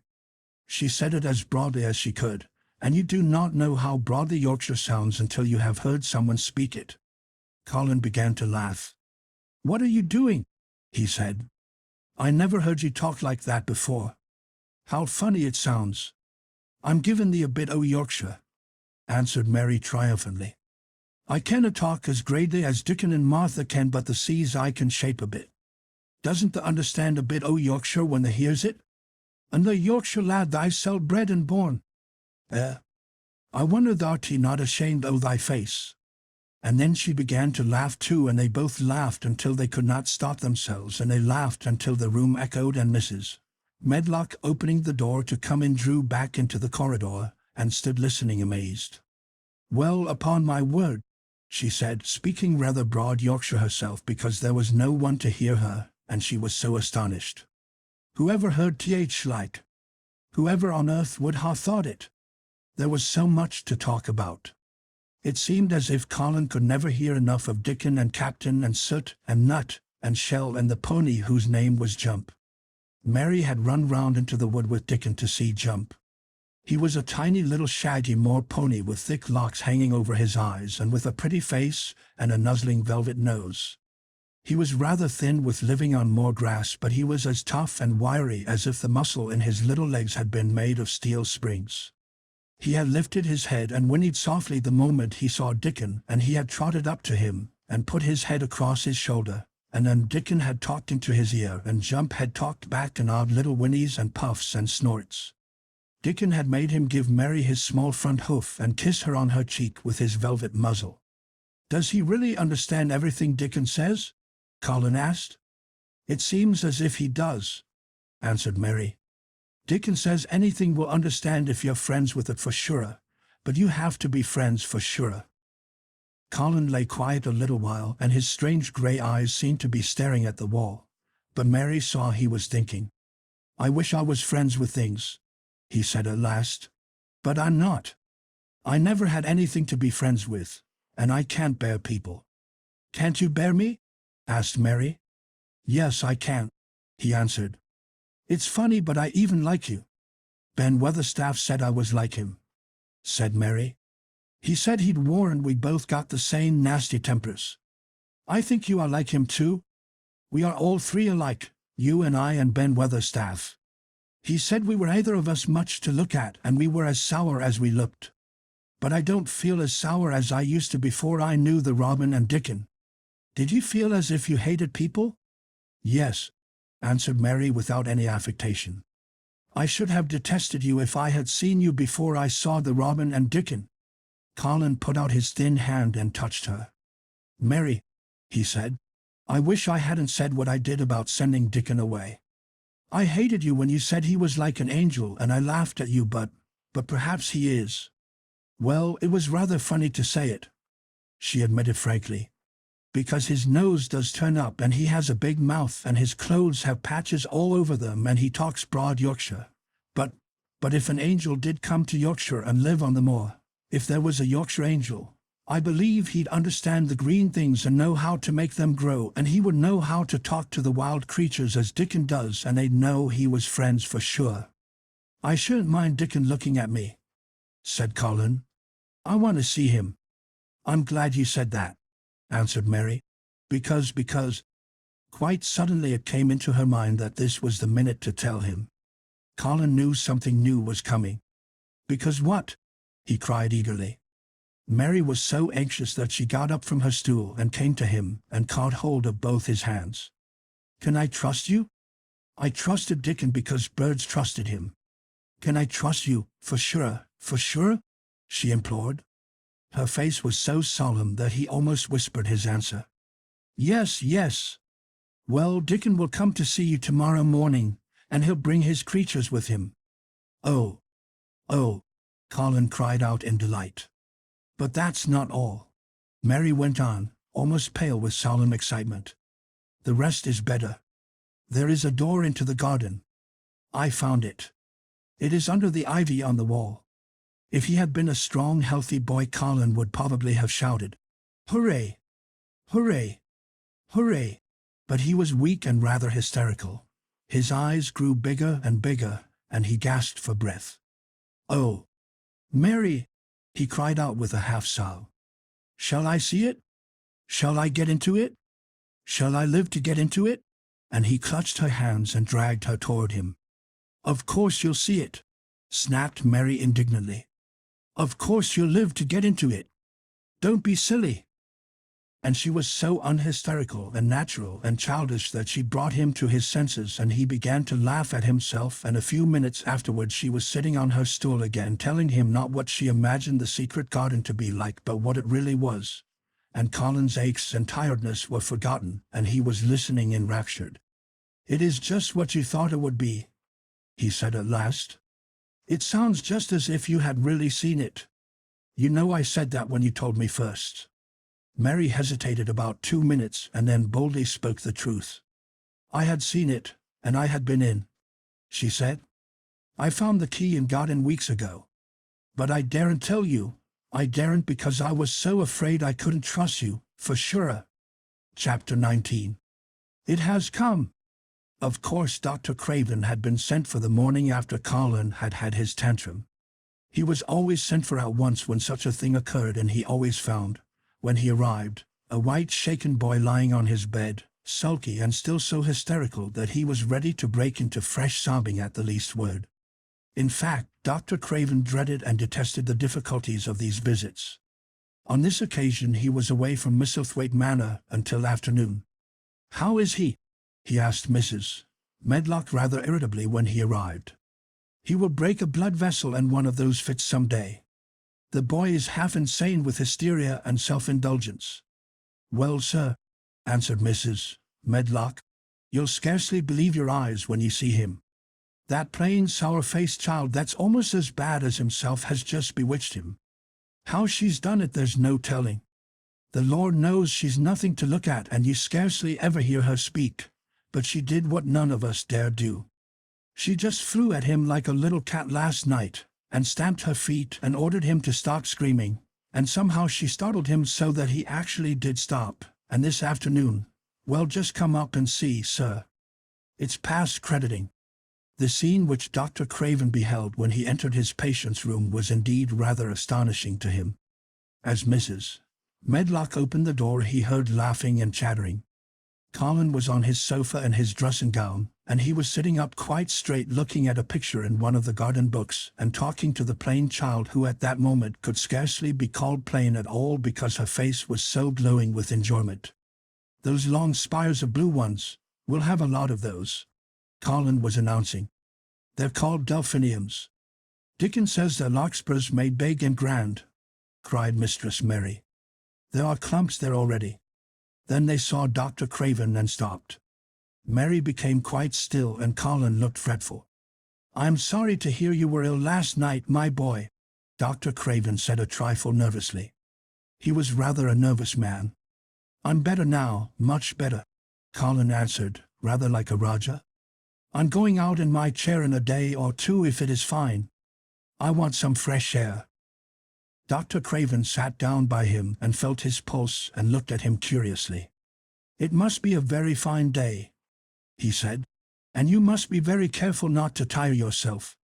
"Fresh air won't tire me," said the young Raja. As there had been occasions when this same young gentleman had shrieked aloud with rage and had insisted that fresh air would give him cold and kill him, it is not to be wondered at that his doctor felt somewhat startled. "I thought you did not like fresh air," he said. "I don't when I am by myself," replied the Raja. "But my cousin is going out with me." "And the nurse, of course?" suggested Dr. Craven. "No, I will not have the nurse," so magnificently that Mary could not help remembering how the young native prince had looked with his diamonds and emeralds and pearls stuck all over him, and the great rubies on the small dark hand he had waved to command his servants to approach with salams and receive his orders. "My cousin knows how to take care of me. I am always better when she is with me. She made me better last night. A very strong boy I know will push my carriage." Dr. Craven felt rather alarmed. If this tiresome hysterical boy should chance to get well he himself would lose all chance of inheriting Misselthwaite. But he was not an unscrupulous man, though he was a weak one, and he did not intend to let him run into actual danger. "He must be a strong boy and a steady boy," he said. "And I must know something about him. Who is he? What is his name?" "It's Dickon," Mary spoke up suddenly. She felt somehow that everybody who knew the more must know Dickon. And she was right too. She saw that in a moment Dr. Craven's serious face relaxed into a relieved smile. "Oh, Dickon," he said. "If it is Dickon you will be safe enough. He's as strong as a moor pony, is Dickon. And he's trusty," said Mary. "He's the trustiest lad I Yorkshire." She had been talking Yorkshire to Colin and she forgot herself. "Did Dickon teach you that?" asked Dr. Craven, laughing outright. "I'm learning it as if it was French," said Mary rather coldly. "It's like a native dialect in India. Very clever people try to learn them. I like it, and so does Colin." "Well, well," he said. "If it amuses you perhaps it won't do you any harm. Did you take your bromide last night, Colin?" "No," Colin answered. "I wouldn't take it at first, and after Mary made me quiet she talked me to sleep, in a low voice, about the spring creeping into a garden." "That sounds soothing," said Dr. Craven, more perplexed than ever and glancing sideways at Mistress Mary sitting on her stool and looking down silently at the carpet. "You are evidently better, but you must remember, I don't want to remember, interrupted the Rajah, appearing again. When I lie by myself and remember, I begin to have pains everywhere, and I think of things that make me begin to scream because I hate them so. If there was a doctor anywhere who could make you forget you were ill instead of remembering it, I would have him brought here. And he waved a thin hand which ought really to have been covered with royal signet rings made of rubies. It is because my cousin makes me forget that she makes me better. Dr. Craven had never made such a short stay after a tantrum. Usually he was obliged to remain a very long time and do a great many things. This afternoon he did not give any medicine or leave any new orders, and he was spared any disagreeable scenes. When he went downstairs he looked very thoughtful, and when he talked to Mrs. Medlock in the library she felt that he was a much puzzled man. "Well, sir," she ventured, "could you have believed it? It is certainly a new state of affairs," said the doctor. "And there's no denying it is better than the old one. I believe Susan Sowerby's right, I do that," said Mrs. Medlock. "I stopped in her cottage on my way to Thwaite yesterday and had a bit of talk with her. And she says to me, 'Well, Sarah Ann, she mayn't be a good child, and she mayn't be a pretty one, but she's a child, and children needs children. We went to school together, Susan Sowerby and me. She's the best sick nurse I know," said Dr. Craven. "When I find her in a cottage I know the chances are that I shall save my patient." Mrs. Medlock smiled. She was fond of Susan Sowerby. "She's got away with her, has Susan," she went on quite volubly. "I've been thinking all morning of one thing she said yesterday. She says, 'Once when I was giving children a bit of a preach after they'd been fighting, I says yes to them all. When I was at school my geography told us world was shaped like a orange, and I found out before I was 10 that whole orange doesn't belong to nobody. No one owns more than his bit of a quarter, and there's times it seems like there's not enough quarters to go round. But don't you, none o' you, think as you own whole orange, or you'll find out you're mistaken, and you won't find it out without hard knocks. What children learns from children,' she says, 'is that there's no sense in grabbing at whole orange, peel and all. If you do you'll likely not get even pips, and them's too bitter to eat.' She's a shrewd woman," said Dr. Craven, putting on his coat. "Well, she's got a way of saying things," ended Mrs. Medlock, much pleased. "Sometimes I've said to her, Susan, if you was a different woman and didn't talk such broad Yorkshire, I've seen the times when I should have said you was clever." That night Colin slept without once awakening, and when he opened his eyes in the morning he lay still and smiled without knowing it, smiled because he felt so curiously comfortable. It was actually nice to be awake, and he turned over and stretched his limbs luxuriously. He felt as if tight strings which had held him had loosened themselves and let him go. He did not know that Dr. Craven would have said that his nerves had relaxed and rested themselves. Instead of lying and staring at the wall and wishing he had not awakened, his mind was full of the plans he and Mary had made yesterday, of pictures of the garden and of Dickon and his wild creatures. It was so nice to have things to think about. And he had not been awake more than 10 minutes when he heard feet running along the corridor, and Mary was at the door. The next minute she was in the room and had run across to his bed, bringing with her a waft of fresh air full of the scent of the morning. "You've been out! You've been out! There's that nice smell of leaves!" he cried. She had been running and her hair was loose and blown, and she was bright with the air and pink cheeked, though he could not see it. "It's so beautiful," she said, a little breathless with her speed. "You never saw anything so beautiful. It has come. I thought it had come that other morning, but it was only coming. It is here now. It has come, the spring. Dickon says so." "Has it?" cried Colin, and though he really knew nothing about it, he felt his heart beat. He actually sat up in bed. "Open the window," he added, laughing half with joyful excitement and half at his own fancy. "Perhaps we may hear golden trumpets." And though he laughed, Mary was at the window in a moment, and in a moment more it was opened wide, and freshness and softness and scents and birds' songs were pouring through. "That's fresh air," she said. "Lie on your back and draw in long breaths of it. That's what Dickon does when he's lying on the moor. He says he feels it in his veins and it makes him strong, and he feels as if he could live forever and ever.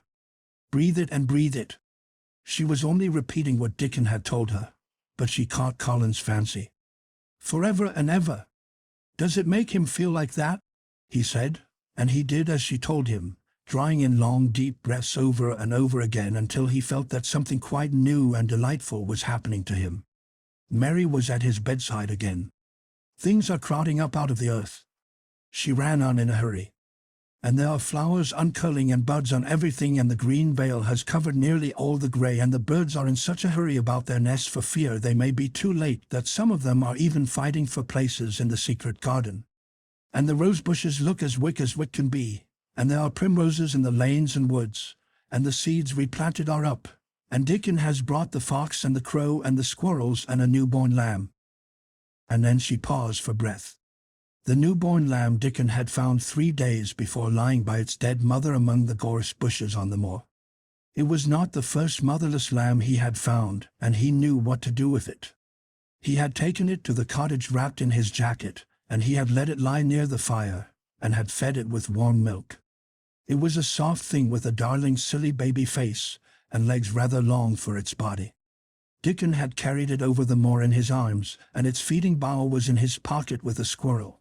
And when Mary had sat under a tree with its limp warmness huddled on her lap, she had felt as if she were too full of strange joy to speak. A lamb, a living lamb who lay on your lap like a baby. She was describing it with great joy, and Colin was listening and drawing in long breaths of air when the nurse entered.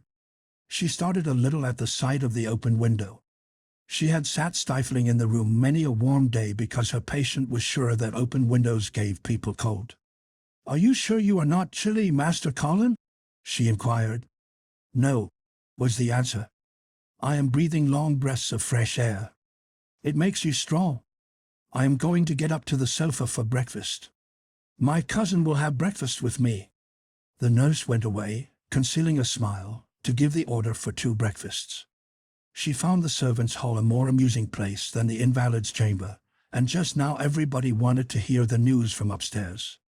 There was a great deal of joking about the unpopular young recluse who, as the cook said, had found his master, and good for him.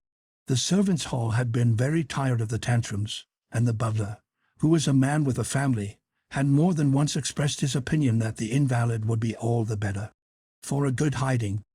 When Colin was on his sofa and the breakfast for 2 was put upon the table, he made an announcement to the nurse in his most Roger-like manner. "A boy and a fox and a crow and 2 squirrels and a newborn lamb are coming to see me this morning. I want them brought upstairs as soon as they come," he said. "You are not to begin playing with the animals in the servants' hall and keep them there. I want them here." The nurse gave a slight gasp and tried to conceal it with a cough. "Yes, sir," she answered. "I'll tell you what you can do," added Colin, waving his hand. "You can tell Martha to bring them here. The boy is Martha's brother. His name is Dickon, and he is an animal charmer." "I hope the animals won't bite, Master Colin," said the nurse. "I told you he was a charmer," said Colin austerely. "Charmers' animals never bite." "There are snake charmers in India," said Mary, "and they can put their snakes' heads in their mouths." "Goodness!" shouted the nurse. They ate their breakfast with the morning air pouring in upon them. Colin's breakfast was a very good one, and Mary watched him with serious interest. "You will begin to get fatter just as I did," she said. "I never wanted my breakfast when I was in India, and now I always want it." "I wanted mine this morning," said Colin. "Perhaps it was the fresh air. When do you think Dickon will come?" "He was not long in coming. In about 10 minutes." Mary held up her hand. "Listen," she said. "Did you hear a call?" Colin listened and heard it, the oddest sound in the world to hear inside a house, a horse. "Caw-caw." "Yes," he answered. "That's it," said Mary. "Listen again. Do you hear a bleat, a tiny one?" "Oh, yes," cried Colin, quite flushing. "That's the newborn lamb," said Mary. "He's coming." Dickon's moorland boots were thick and clumsy, and though he tried to walk quietly, they made a clumping sound as he walked through the long corridors. Mary and Colin heard him marching, until he passed through the tapestry door onto the soft carpet of Colin's own passage. "If you please, sir," announced Martha, opening the door. "If you please, sir, here's Dickon and his creatures." Dickon came in smiling his nicest wide smile. The newborn lamb was in his arms, and the little red fox trotted by his side. Nut sat on his left shoulder, and Soot on his right, and Shell's head and paws peeped out of his coat pocket. Colin slowly sat up and stared, as he had stared when he first saw Mary, but this was a stare of wonder and delight. The truth was that in spite of all he had heard, he had not in the least understood what this boy would be like, and that his fox and his crow and his squirrels and his lamb were so near to him and his friendliness that they seemed almost to be part of himself. Colin had never talked to a boy in his life, and he was so overwhelmed by his own pleasure and curiosity that he did not even think of speaking. But Dickon did not feel the least shy or awkward. He had not felt embarrassed because the crow had not known his language, and had only stared and had not spoken to him the first time they met. Creatures were always like that until they found out about you. He walked over to Colin's sofa and put the newborn lamb quietly on his lap, and immediately the little creature turned to the warm velvet dressing gown and began to nuzzle into its folds, but its tight-curled head was soft impatience against his side. Of course no boy could have helped speaking then. "What is it doing?" cried Colin. "What does it want?" "It wants its mother," said Dickon, smiling more and more. "I brought it to thee a bit hungry because I know thou'd like to see it feed." He knelt down by the sofa and took a feeding bottle from his pocket. "Come on, little un," he said, turning the small woolly white head with a gentle brown hand. "This is what there's after. They'll get more out o' this than they will out o' silk velvet coats. There now." And he pushed the rubber tip of the bottle into the nuzzling mouth, and the lamb began to suck it with ravenous ecstasy. After that there was no wondering what to say. By the time the lamb fell asleep, questions poured forth, and Dickon answered them all. He told them how he had found the lamb just as the sun was rising 3 mornings ago. He had been standing on the moor listening to a skylark, and watching him swing higher and higher into the sky until he was only a speck in the heights of blue. "I'd almost lost him but for his song, and I was wondering how a chap could hear it when it seemed as if he'd get out o' th world in a minute, and just then I heard something else far off among th gorse bushes. It was a weak bleatin', and I knowed it was a new lamb as was hungry, and I knowed it wouldn't be hungry if it hadn't lost its mother somehow, so I set off searching. I did have a look for it. I went in and out among th gorse bushes and round, and I always seemed to take th wrong turnin'. But at last I seed a bit o' white by a rock on top o' th moor, and I climbed up and found th little and half dead white cold and clem and dot." While he talked, Soot flew solemnly in and out of the open window and cawed remarks about the scenery, while Nut and Shell made excursions into the big trees outside and ran up and down trunks and explored branches. Captain curled up near Dickon, who sat on the hearthrug from preference. They looked at the pictures in the gardening books, and Dickon knew all the flowers by their country names and knew exactly which ones were already growing in the secret garden. "I couldn't say that their name," he said, pointing to one under which was written, "Aquilegia, but us calls that a columbine, and that there one it's a snapdragon, and they both grow wild in hedges, but these is garden ones and they're bigger and grander. There's some big clumps o' columbine in th garden. They'll look like a bed o' blue and white butterflies flutterin' when they're out." "I'm going to see them," cried Colin. "I am going to see them." "Aye, that the mun," said Mary quite seriously. "And the mun not lose no time about it." Chapter 20. "I shall live forever, and ever, and ever." But they were obliged to wait more than a week, because first there came some very windy days, and then Colin was threatened with a cold, which 2 things happening one after the other would no doubt have thrown him into a rage, but that there was so much careful and mysterious planning to do, and almost every day Dickon came in, if only for a few minutes, to talk about what was happening on the moor and in the lanes and hedges and on the borders of streams. The things he had to tell about otters and badgers and water rats' houses, not to mention birds' nests and field mice and their burrows, were enough to make you almost tremble with excitement when you heard all the intimate details from an animal charmer and realized with what thrilling eagerness and anxiety the whole busy underworld was working. "They're same as us," said Dickon. "Only they have to build their homes every year. And it keeps them so busy they fair scuffle to get 'em done." The most absorbing thing, however, was the preparations to be made before Colin could be transported with sufficient secrecy to the garden. No one must see the chair carriage and Dickon and Mary after they turned a certain corner of the shrubbery and entered upon the walk outside the ivied walls. As each day passed, Colin had become more and more fixed in his feeling that the mystery surrounding the garden was one of its greatest charms. Nothing must spoil that. No one must ever suspect that they had a secret. People must think that he was simply going out with Mary and Dickon because he liked them, and did not object to their looking at him. They had long and quite delightful talks about their route. They would go up this path and down that one and cross the other and go round among the fountain flower beds as if they were looking at the bedding out plants the head gardener, Mr. Roach, had been having arranged. That would seem such a rational thing to do that no one would think it at all mysterious. They would turn into the shrubbery walks and lose themselves until they came to the long walls. It was almost as serious and elaborately thought out as the plans of march made by great generals in time of war. Rumors of the new and curious things which were occurring in the invalids' apartments had of course filtered through the servants' hall into the stable yards and out among the gardeners. But notwithstanding this, Mr. Roach was startled one day when he received orders from Master Colin's room to the effect that he must report himself in the apartment no outsider had ever seen, as the invalid himself desired to speak to him. "Well, well," he said to himself as he hurriedly changed his coat. "What's to do now? His Royal Highness that wasn't to be looked at calling up a man he's never set eyes on." Mr. Roach was not without curiosity. He had never caught even a glimpse of the boy and had heard a dozen exaggerated stories about his uncanny looks and ways and his insane tempers. The thing he had heard oftenest was that he might die at any moment, and there had been numerous fanciful descriptions of a humped back and helpless limbs, given by people who had never seen him. "Things are changing in this house, Mr. Roach," said Mrs. Medlock, as she led him up the back staircase to the corridor onto which opened the hitherto mysterious chamber. "Let's hope they're changing for the better, Mrs. Medlock," he answered. "They couldn't well change for the worse," she continued.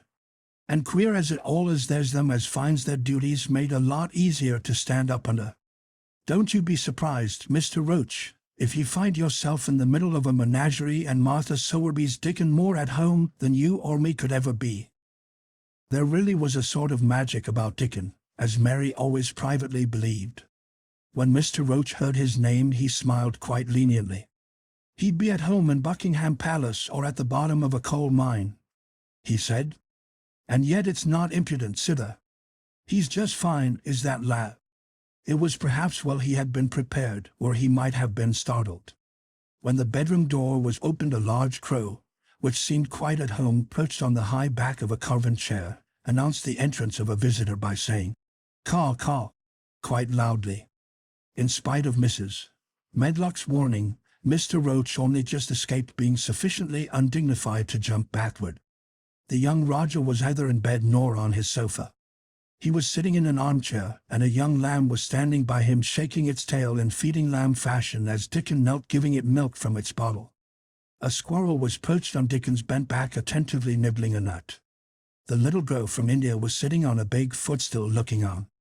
"Here is Mr. Roach, Master Colin," said Mrs. Medlock. The young Roger turned and looked his servitor over. At least that was what the head gardener felt happened. "Oh, you are Roach, are you?" he said. "I sent for you to give you some very important orders." "Very good, sir," answered Roach, wondering if he was to receive instructions to fell all the oaks in the park, or to transform the orchards into water gardens. "I am going out in my chair this afternoon," said Colin. "If the fresh air agrees with me, I may go out every day. When I go, none of the gardeners are to be anywhere near the long walk by the garden walls. No one is to be there. I shall go out about 2 o'clock, and everyone must keep away until I send word that they may go back to their work." "Very good, sir," replied Mr. Roach, much relieved to hear that the oaks might remain and that the orchards were safe. "Mary," said Colin, turning to her, "what is that thing you say in India when you have finished talking and want people to go?" "You say you have my permission to go," answered Mary. The Rajah waved his hand. "You have my permission to go, Roach," he said. "But remember, this is very important." "Caw, caw," remarked the crow hoarsely but not impolitely. "Very good, sir." "Thank you, sir," said Mr. Roach, and Mrs. Medlock took him out of the room. Outside in the corridor, being a rather good-natured man, he smiled until he almost laughed.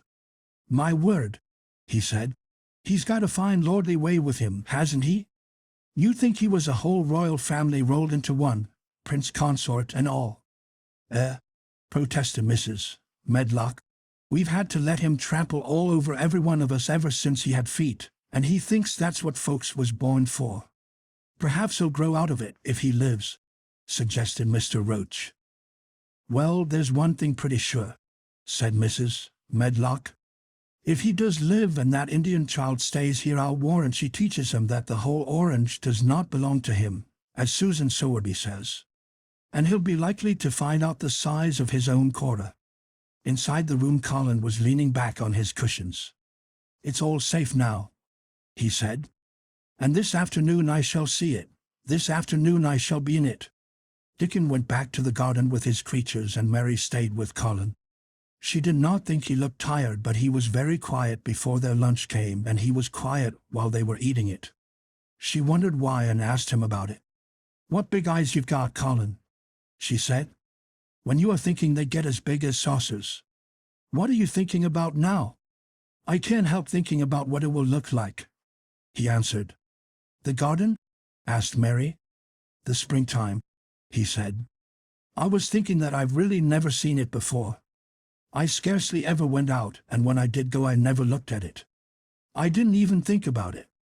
I never saw it in India because there wasn't any," said Mary. Shut in and morbid as his life had been, Colin had more imagination than she had, and at least he had spent a good deal of time looking at wonderful books and pictures. "That morning when you ran in and said, 'It's come! It's come!' you made me feel quite queer. It sounded as if things were coming with a great procession and big bursts and wafts of music. I've a picture like it in one of my books. Crowds of lovely people and children with garlands and branches with blossoms on them, everyone laughing and dancing and crowding and playing on pipes. That was why I said, 'Perhaps we shall hear golden trumpets,' and told you to throw open the window." "How funny," said Mary. "That's really just what it feels like. And if all the flowers and leaves and green things and birds and wild creatures danced past at once, what a crowd it would be. I'm sure they'd dance and sing in flute, and that would be the wafts of music." They both laughed, but it was not because the idea was laughable, but because they both so liked it. A little later the nurse made Colin ready.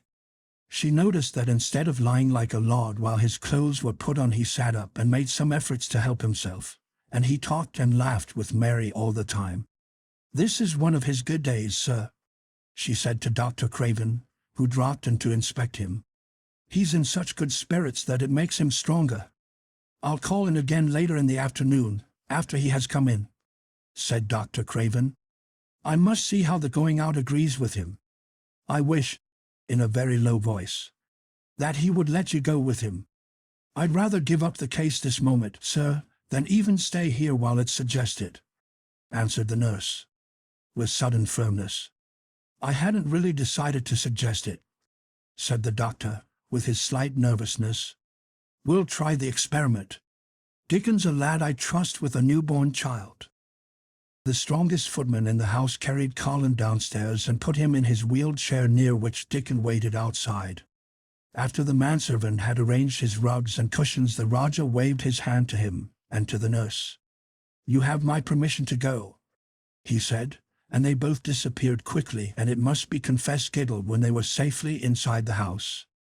Dickon began to push the wheeled chair slowly and steadily. Mistress Mary walked beside it, and Colin leaned back and lifted his face to the sky. The arch of it looked very high, and the small snowy clouds seemed like white birds floating on outspread wings below its crystal blueness. The wind swept in soft, big breaths down from the moor and was strange with a wild, clear-scented sweetness. Colin kept lifting his thin chest to draw it in, and his big eyes looked as if it were they which were listening, instead of his ears. "There are so many sounds of singing and humming and calling out," he said. "What is that scent the puffs of wind bring?" "It's gorse on th more that's old me now," answered Dickon. "THBs are at it wonderful today." Not a human creature was to be caught sight of in the paths they took. In fact, every gardener or gardener's lad had been witched away. But they wound in and out among the shrubbery and out and round the fountain beds, following their carefully planned route for the mere mysterious pleasure of it.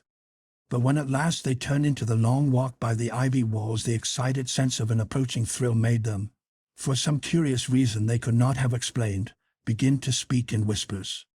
"This is it," breathed Mary. "This is where I used to walk up and down and wonder and wonder." "Is it?" cried Colin, and his eyes began to search the ivy with eager curiousness. "But I can see nothing," he whispered. "There is no door." "That's what I thought," said Mary. Then there was a lovely breathless silence, and the chair wheeled on. "That is the garden where Ben Weatherstaff works," said Mary. "Is it?" said Colin. A few yards more and Mary whispered again. "This is where the robin flew over the wall," she said. "Is it?" cried Colin. "Oh, I wish he'd come again." "And that," said Mary with solemn delight, pointing under a big lilac bush, "is where he perched on the little heap of earth and showed me the key." Then Colin sat up. "Where? Where?" "There," he cried, and his eyes were as big as the wolf's in Red Riding Hood, when Red Riding Hood felt called upon to remark on them. Dickon stood still and the wheeled chair stopped. "And this," said Mary, stepping on to the bed close to the ivy, "is where I went to talk to him when he chirped at me from the top of the wall. And this is the ivy the wind blew back." And she took hold of the hanging green curtain. "Oh, is it, gasped Colin. "And here is the handle, and here is the door. Dickon, push him in quickly." And Dickon did it with one strong, steady, splendid push. But Colin had actually dropped back against his cushions, even though he gasped with delight, and he had covered his eyes with his hands and held them there, shutting out everything until they were inside and the chair stopped as if by magic and the door was closed. Not till then did he take them away and look round and round and round as Dickon and Mary had done. And over walls and earth and trees and swinging sprays and tendrils the fair green veil of tender little leaves had crept, and in the grass under the trees and the grey urns in the alcoves, and here and there everywhere were touches or splashes of gold and purple and white, and the trees were showing pink and snow above his head, and there were fluttering of wings and faint sweet pipes and humming and scents. And the sun fell warm upon his face like a hand with a lovely touch. And in wonder Mary and Dickon stood and stared at him. He looked so strange and different because a pink glow of color had actually crept all over him, ivory face and neck and hands and all. "I shall get well. I shall get well," he cried out. "Mary, Dickon, I shall get well, and I shall live forever and ever and ever."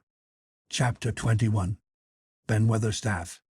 One of the strange things about living in the world is that it is only now and then one is quite sure one is going to live forever and ever and ever. One knows it sometimes when one gets up at the tender solemn dawn time and goes out and stands alone and throws one's head far back and looks up and watches the pale skies slowly changing and flushing and marvelous unknown things happening until the east almost makes one cry out, and one's heart stands still at the strange unchanging majesty of the rising of the sun, which has been happening every morning for thousands and thousands and thousands of years. One knows it then for a moment or so. And one knows it sometimes when one stands by oneself in a wood at sunset, and the mysterious deep cold stillness slanting through and under the branches seems to be saying slowly again and again something one cannot quite hear, however much one tries. Then sometimes the immense quiet of the dark blue at night with millions of stars waiting and watching makes one sure, and sometimes a sound of far-off music makes it true, and sometimes a look in someone's eyes. And it was like that with Colin when he first saw and heard and felt the springtime inside the 4 high walls of a hidden garden. That afternoon the whole world seemed to devote itself to being perfect and radiantly beautiful and kind to one boy. Perhaps out of pure heavenly goodness the spring came and crowded everything it possibly could into that one place. More than once Dickon paused in what he was doing and stood still with a sort of growing wonder in his eyes, shaking his head softly. It is gradely," he said. "I'm 12 going on 13 and there's a lot o' afternoons in 13 years. But seems to me like I never seed one as gradely as this air."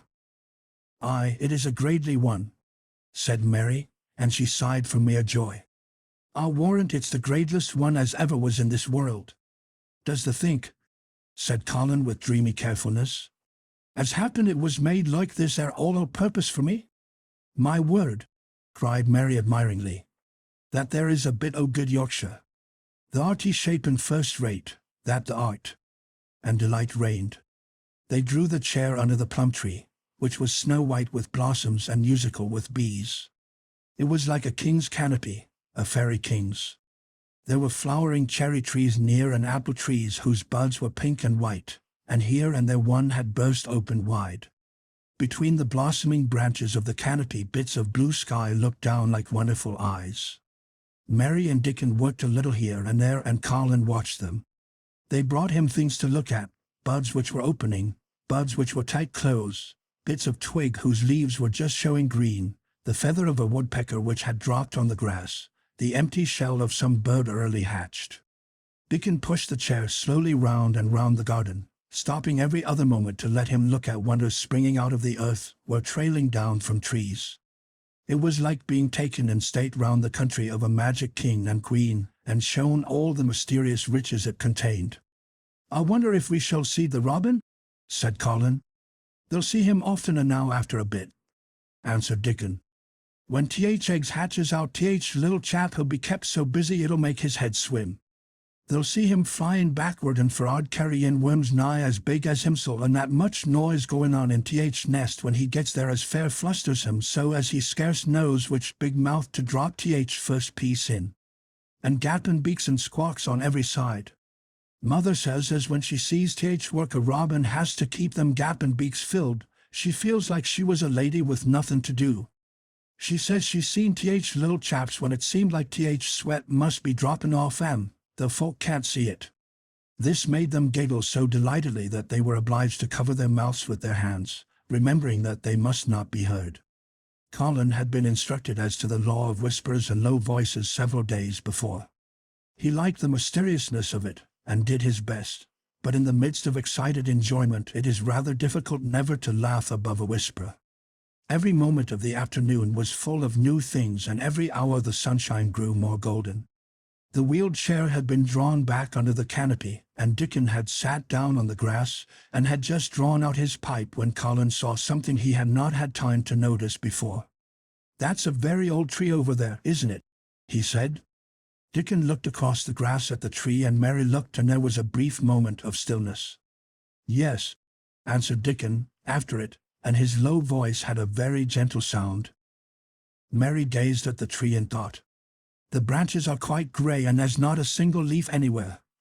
Colin went on. "It's quite dead, isn't it?" "Aye," admitted Dickon.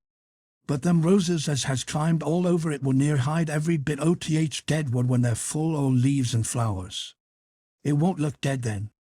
It'll be prettiest of all." Mary still gazed at the tree and thought. "It looks as if a big branch had been broken off," said Colin. "I wonder how it was done." "It's been done many a year," answered Dickon. With a sudden relieved start and laying his hand on Colin. "Look at that robin. There he is. He's been foraging for his mate." Colin was almost too late, but he just caught sight of him. The flash of red-breasted bird was something in his beak. He darted through the greenness and into the close-grown corner, and was out of sight. Colin leaned back on his cushion again, laughing a little. "He's taking her tea to her. Perhaps it's 5 o'clock. I think I'd like some tea myself." And so they were safe. "It was magic which sent the robin," said Mary secretly to Dickon afterward. I know it was magic, for both she and Dickon had been afraid Colin might ask something about the tree whose branch had broken off 10 years ago, and they had talked it over together, and Dickon had stood and rubbed his head in a troubled way. "We mun look as if it wasn't no different from t'each other trees," he had said. "We couldn't never tell him how it broke, poor lad. If he says anything about it we mun try to look cheerful." "Aye, that we mun," had answered Mary. But she had not felt as if she looked cheerful when she gazed at the tree. She wondered and wondered in those few moments if there was any reality in that other thing Dickon had said. He had gone on rubbing his rust-red hair in a puzzled way, but a nice comforted look had begun to grow in his blue eyes. "Mrs. Craven was a very lovely young lady," he had gone on rather hesitatingly. "And mother she thinks maybe she's about Misselthwaite many a time looking after Master Colin, same as all mothers do when they're took out o' t'each world.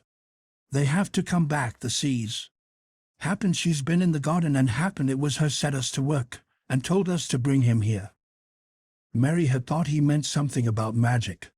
She was a great believer in magic.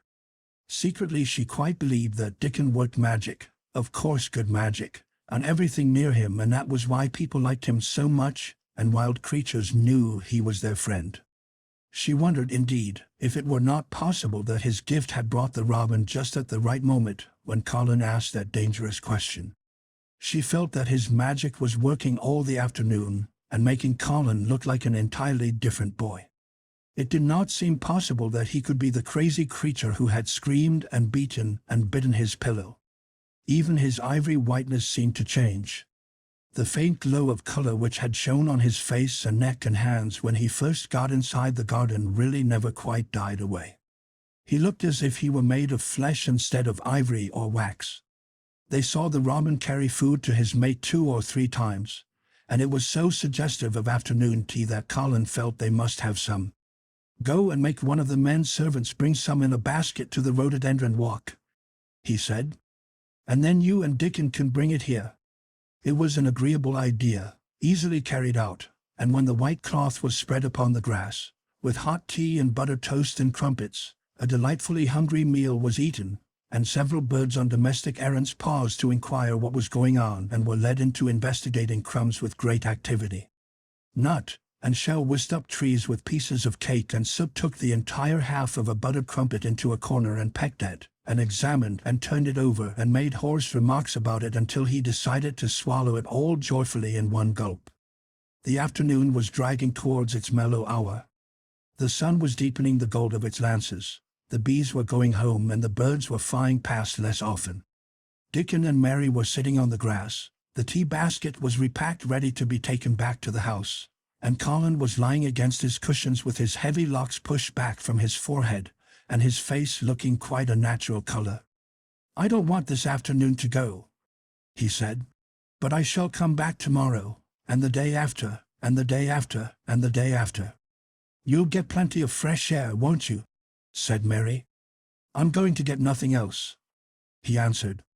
"I've seen the spring now, and I'm going to see the summer. I'm going to see everything grow here. I'm going to grow here myself." "That the will," said Dickon. "Us'll have thee walking about here and digging same as other folk afore long." Colin flushed tremendously. "Walk," he said. "Dig. Shall I?" Dickon's glance at him was delicately cautious. Neither he nor Mary had ever asked if anything was the matter with his legs. "For sure the will," he said stoutly. There's got legs o' thine own, same as other folks." Mary was rather frightened until she heard Colin's answer. "Nothing really ails them," he said, "but they are so thin and weak. They shake so that I'm afraid to try to stand on them." Both Mary and Dickon drew a relieved breath. "When the stops being afraid they'll stand on 'em," Dickon said with renewed cheer. "And they'll stop being afraid in a bit." "I shall," said Colin, and he lay still as if he were wondering about things. They were really very quiet for a little while. The sun was dropping lower. It was that hour when everything stills itself, and they really had had a busy and exciting afternoon. Colin looked as if he were resting luxuriously. Even the creatures had ceased moving about, and had drawn together, and were resting near them. Soot had perched on a low branch and drawn up one leg and dropped the grey film drowsily over his eyes. Mary privately thought he looked as if he might snore in a minute. In the midst of this stillness it was rather startling when Colin half lifted his head and exclaimed in a loud, suddenly alarmed whisper, "Who is that man?" Dickon and Mary scrambled to their feet. "Man!" they both cried in low, quick voices. Colin pointed to the high wall. "Look!" he whispered excitedly. "Just look!" Mary and Dickon wheeled about and looked. There was Ben Weatherstaff's indignant face glaring at them over the wall from the top of a ladder. He actually shook his fist at Mary. "If I wasn't a bachelor, and there was a wench o' mine," he cried, "I'd give thee a hiding." He mounted another step threateningly, as if it were his energetic intention to jump down and deal with her. But as she came toward him he evidently thought better of it, and stood on the top step of his ladder shaking his fist down at her. "I never thought much o' thee," he harangued. "I couldna abide thee first time I set eyes on thee. A scrawny buttermilk-faced young besom, I'll lose a skin questions and poke in the nose where it wasna wanted. I never knowed how the got so thick why me. If it hadn't a been for Robin, drat him." "Then Weatherstaff," called out Mary, finding her breath. She stood below him and called up to him with a sort of gasp. "Then Weatherstaff, it was the Robin who showed me the way." Then it did seem as if Ben really would scramble down on her side of the wall, he was so outraged. "The young bad un," he called down at her. "Layin' the badness on a Robin, not but what he's impotent enough for anything. Him showin' thee way. Him. The young knout." She could see his next words burst out because he was overpowered by curiosity. "However I this world did the gettin'? It was the Robin who showed me the way," she protested obstinately. "He didn't know he was doing it, but he did. And I can't tell you from here while you're shaking your fist at me." He stopped shaking his fist very suddenly at that very moment, and his jaw actually dropped as he stared over her head at something he saw coming over the grass toward him. At the first sound of his torrent of words Colin had been so surprised that he had only sat up and listened, as if he was spellbound. But in the midst of it he had recovered himself and beckoned imperiously to Dickon. "Wheel me over there," he commanded. "Wheel me quite close and stop right in front of him." And this, if you please, this is what Ben Weatherstaff beheld and which made his jaw drop. A wheeled chair with luxurious cushions and robes which came toward him looking rather like some sort of state coach, because a young Raja leaned back in it with royal command in his great black-rimmed eyes and a thin white hand extended haughtily toward him. And it stopped right under Ben Weatherstaff's nose. It was really no wonder his mouth dropped open. "Do you know who I am?" demanded the Raja. How Ben Weatherstaff stared. His red old eyes fixed themselves on what was before him as if he were seeing a ghost. He gazed and gulped a lump down his throat and did not say a word. "Do you know who I am?" demanded Colin still more imperiously. "Answer." Ben Weatherstaff put his gnarled hand up and passed it over his eyes and over his forehead, and then he did answer in a queer shaky voice. "Who thou art," he said. "Aye, that I do. Why, the mother's eyes staring at me out o' the face. Lord knows how they come here. But the RTTH pro cripple." Colin forgot that he had ever had a back. His face flushed scarlet, and he sat bolt upright. "I'm not a cripple," he cried out furiously. "I'm not." "He's not," cried Mary, almost shouting up the wall in her fierce indignation. "He's not got a lump as big as a pin. I looked and there was none there, not one." Ben Weatherstaff passed his hand over his forehead again and gazed as if he could never gaze enough. His hand shook and his mouth shook and his voice shook. He was an ignorant old man, an tactless old man, and he could only remember the things he had heard. The hasn't got a crooked back?" he said hoarsely. "No," shouted Colin. The hasn't got crooked legs?" quavered Ben more hoarsely yet. It was too much. The strength which Colin usually threw into his tantrums rushed through him now in a new way. Never yet had he been accused of crooked legs, even in whispers, and the perfectly simple belief in their existence which was revealed by Ben Weatherstaff's voice was more than Raja flesh and blood could endure. His anger and insulted pride made him forget everything but this one moment, and filled him with a power he had never known before, an almost unnatural strength. "Come here!" he shouted to Dickon, and he actually began to tear the coverings off his lower limbs and disentangle himself. "Come here! Come here! This minute!" Dickon was by his side in a second. Mary caught her breath in a short gasp and felt herself turn pale. "He can do it! He can do it! He can do it! He can!" She gabbled over to herself under her breath as fast as ever she could. There was a brief fierce scramble. The rugs were tossed on the ground. Dickon held Colin's arm. The thin legs were out. The thin feet were on the grass. Colin was standing upright, as straight as an arrow and looking strangely tall, his head thrown back and his strange eyes flashing lightning. "Look at me!" he flung up at Ben Weatherstaff. "Just look at me, you! Just look at me! He's as straight as I am!" cried Dickon. "He's as straight as any lad of Yorkshire." What Ben Weatherstaff did Mary thought queer beyond measure. He choked and gulped, and suddenly tears ran down his weather-wrinkled cheeks as he struck his old hands together. He burst forth. Lies folk tells. The arty as thin as a lath and as white as a wraith, but there's not a knob on thee. They'll make 'em on yet. God bless thee." Dickon held Colin's arm strongly, but the boy had not begun to falter. He stood straighter and looked Ben Weatherstaff in the face. "I'm your master," he said, "when my father is away. And you are to obey me. This is my garden. Don't dare to say a word about it. You get down from that ladder and go out to the long walk, and Miss Mary will meet you and bring you here. I want to talk to you. We did not want you, but now you will have to be in the secret. Be quick." Ben Weatherstaff's crabbed old face was still wet with that one queer rush of tears. It seemed as if he could not take his eyes from thin, straight Colin standing on his feet with his head thrown back. Lad," he almost whispered. My lad."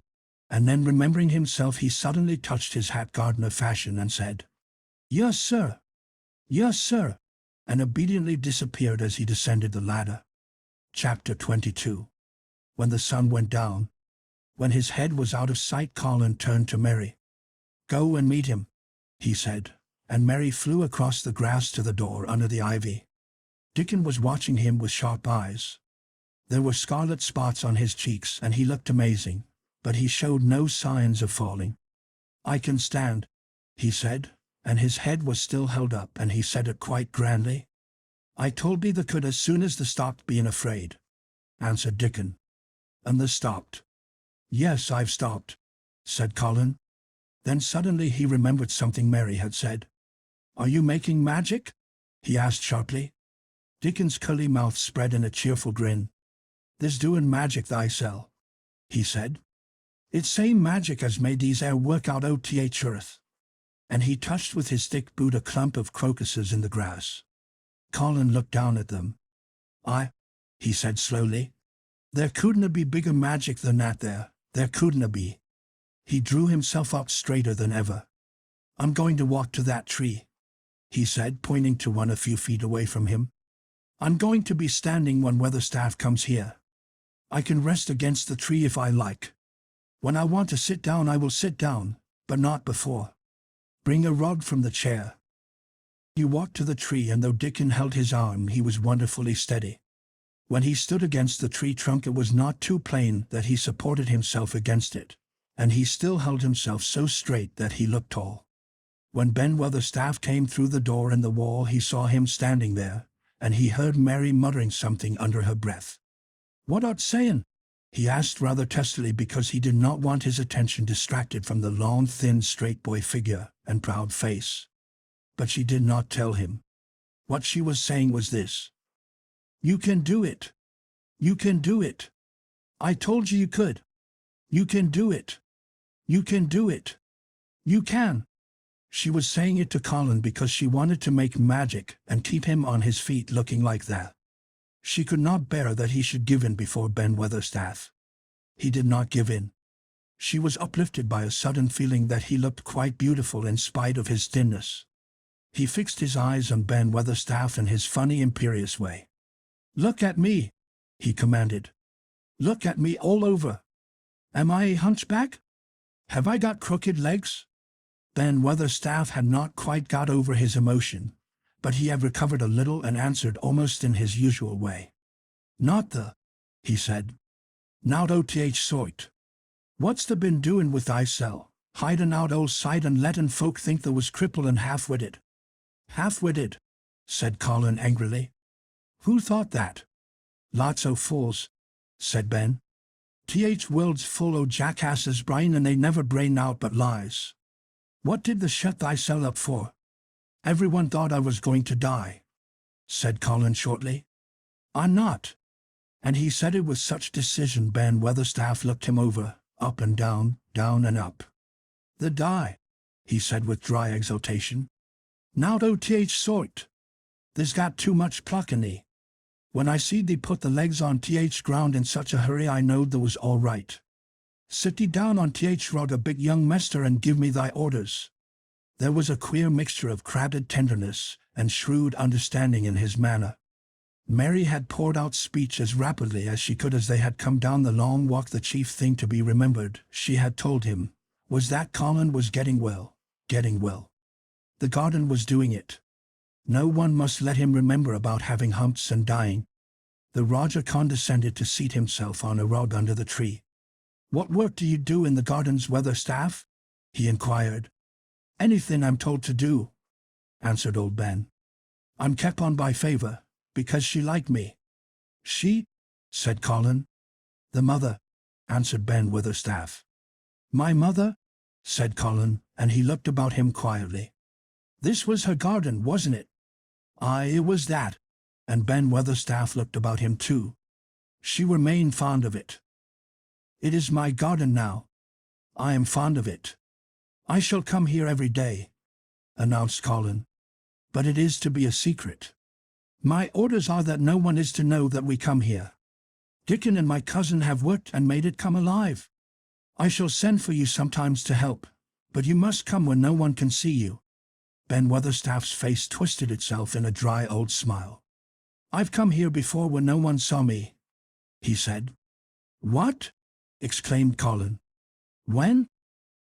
Last time I was here," rubbing his chin and looking round, "was about 2 years ago."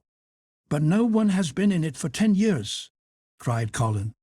"There was no door." "I'm no one," said old Ben dryly. "And I didn't come through door. I come over wall. Rheumatics held me back last 2 year dot." "The comin' did a bit o' prunin'," cried Dickon. "I couldn't make out how it had been done." "She was so fond of it, she was," said Ben Weatherstaff slowly. "And she was such a pretty young thing. She says to me once, 'Ben,' says she, 'Logan, if ever I'm ill or if I go away you must take care of my roses.' When she did go away orders was no one was ever to come nigh. But I come, with grumpy obstinacy. Over wall I come, until rheumatics stalked me, and I did a bit o' work once a year. She gave her order first. It wouldn't have been as wick as it is if they hadn't done it," said Dickon. "I did wonder." "I'm glad you did it, Weatherstaff," said Colin. "You'll know how to keep the secret." "Aye, I'll know, sir," answered Ben. "And it'll be easier for a man rheumatics to come in at door." On the grass near the tree Mary had dropped her trowel. Colin stretched out his hand and took it up. An odd expression came into his face, and he began to scratch at the earth. His thin hand was weak enough, but presently as they watched him, Mary with quite breathless interest, he drove the end of the trowel into the soil and turned some over. "You can do it! You can do it!" said Mary to herself. "I tell you, you can!" Dickon's round eyes were full of eager curiousness, but he said not a word. Ben Weatherstaff looked on with interested face. Colin persevered. After he had turned a few trowelfuls of soil, he spoke exultantly to Dickon in his best Yorkshire. "The said is that have me walking about here same as other folk, and the said that have me digging. I thought there was just lean to please me. This is only first day and I've walked, and here I am digging dot." Ben Weatherstaff's mouth fell open again when he heard him, but he ended by chuckling. He said. That sounds as if they'd got wits now. The Archie a Yorkshire lad for sure. And the Archie Dickon too. How'd they like to plant a bit o' something?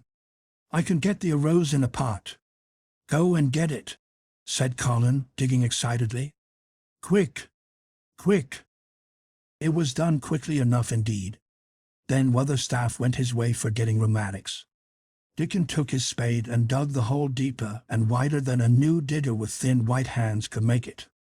Mary slipped out to run and bring back a watering can. When Dickon had deepened the hole, Colin went on turning the soft earth over and over.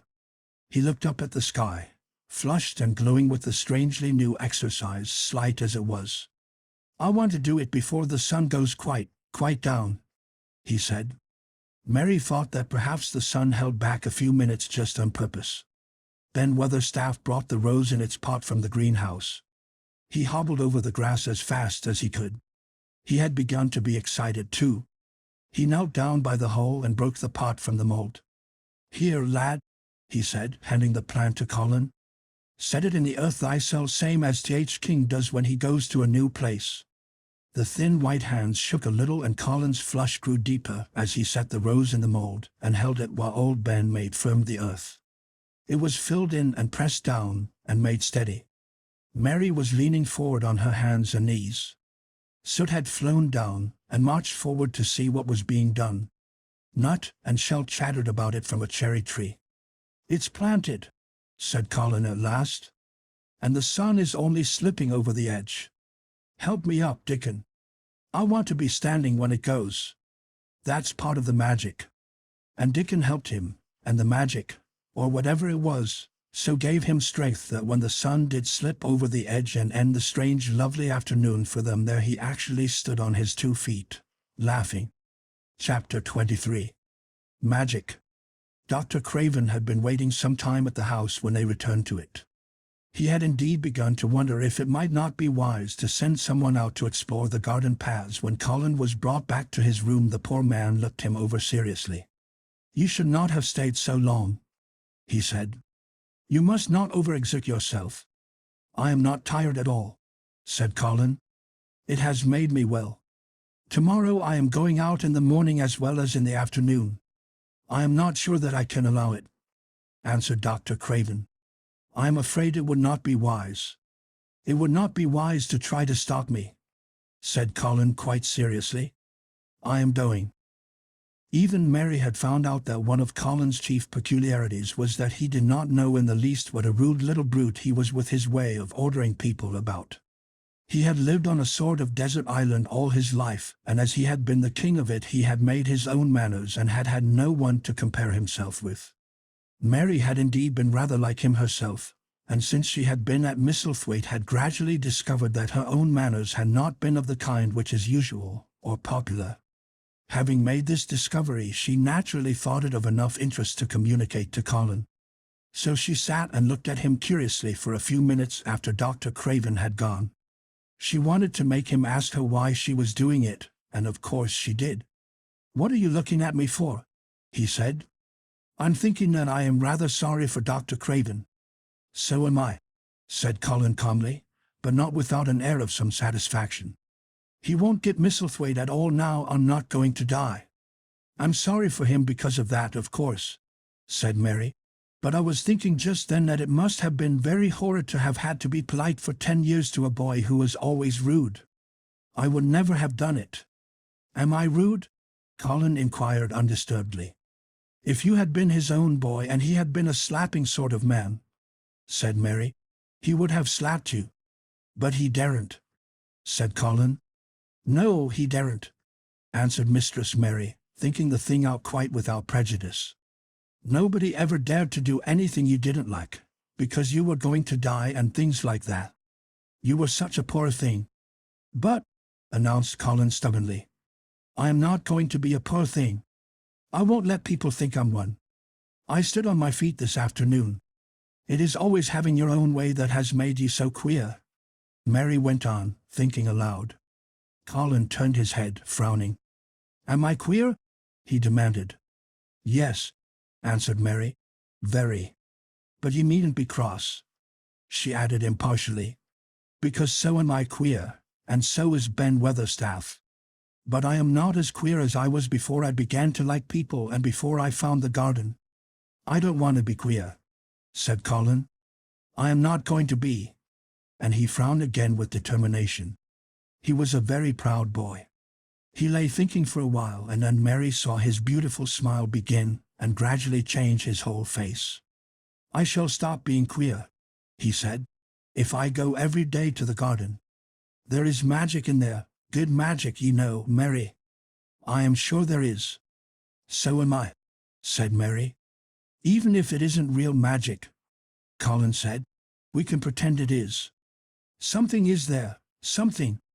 It's magic, said Mary, but not black. It's as white as snow. They always called it magic, and indeed it seemed like it in the months that followed.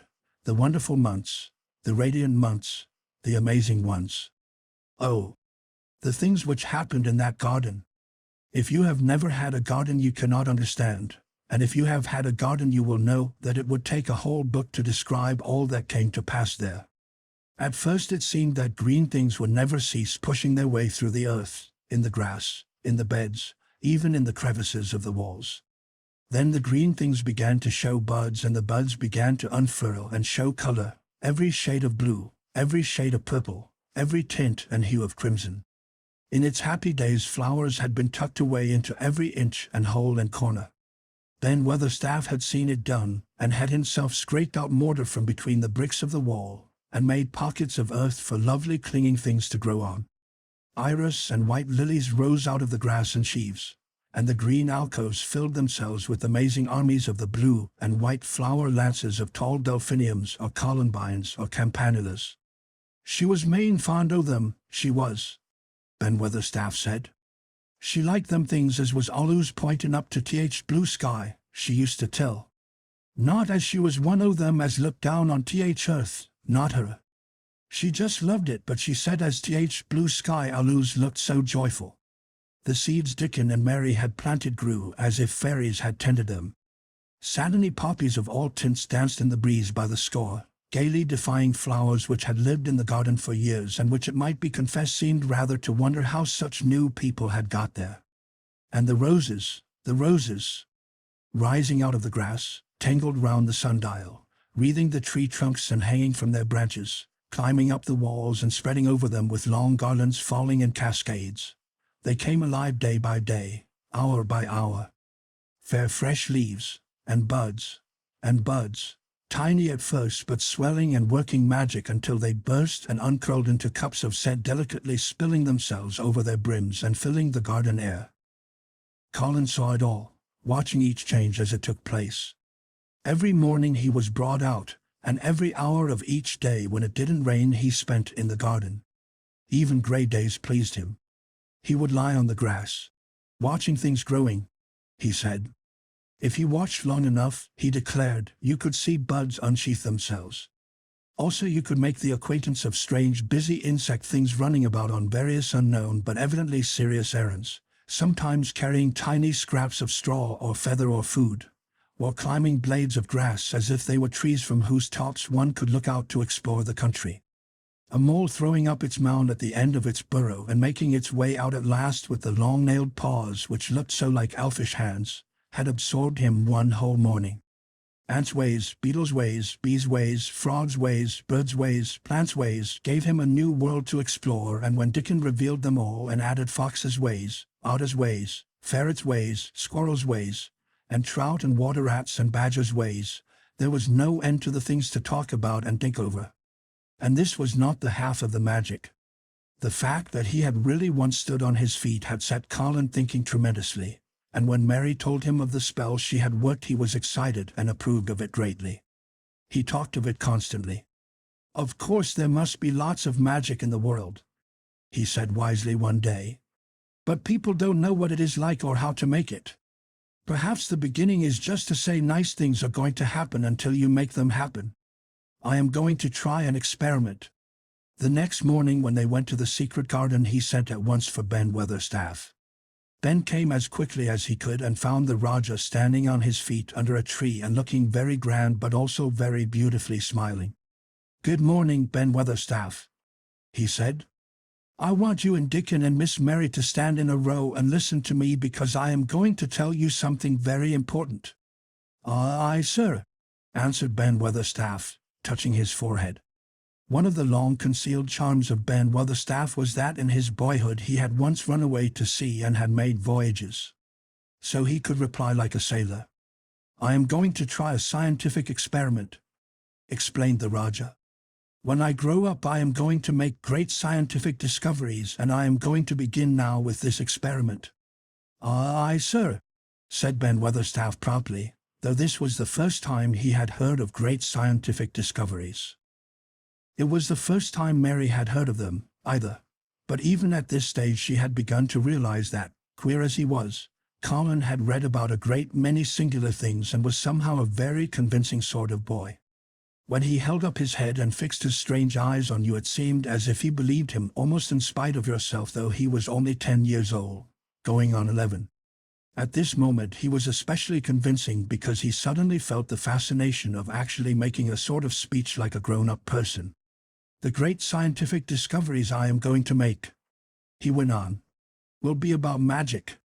Magic is a great thing and scarcely anyone knows anything about it except a few people in old books, and Mary a little, because she was born in India where there are fakirs. I believe Dickon knows some magic, but perhaps he doesn't know he knows it. He charms animals and people.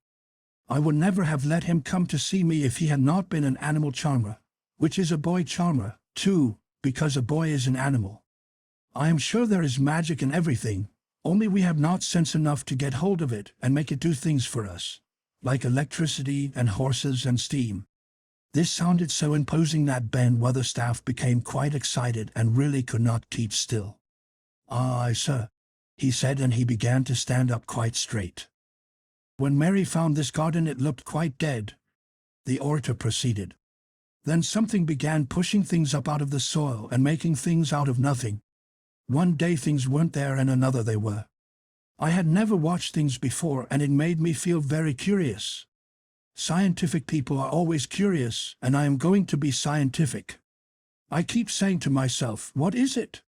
What is it? It's something. It can't be nothing. I don't know its name so I call it magic. I have never seen the sun rise but Mary and Dickon have and from what they tell me I am sure that is magic too. Something pushes it up and draws it. Sometimes since I've been in the garden I've looked up through the trees at the sky and I have had a strange feeling of being happy as if something were pushing and drawing in my chest and making me breathe fast. Magic is always pushing and drawing and making things out of nothing. Everything is made out of magic, leaves and trees, flowers and birds, badgers and foxes and squirrels and people. So it must be all around us. In this garden, in all the places. The magic in this garden has made me stand up and know I am going to live to be a man. I am going to make the scientific experiment of trying to get some and put it in myself and make it push and draw me and make me strong. I don't know how to do it, but I think that if you keep thinking about it and calling it, perhaps it will come. Perhaps that is the first baby way to get it. When I was going to try to stand that first time, Mary kept saying to herself as fast as she could, 'You can do it. You can do it,' and I did. I had to try myself at the same time, of course, but her magic helped me, and so did Dickens. Every morning and evening and as often in the daytime as I can remember I am going to say, 'Magic is in me. Magic is making me well. I am going to be as strong as Dickon, and you must all do it too. That is my experiment. Will you help, Ben Weatherstaff?' 'Aye, sir,' said Ben Weatherstaff. 'Aye. If you keep doing it every day as regularly as soldiers go through drill, we shall see what will happen and find out if the experiment succeeds. You learn things by saying them over and over and thinking about them until they stay in your mind forever, and I think it will be the same with magic. If you keep calling it to come to you and help you, it will get to be part of you and it will stay and do things. I once heard an officer in India tell my mother that there were fakirs who said words over and over thousands of times," said Mary. "I've heard Jem Fetterworth's wife say th same thing over thousands o' times, "Callan Jem a drunken brute," said Ben Weatherstaff dryly. "Summat always come o' that, sure enough. He gave her a good hidin' and went to Blue Lion and got as drunk as a lord." Colin drew his brows together and thought a few minutes. Then he cheered up. "Well," he said, "you see something did come of it. She used the wrong magic until she made him beat her. If she'd used the right magic and had said something nice, perhaps he wouldn't have got as drunk as a lord, and perhaps he might have bought her a new bonnet." Ben Weatherstaff chuckled, and there was shrewd admiration in his little old eyes. "Thou'rt a clever lad as well as a straight-legged one, Master Colin," he said. "Next time I see Bess Fettleworth I'll give her a bit of a hint o' what magic will do for her. She'd be rare and pleased if transformative experiment worked, and so you'd, Jim." Dickon had stood listening to the lecture, his round eyes shining with curious delight. Nut and Shell were on his shoulders, and he held a long-eared white rabbit in his arm and stroked it softly while it laid its ears along its back and enjoyed itself. "Do you think the experiment will work?" Colin asked him, wondering what he was thinking. He so often wondered what Dickon was thinking when he saw him looking at him, or at one of his creatures, with his happy wide smile. He smiled now, and his smile was wider than usual. He answered, "that I do. It'll work same as seeds do when sun shines on 'em. It'll work for sure. Shall us begin it now?" Colin was delighted, and so was Mary. Fired by recollections of fakirs and devotees and illustrations, Colin suggested that they should all sit cross-legged under the tree, which made a canopy. "It will be like sitting in a sort of temple," said Colin. "I'm rather tired and I want to sit down." Said Dickon. "They mustn't begin by saying thou'rt tired. They might spoil magic." Colin turned and looked at him, into his innocent round eyes. "That's true," he said slowly. "I must only think of the magic." It all seemed most majestic and mysterious when they sat down in their circle. Then Weatherstaff felt as if he had somehow been led into appearing at a prayer meeting. Ordinarily he was very fixed in being what he called "Egan prayer meetings," but this being the Rogers affair, he did not resent it, and was indeed inclined to be gratified at being called upon to assist. Mistress Mary felt solemnly enraptured. Dickon held his rabbit in his arm, and perhaps he made some charmless signal no one heard, for when he sat down, cross-legged like the rest, the crow, the fox, the squirrels and the lambs slowly drew near and made part of the circle, settling each into a place of rest as if of their own desire. "The creatures have come," said Colin gravely. "They want to help us." Colin really looked quite beautiful, Mary thought. He held his head high as if he felt like a sort of priest, and his strange eyes had a wonderful look in them. The light shone on him through the tree canopy. "Now we will begin," he said. "Shall we sway backward and forward, Mary, as if we were dervishes?" "I canna do no swayin' back'ard and frard," said Ben Weatherstaff. "I've got rheumatics." "The magic will take them away," said Colin in a high priest tone. "But we won't sway until it has done it. We will only chant." "I canna do no chanting," said Ben Weatherstaff a trifle testily. "They turned me out o' church choir only time I ever tried it." No one smiled. They were all too much in earnest. Colin's face was not even crossed by a shadow. He was thinking only of the magic. "Then I will chant," he said. And he began, looking like a strange boy spirit. "The sun is shining, the sun is shining. That is the magic. The flowers are growing, the roots are stirring. That is the magic. Being alive is the magic, being strong is the magic. The magic is in me, the magic is in me. It is in me, it is in me. It's in every one of us. It's in Ben Weatherstaff's back. Magic, magic, come and help." He said it a great many times, not 1,000 times, but quite a goodly number. Mary listened entranced. She felt as if it were at once queer and beautiful, and she wanted him to go on and on. Ben Weatherstaff began to feel soothed into a sort of dream which was quite agreeable. The humming of the bees in the blossoms mingled with the chanting voice and drowsily melted into a doze. Dickon sat cross-legged with his rabbit asleep on his arm and a hand resting on the lamb's back. Soot had pushed away a squirrel and huddled close to him on his shoulder. The grey film dropped over his eyes. At last Colin stopped. "Now I am going to walk round the garden," he announced. Ben Weatherstaff's head had just dropped forward and he lifted it with a jerk. "You have been asleep," said Colin. "Not O.T.H. sort," mumbled Ben. "Th sermon was good enow, but I'm bound to get out a 4th collection." He was not quite awake yet. "You're not in church," said Colin. "Not me," said Ben, straightening himself. "Who said I were? I heard every bit of it. You said magic was in my back. Doctor calls it rheumatics."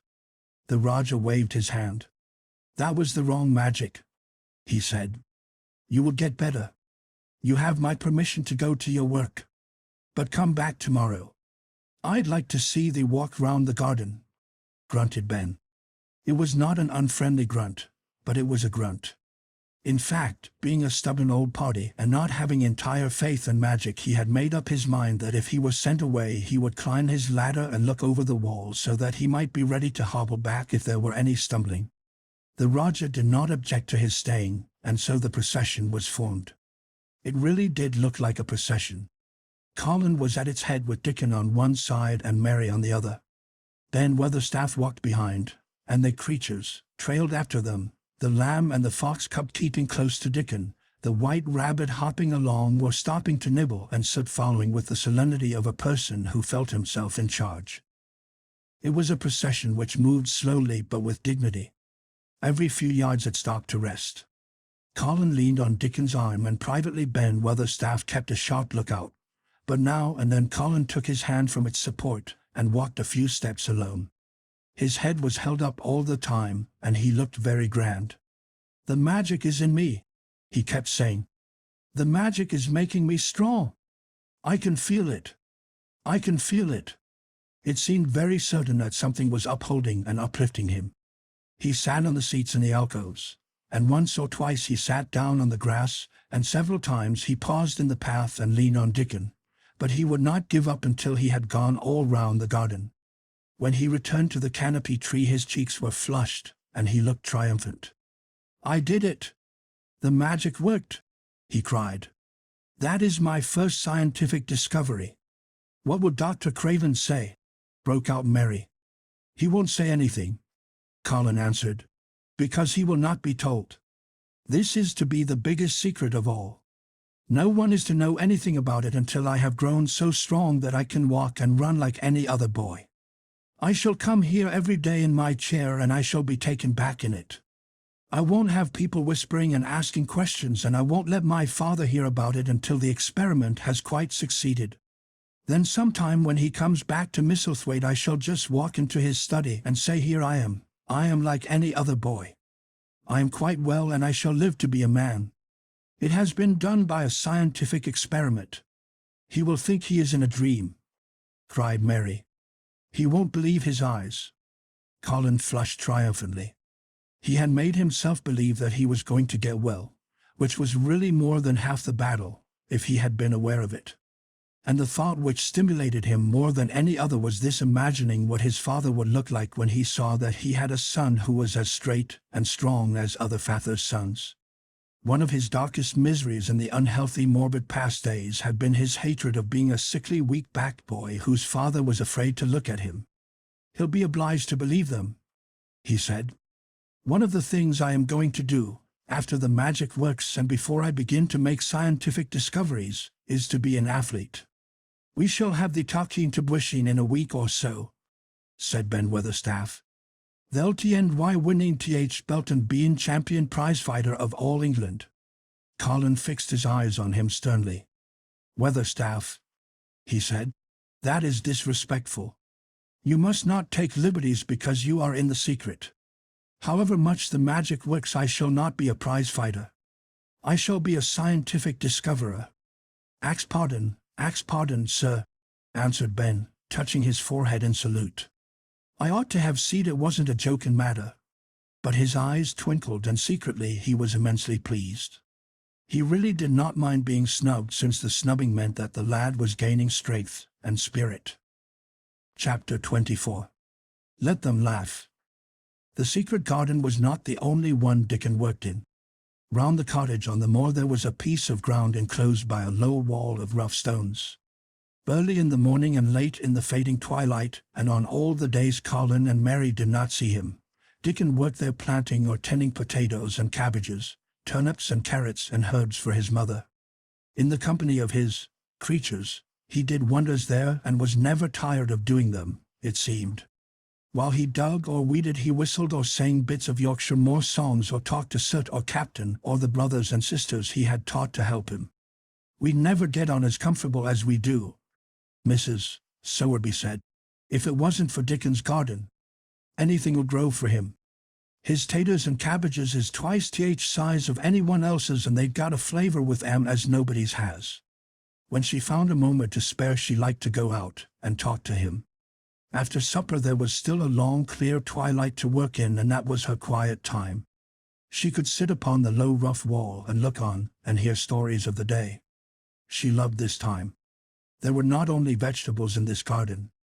Dickon had bought penny packages of flower seeds now and then, and sown bright sweet-scented things among gooseberry bushes and even cabbages, and he grew borders of mignonette and pinks and pansies and things whose seeds he could save year after year, or whose roots would bloom each spring and spread in time into fine clumps. The low wall was one of the prettiest things in Yorkshire, because he had tucked moorland foxglove and ferns and rock cress and hedgerow flowers into every crevice, until only here and there glimpses of the stones were to be seen.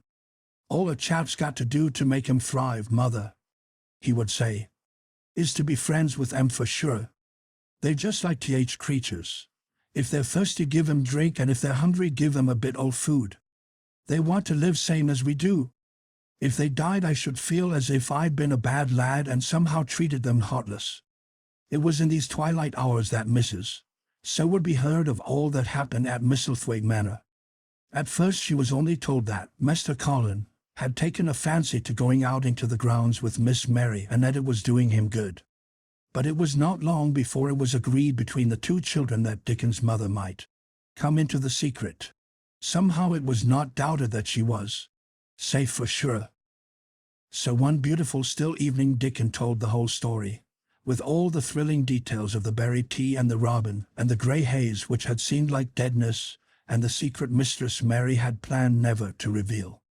The coming of Dickon and how it had been told to him, the doubt of Master Colin, and the final drama of his introduction to the hidden domain, combined with the incident of Ben Weatherstaff's angry face peering over the wall and Master Colin's sudden indignant strength, made Mrs. Sowerby's nice-looking face quite change colour several times. "My word," she said, "it was a good thing that little lass came to Manor. It's been making o' her and savin' o' him, standing on his feet, and us all thinking he was a poor half-witted lad with not a straight bone in him." She asked a great many questions, and her blue eyes were full of deep thinking. "What do they make of it at Manor, him being so well and cheerful and never complaining?" she inquired. "They don't know what to make of it," answered Dickon. "Every day as comes round his face looks different. It's filling out and doesn't look so sharp, and waxy colour is going.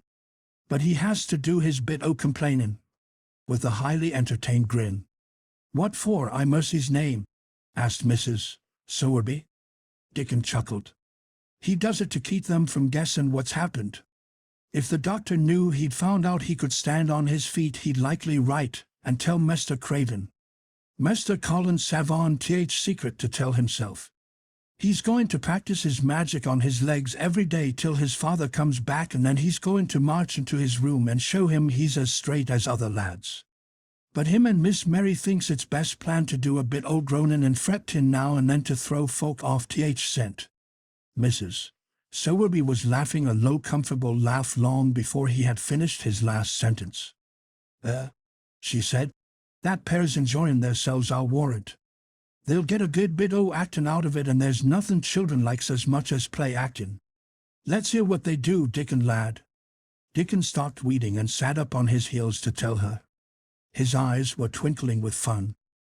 Master Colin is carried down to his chair every time he goes out, he explained.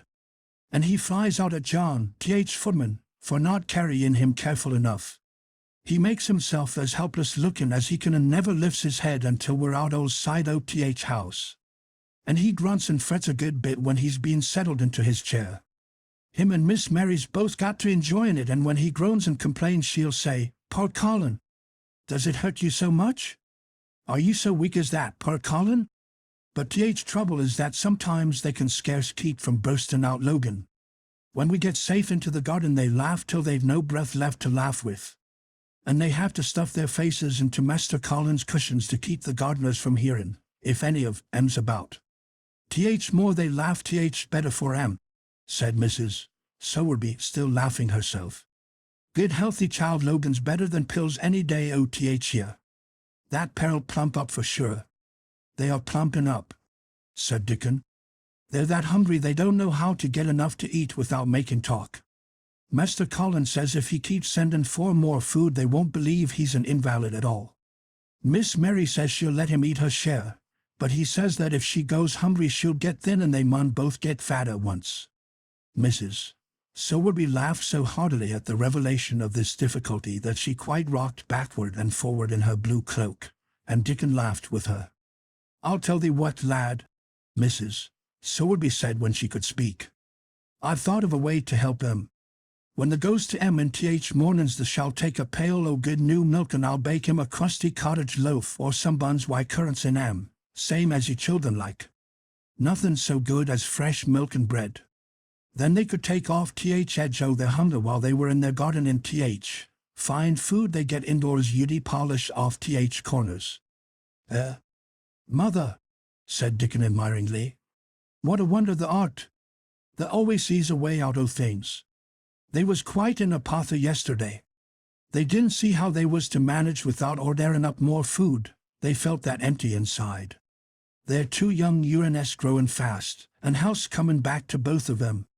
Children like that feels like young wolves and food's flesh and blood to 'em," said Mrs. Sowerby. Then she smiled Dickon's own curving smile. But they're enjoying themselves for sure," she said. She was quite right, the comfortable, wonderful mother creature, and she had never been more so than when she said their play acted would be their joy. Colin and Mary found it one of their most thrilling sources of entertainment. The idea of protecting themselves from suspicion had been unconsciously suggested to them first by the puzzled nurse, and then by Dr. Craven himself. "Your appetite is improving very much, Master Colin," the nurse had said one day. "You used to eat nothing, and so many things disagreed with you." "Nothing disagrees with me now," replied Colin, and then seeing the nurse looking at him curiously he suddenly remembered that perhaps he ought not to appear too well just yet. "At least things don't so often disagree with me. It's the fresh air." "Perhaps it is," said the nurse, still looking at him with a mystified expression. "But I must talk to Dr. Craven about it." "How she stared at you," said Mary when she went away, "as if she thought there must be something to find out." "I won't have her finding out things," said Colin. "No one must begin to find out yet." When Dr. Craven came that morning he seemed puzzled, also. He asked a number of questions, to Colin's great annoyance. "You stay out in the garden a great deal," he suggested. "Where do you go?" Colin put on his favorite air of dignified indifference to opinion. "I will not let anyone know where I go," he answered. "I go to a place I like. Everyone has orders to keep out of the way. I won't be watched and stared at. You know that. You seem to be out all day, but I do not think it has done you harm. I do not think so. The nurse says that you eat much more than you have ever done before." "Perhaps," said Colin, prompted by a sudden inspiration. "Perhaps it is an unnatural appetite." "I do not think so, as your food seems to agree with you," said Dr. Craven. "You are gaining flesh rapidly and your color is better." Perhaps I am bloated and feverish," said Colin, assuming a discouraging air of gloom. "People who are not going to live are often different." Dr. Craven shook his head. He was holding Colin's wrist, and he pushed up his sleeve and felt his arm. "You are not feverish," he said thoughtfully, "and such flesh as you have gained is healthy. If you can keep this up, my boy, we need not talk of dying. Your father will be happy to hear of this remarkable improvement." "I won't have him told," Colin broke forth fiercely. "It will only disappoint him if I get worse again, and I may get worse this very night. I might have a raging fever. I feel as if I might be beginning to have one now. I won't have letters written to my father. I won't. I won't. You are making me angry, and you know that is bad for me. I feel hot already. I hate being written about and being talked over as much as I hate being stared at." "Hush, H. My boy," Dr. Craven soothed him. "Nothing shall be written without your permission. You are too sensitive about things. You must not undo the good which has been done." He said no more about writing to Mr. Craven, and when he saw the nurse he privately warned her that such a possibility must not be mentioned to the patient. "The boy is extraordinarily better," he said. "His advance seems almost abnormal. But of course he is doing now of his own free will what we could not make him do before. Still, he excites himself very easily, and nothing must be said to irritate him." Mary and Colin were much alarmed and talked together anxiously. From this time dated their plan of play act and dot. "I may be obliged to have a tantrum," said Colin regretfully. "I don't want to have one, and I'm not miserable enough now to work myself into a big one. Perhaps I couldn't have one at all. That lump doesn't come in my throat now, and I keep thinking of nice things instead of horrible ones. But if they talk about writing to my father, I shall have to do something." He made up his mind to eat less. But unfortunately it was not possible to carry out this brilliant idea when he wakened each morning with an amazing appetite, and the table near his sofa was set with a breakfast of homemade bread and fresh butter, snow-white eggs, raspberry jam and clotted cream. Mary always breakfasted with him, and when they found themselves at the table, particularly if there were delicate slices of sizzling ham sending forth tempting odors from under a hot silver cover, they would look into each other's eyes in desperation. "I think we shall have to eat it all this morning, Mary," Colin always ended by saying. "We can send away some of the lunch and a great deal of the dinner." But they never found they could send away anything, and the highly polished condition of the empty plates returned to the pantry awakened much comment. "I do wish," Colin would say also, "I do wish the slices of ham were thicker, and one muffin each is not enough for anyone." "It's enough for a person who is going to die," answered Mary when first she heard this. "But it's not enough for a person who is going to live. I sometimes feel as if I could eat 3 when those nice fresh heather and gorse smells from the moor come pouring in at the open window." The morning that Dickon, after they had been enjoying themselves in the garden for about 2 hours, went behind a big rosebush and brought forth 2 tin pails and revealed that one was full of rich new milk with cream on the top of it, and that the other held cottage-made currant buns folded in a clean blue and white napkin, buns so carefully tucked in that they were still hot, there was a riot of surprised joyfulness. What a wonderful thing for Mrs. Sowerby to think of! What a kind, clever woman she must be! How good the buns were! And what delicious fresh milk! "Magic is in her just as it is in Dickon," said Colin. "It makes her think of ways to do things, nice things. She is a magic person. Tell her we are grateful, Dickon, extremely grateful." He was given to using rather grown-up phrases at times. He enjoyed them. He liked this so much that he improved upon it. "Tell her she has been most bounteous, and our gratitude is extreme." And then, forgetting his grandeur, he fell to and stuffed himself with buns and drank milk out of the pail in copious draughts in the manner of any hungry little boy who had been taking unusual exercise and breathing in moorland air, and whose breakfast was more than 2 hours behind him. This was the beginning of many agreeable incidents of the same kind. They actually awoke to the fact that as Mrs. Sowerby had 14 people to provide food for, she might not have enough to satisfy 2 extra appetites every day. So they asked her to let them send some of their shillings to buy things. Dickon made the stimulating discovery that in the wood in the park outside the garden where Mary had first found him piping to the wild creatures there was a deep little hollow where you could build a sort of tiny oven with stones and roast potatoes and eggs in it. Roasted eggs were a previously unknown luxury, and very hot potatoes with salt and fresh butter in them were fit for a woodland king, besides being deliciously satisfying. You could buy both potatoes and eggs and eat as many as you liked without feeling as if you were taking food out of the mouths of 14 people. Every beautiful morning the magic was worked by the mystic circle under the plum tree, which provided a canopy of thickening green leaves after its brief blossom time was ended. After the ceremony, Colin always took his walking exercise, and throughout the day he exercised his newly found power at intervals. Each day he grew stronger and could walk more steadily and cover more ground. And each day his belief in the magic grew stronger, as well it might. He tried one experiment after another, as he felt himself gaining strength, and it was Dickon who showed him the best things of all. "Yesterday," he said one morning after an absence, "I went to Thwaite for mother and near Th Blue Cow, and I see Bob Hayworth. He's the strongest chap on Th Moor. He's the champion wrestler, and he can jump higher than any other chap and throw Th hammer farther. He's gone all Th way to Scotland for Th sports some years. He's knowed me ever since I was a little un, and he's a friendly sort, and I asked him some questions. Th Gentry calls him a athlete, and I thought, oh, the Mr. Colin, and I says, how did they make the muscles stick out that way, Bob? Did they do anything extra to make thyself so strong? And he says, well, yes, lad, I did. A strong man in a show that came to Thwaite once showed me how to exercise my arms and legs and every muscle in my body.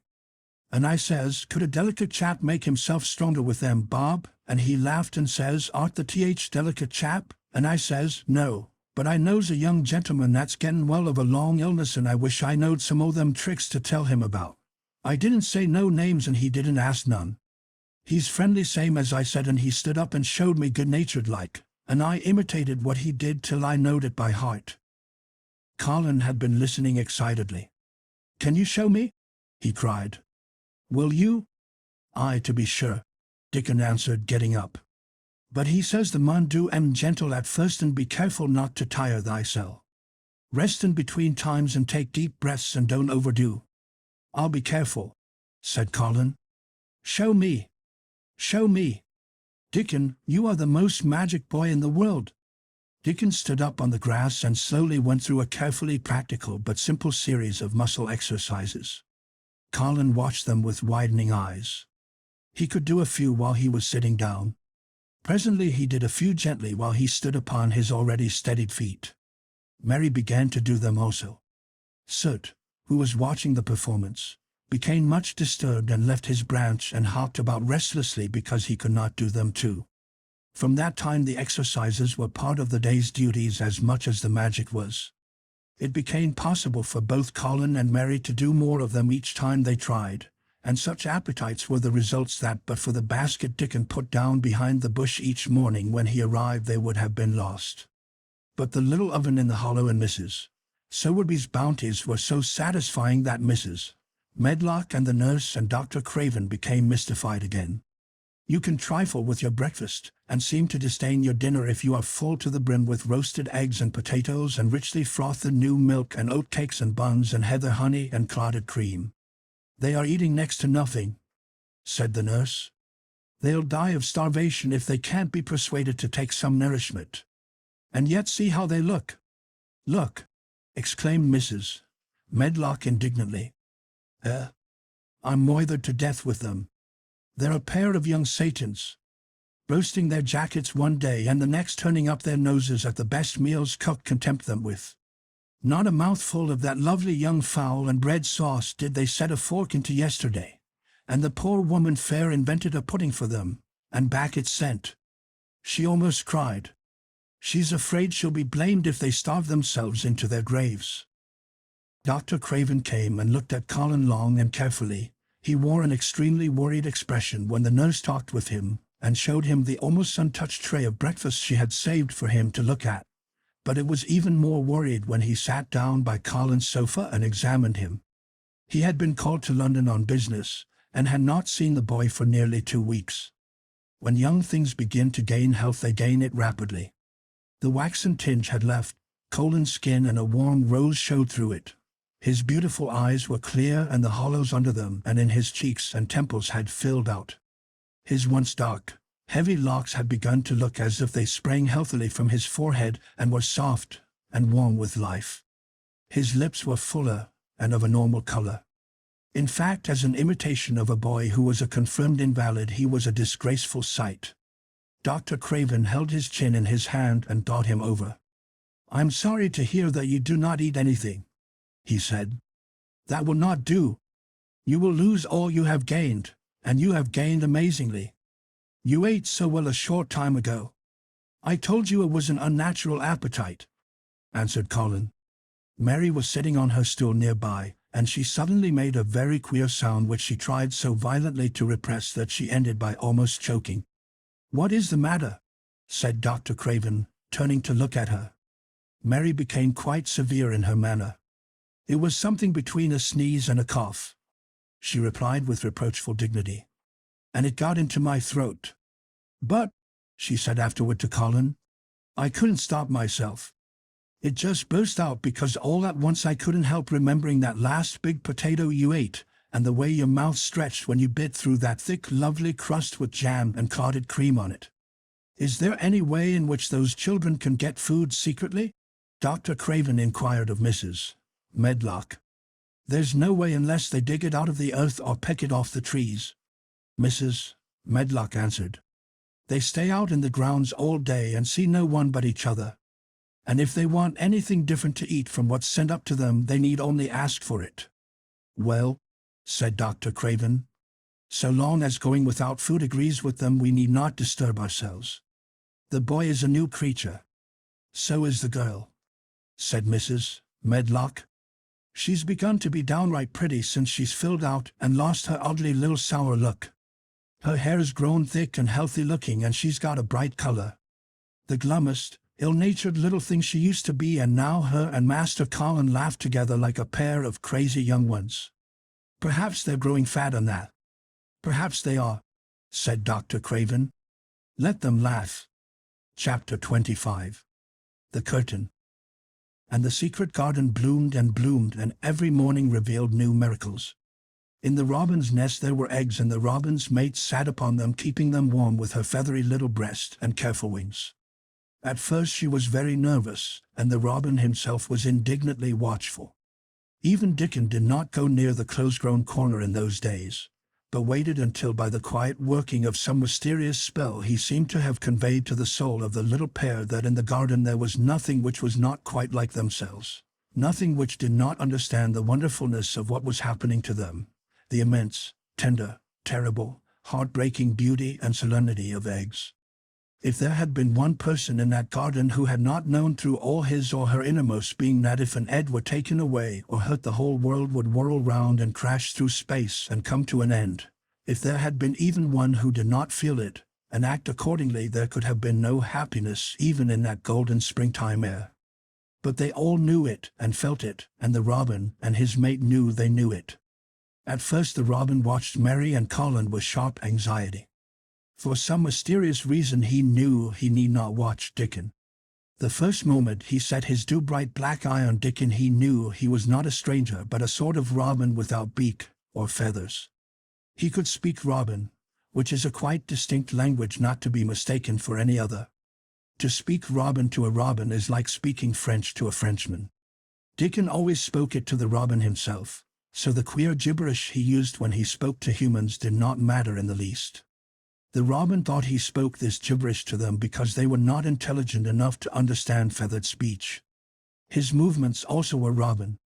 They never startled one by being sudden enough to seem dangerous or threatening. Any robin could understand Dickon, so his presence was not even disturbing. But at the outset it seemed necessary to be on guard against the other two. In the first place, the boy creature did not come into the garden on his legs. He was pushed in on a thing with wheels, and the skins of wild animals were thrown over him. That in itself was doubtful. Then when he began to stand up and move about, he did it in a queer unaccustomed way, and the others seemed to have to help him. The robin used to secrete himself in a bush and watch this anxiously, his head tilted first on one side and then on the other.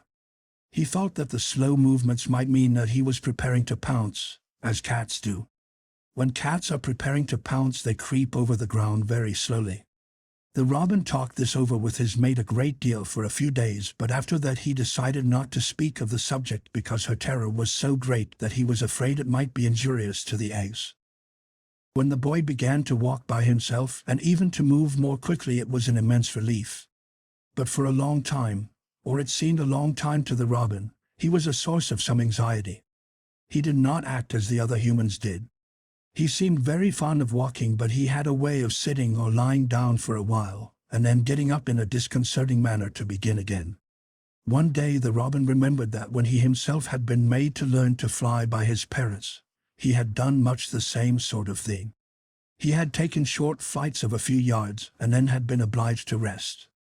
So it occurred to him that this boy was learning to fly, or rather to walk. He mentioned this to his mate, and when he told her that the eggs would probably conduct themselves in the same way after they were fledged, she was quite comforted and even became eagerly interested and derived great pleasure from watching the boy over the edge of her nest, though she always thought that the eggs would be much cleverer and learn more quickly.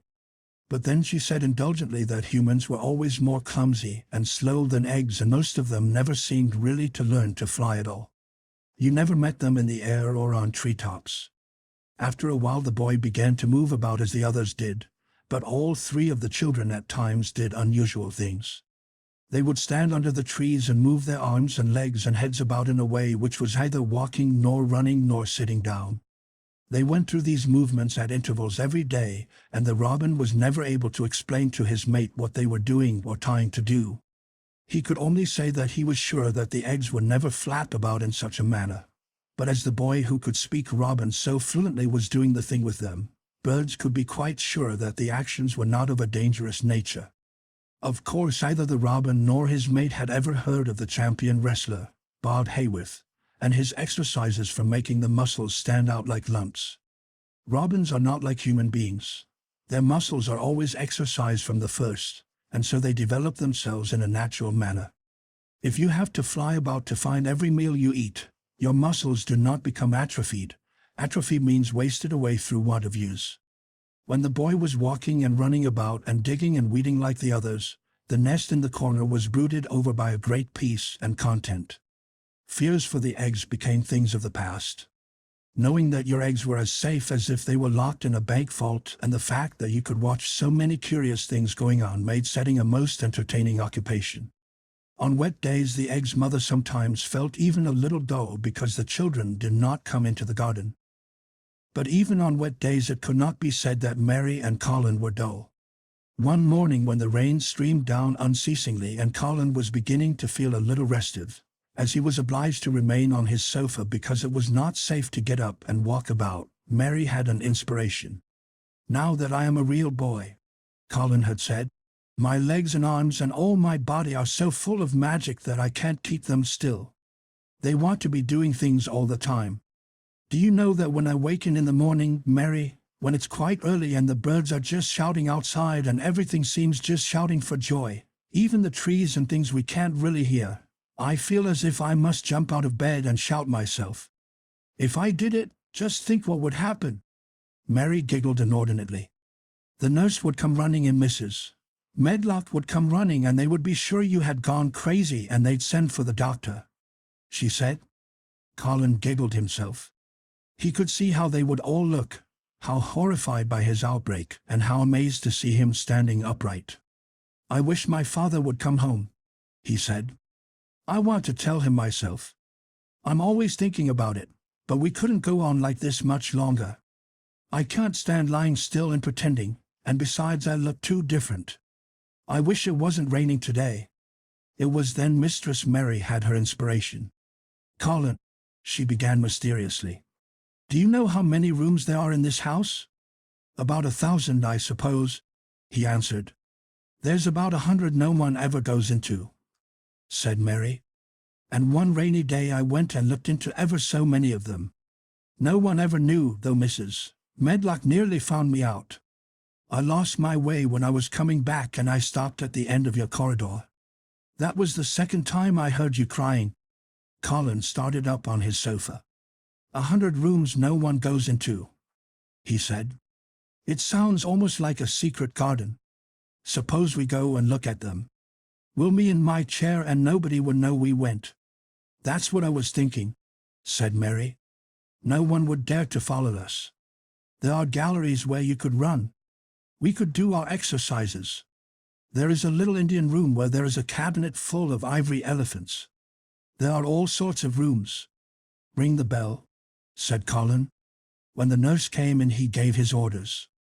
I want my chair, he said.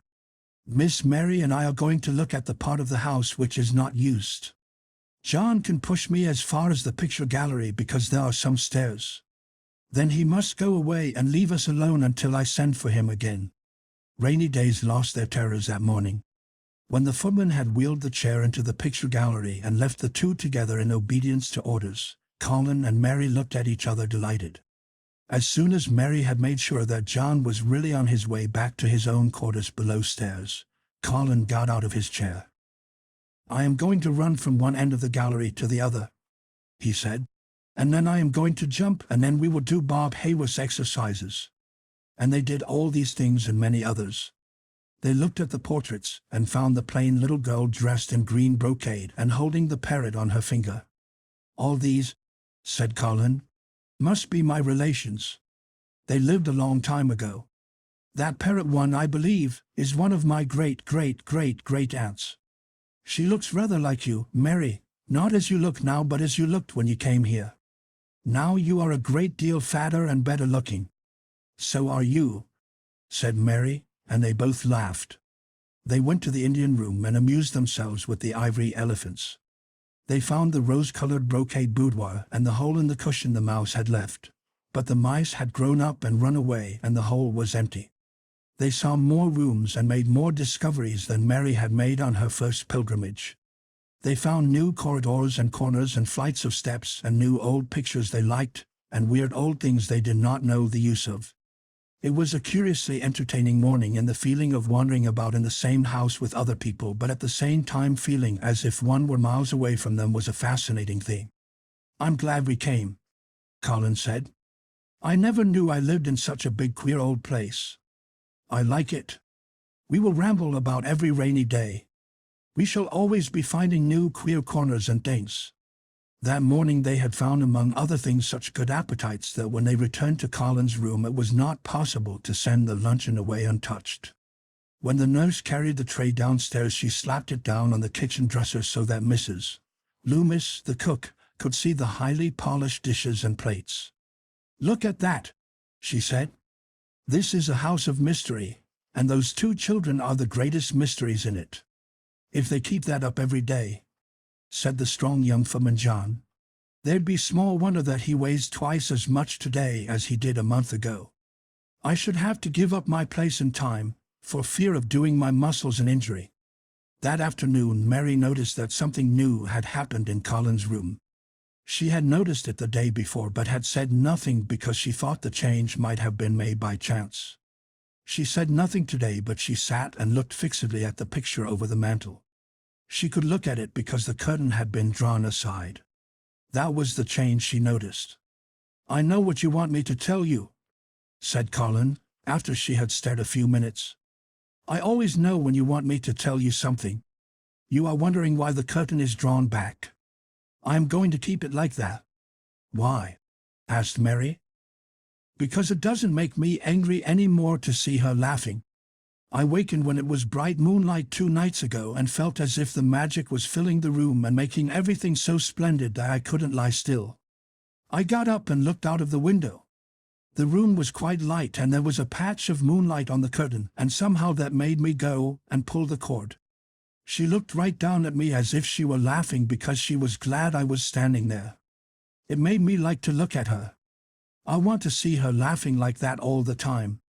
I think she must have been a sort of magic person perhaps. You are so like her now, said Mary, that sometimes I think perhaps you are her ghost made into a boy. That idea seemed to impress Colin. He thought it over and then answered her slowly.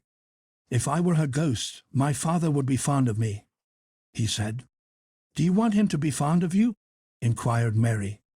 I used to hate it because he was not fond of me. If he grew fond of me, I think I should tell him about the magic. It might make him more cheerful. Chapter 26. It's Mother, Their belief in the magic was an abiding thing. After the morning's incantations, Colin sometimes gave them magic lectures. "I like to do it," he explained, "because when I grow up and make great scientific discoveries I shall be obliged to lecture about them, and so this is practice. I can only give short lectures now because I am very young, and besides Ben Weatherstaff would feel as if he were in church and he would go to sleep." "Best thing about lecturing," said Ben, "is that a chap can get up and say aught he pleases and no other chap can answer him back. I wouldn't be agin lecturing a bit missile sometimes." But when Colin held forth under his tree, old Ben fixed devouring eyes on him and kept them there. He looked him over with critical affection. It was not so much the lecture which interested him as the legs which looked straighter and stronger each day, the boyish head which held itself up so well, the once sharp chin and hollow cheeks which had filled and rounded out, and the eyes which had begun to hold the light he remembered in another pair. Sometimes when Colin felt Ben's earnest gaze meant that he was much impressed, he wondered what he was reflecting on, and once when he had seemed quite entranced he questioned him. "What are you thinking about, Ben Weatherstaff?" he asked. "I was thinking," answered Ben, "as I'd warrant there's gone up 3 or 4 pound this week. I was looking at the calves and the shoulders. I'd like to get thee on a pair o' scales. It's the magic and missus, so are these buns and milk and things," said Colin. "You see, the scientific experiment has succeeded." That morning Dickon was too late to hear the lecture. When he came he was ruddy with running and his funny face looked more twinkling than usual. As they had a good deal of weeding to do after the rains they fell to work. They always had plenty to do after a warm, deep-sinking rain. The moisture which was good for the flowers was also good for the weeds which thrust up tiny blades of grass and points of leaves which must be pulled up before their roots took too firm hold. Colin was as good at weeding as anyone in these days, and he could lecture while he was doing it. "The magic works best when you work yourself," he said this morning. "You can feel it in your bones and muscles. I am going to read books about bones and muscles, but I am going to write a book about magic. I am making it up now. I keep finding out things." It was not very long after he had said this that he laid down his trowel and stood up on his feet.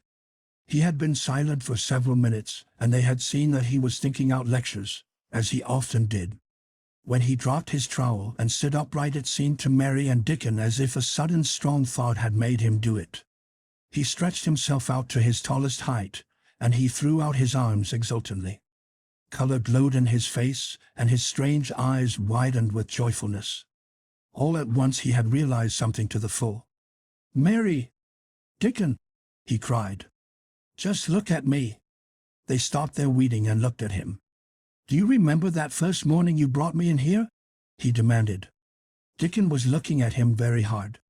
Being an animal charmer he could see more things than most people could, and many of them were things he never talked about. He saw some of them now in this boy. "Aye, that we do," he answered. Mary looked hard too, but she said nothing. "Just this minute," said Colin. "All at once I remembered it myself, when I looked at my hand digging with the trowel, and I had to stand up on my feet to see if it was real. And it is real. I'm well. "Aye, that art," said Dickon. I'm well, said Colin again, and his face went quite red all over. He had known it before in a way, he had hoped it, and felt it, and thought about it, but just at that minute something had rushed all through him, a sort of rapturous belief and realization, and it had been so strong that he could not help calling out. "I shall live forever and ever," he cried grandly. "I shall find out thousands and thousands of things.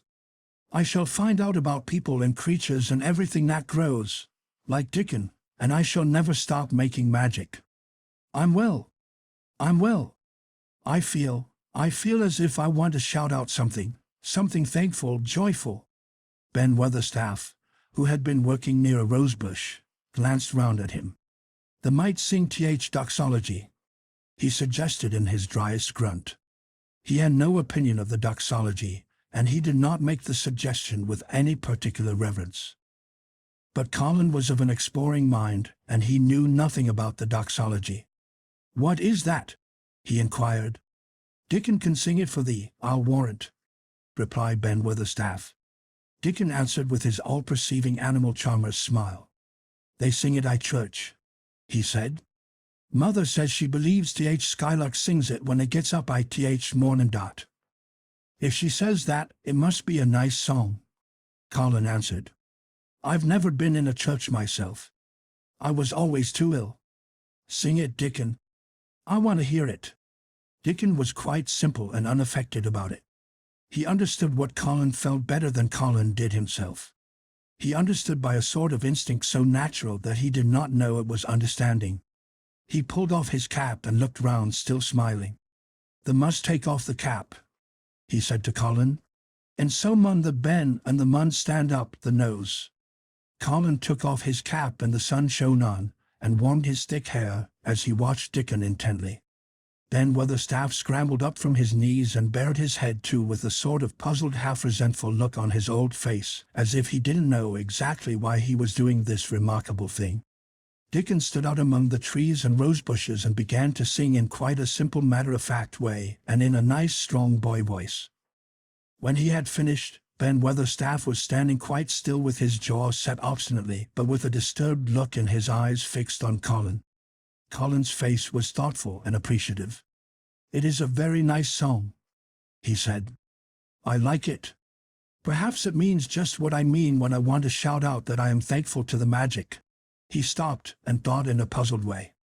"Perhaps they are both the same thing. How can we know the exact names of everything? Sing it again, Dickon. Let us try, Mary. I want to sing it too. It's my song. How does it begin? 'Praise God from whom all blessings flow.'" And they sang it again, and Mary and Colin lifted their voices as musically as they could, and Dickon swelled quite loud and beautiful. And at the second line Ben Weatherstaff raspingly cleared his throat, and at the third line he joined in with such vigor that it seemed almost savage, and when the "Amen" came to an end, Mary observed that the very same thing had happened to him which had happened when he found out that Colin was not a cripple.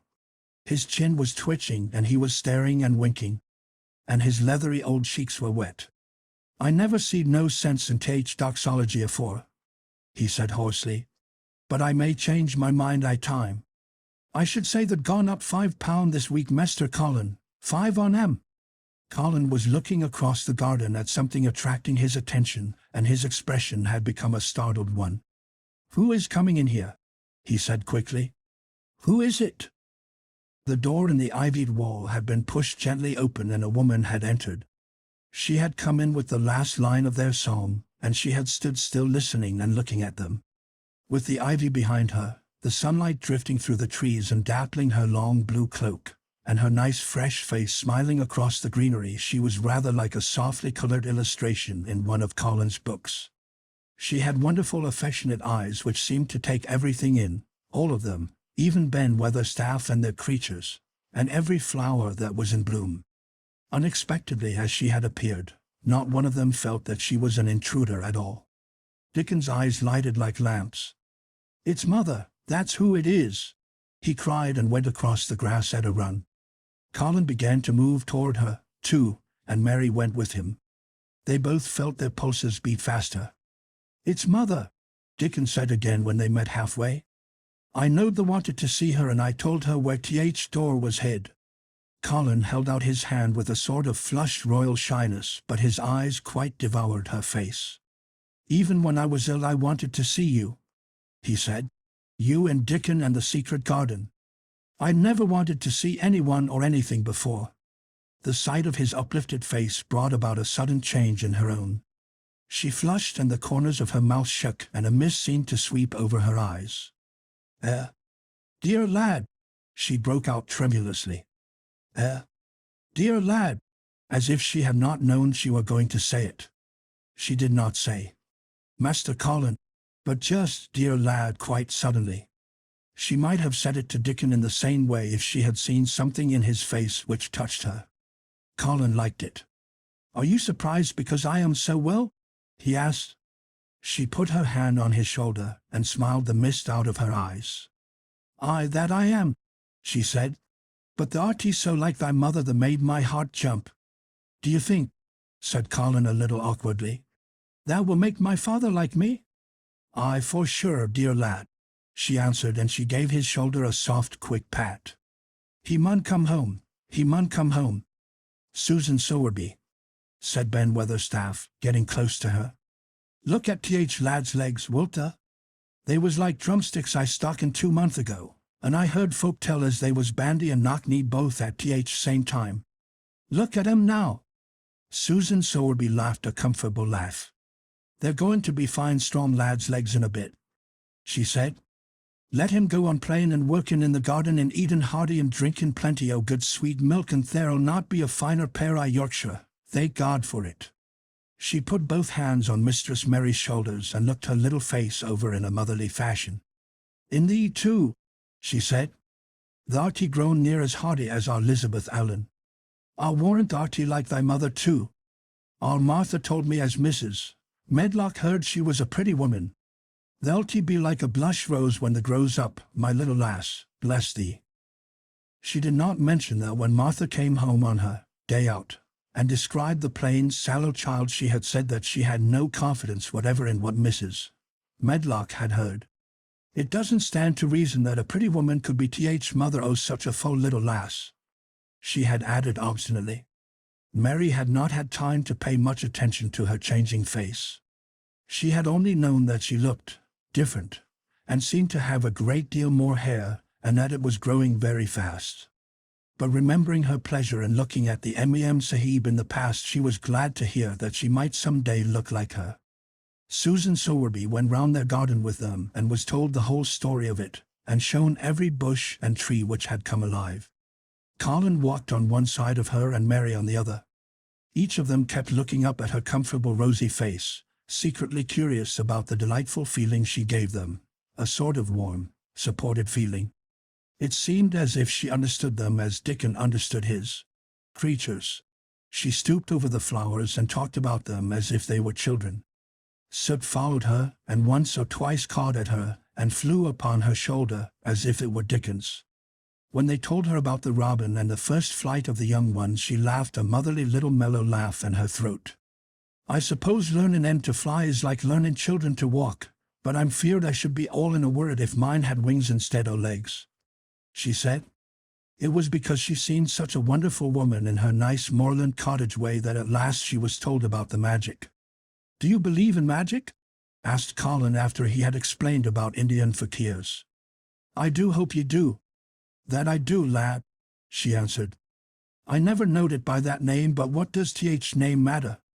I warrant they call it a different name I France and a different one I Germany. Same thing as set seeds swellin' and sun sherneen made thee a well lad, and it's good thing. It isn't like us poor fools as think it matters if us is called out of our names. Big good thing doesn't stop to wor it, bless thee. It goes on making worlds by million, worlds like us. Never they stop believin' in big good thing and knowin' worlds full of it, and call it what the likes. The word singing to it when I come into garden. I felt so joyful," said Colin, opening his beautiful strange eyes at her. "Suddenly I felt how different I was, how strong my arms and legs were, you know, and how I could dig and stand, and I jumped up and wanted to shout out something to anything that would listen. Magic listened when the sung doxology. It would ha listen to anything that sung. It was joy that mattered. Lad, what's names to joy maker?" And she gave his shoulders a quick soft pat again. She had packed a basket which held a regular feast this morning, and when the hungry hour came and Dickon brought it out from its hiding place, she sat down with them under their tree and watched them devour their food, laughing and quite gloating over their appetites. She was full of fun and made them laugh at all sorts of odd things. She told them stories in broad Yorkshire and taught them new words. She laughed as if she could not help it when they told her of the increasing difficulty there was in pretending that Colin was still a fretful invalid. "You see, we can't help laughing nearly all the time when we are together," explained Colin. "And it doesn't sound ill at all. We try to choke it back, but it will burst out, and that sounds worse than ever. There's one thing that comes into my mind so often," said Mary, "and I can scarcely ever hold in when I think of it suddenly. I keep thinking suppose Colin's face should get to look like a full moon. It isn't like one yet, but he gets a tiny bit fatter every day. And suppose some morning it should look like one. What should we do? Bless us all, I can see there has a good bit o' play acting to do," said Susan Sowerby. "But they won't have to keep it up much longer. Master Craven'll come home." "Do you think he will?" asked Colin. "Why?" Susan Sowerby chuckled softly. "I suppose that you'd nigh break thy heart if he found out before they told him in their own way," she said. "There's laid awake nights planning it. I couldn't bear anyone else to tell him," said Colin. "I think about different ways every day. I think now I just want to run into his room." "That'd be a fine start for him," said Susan Sowerby. "I'd like to see his face, lad. I would that. He mun come back, that he mun." One of the things they talked of was the visit they were to make to her cottage. They planned it all. They were to drive over the moor and lunch out of doors among the heather. They would see all the 12 children and Dickon's garden, and would not come back until they were tired. Susan Sowerby got up at last to return to the house and Mrs. Medlock. It was time for Colin to be wheeled back also. But before he got into his chair he stood quite close to Susan and fixed his eyes on her with a kind of bewildered adoration, and he suddenly caught hold of the fold of her blue cloak and held it fast. "You are just what I wanted," he said. "I wish you were my mother, as well as Dickens." All at once Susan Sowerby bent down and drew him with her warm arms close against the bosom under the blue cloak, as if he had been Dickens' brother. The quick mist swept over her eyes. Dear lad," she said, "thy own mother's in this very garden, I do believe. She couldn't keep out of it. Thy father mun come back to thee, he mun." Chapter 27. In the Garden. In each century since the beginning of the world wonderful things have been discovered. In the last century more amazing things were found out than in any century before. In this new century hundreds of things still more astounding will be brought to light. At first people refuse to believe that a strange new thing can be done, then they begin to hope it can be done, then they see it can be done, then it is done, and all the world wonders why it was not done centuries ago. One of the new things people began to find out in the last century was that thoughts, just mere thoughts, are as powerful as electric batteries, as good for one as sunlight is, or as bad for one as poison. To let a sad thought or a bad one get into your mind is as dangerous as letting a scarlet fever germ get into your body. If you let it stay there after it has got in, you may never get over it as long as you live. So long as Mistress Mary's mind was full of disagreeable thoughts about her dislikes and sour opinions of people and her determination not to be pleased by or interested in anything, she was a yellow-faced, sickly, bored and wretched child. Circumstances, however, were very kind to her, though she was not at all aware of it. They began to push her about for her own good. When her mind gradually filled itself with robins, and moorland cottages crowded with children, with queer crabbed old gardeners and common little Yorkshire housemaids, with springtime and with secret gardens coming alive day by day, and also with a moor boy and his creatures, there was no room left for the disagreeable thoughts which affected her liver and her digestion, and made her yellow and tired. So long as Colin shut himself up in his room and thought only of his fears and weakness and his detestation of people who looked at him and reflected hourly on humps and early death, he was a hysterical, half-crazy little hypochondriac who knew nothing of the sunshine and the spring, and also did not know that he could get well and could stand upon his feet if he tried to do it. When new beautiful thoughts began to push out the old hideous ones, life began to come back to him.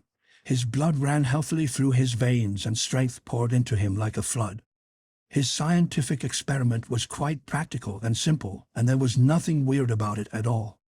Much more surprising things can happen to anyone who, when a disagreeable or discouraged thought comes into his mind, just has the sense to remember in time and push it out by putting in an agreeable, determinedly courageous one. Two things cannot be in one place. While the secret garden was coming alive and two children were coming alive with it, there was a man wandering about certain faraway beautiful places in the Norwegian fjords and the valleys and mountains of Switzerland, and he was a man who for 10 years had kept his mind filled with dark and heartbroken thinking. He had not been courageous. He had never tried to put any other thoughts in the place of the dark ones. He had wandered by blue lakes and thought them. He had lain on mountainsides with sheets of deep blue gentians blooming all about him and flower breaths filling all the air, and he had thought them. A terrible sorrow had fallen upon him when he had been happy, and he had let his soul fill itself with blackness, and had refused obstinately to allow any rift of light to pierce through. He had forgotten and deserted his home and his duties. When he traveled about, darkness so brooded over him that the sight of him was a wrong done to other people, because it was as if he poisoned the air about him with gloom. Most strangers thought he must be either half mad or a man with some hidden crime on his soul. He was a tall man with a drawn face and crooked shoulders, and the name he always entered on hotel registers was Archibald Craven, Misselthwaite Manor, Yorkshire, England. He had travelled far and wide since the day he saw Mistress Mary in his study, and told her she might have her bit of earth. He had been in the most beautiful places in Europe, though he had remained nowhere more than a few days. He had chosen the quietest and remotest spots. He had been on the tops of mountains whose heads were in the clouds, and had looked down on other mountains when the sun rose and touched them with such light as made it seem as if the world were just being born. But the light had never seemed to touch himself until one day when he realized that for the first time in 10 years a strange thing had happened. He was in a wonderful valley in the Austrian Tyrol, and he had been walking alone through such beauty as might have lifted any man's soul out of shadow. He had walked a long way, and it had not lifted his. But at last he had felt tired and had thrown himself down to rest on a carpet of moss by a stream. It was a clear little stream which ran quite merrily along on its narrow way through the luscious damp greenness. Sometimes it made a sound rather like very low laughter as it bubbled over and round stones. He saw birds come and dip their heads to drink in it, and then flick their wings and fly away. It seemed like a thing alive, and yet its tiny voice made the stillness seem deeper. The valley was very, very still. As he sat gazing into the clear running of the water, Archibald Craven gradually felt his mind and body both grow quiet as the valley itself. He wondered if he were going to sleep, but he was not. He sat and gazed at the sunlit water, and his eyes began to see things growing at its edge.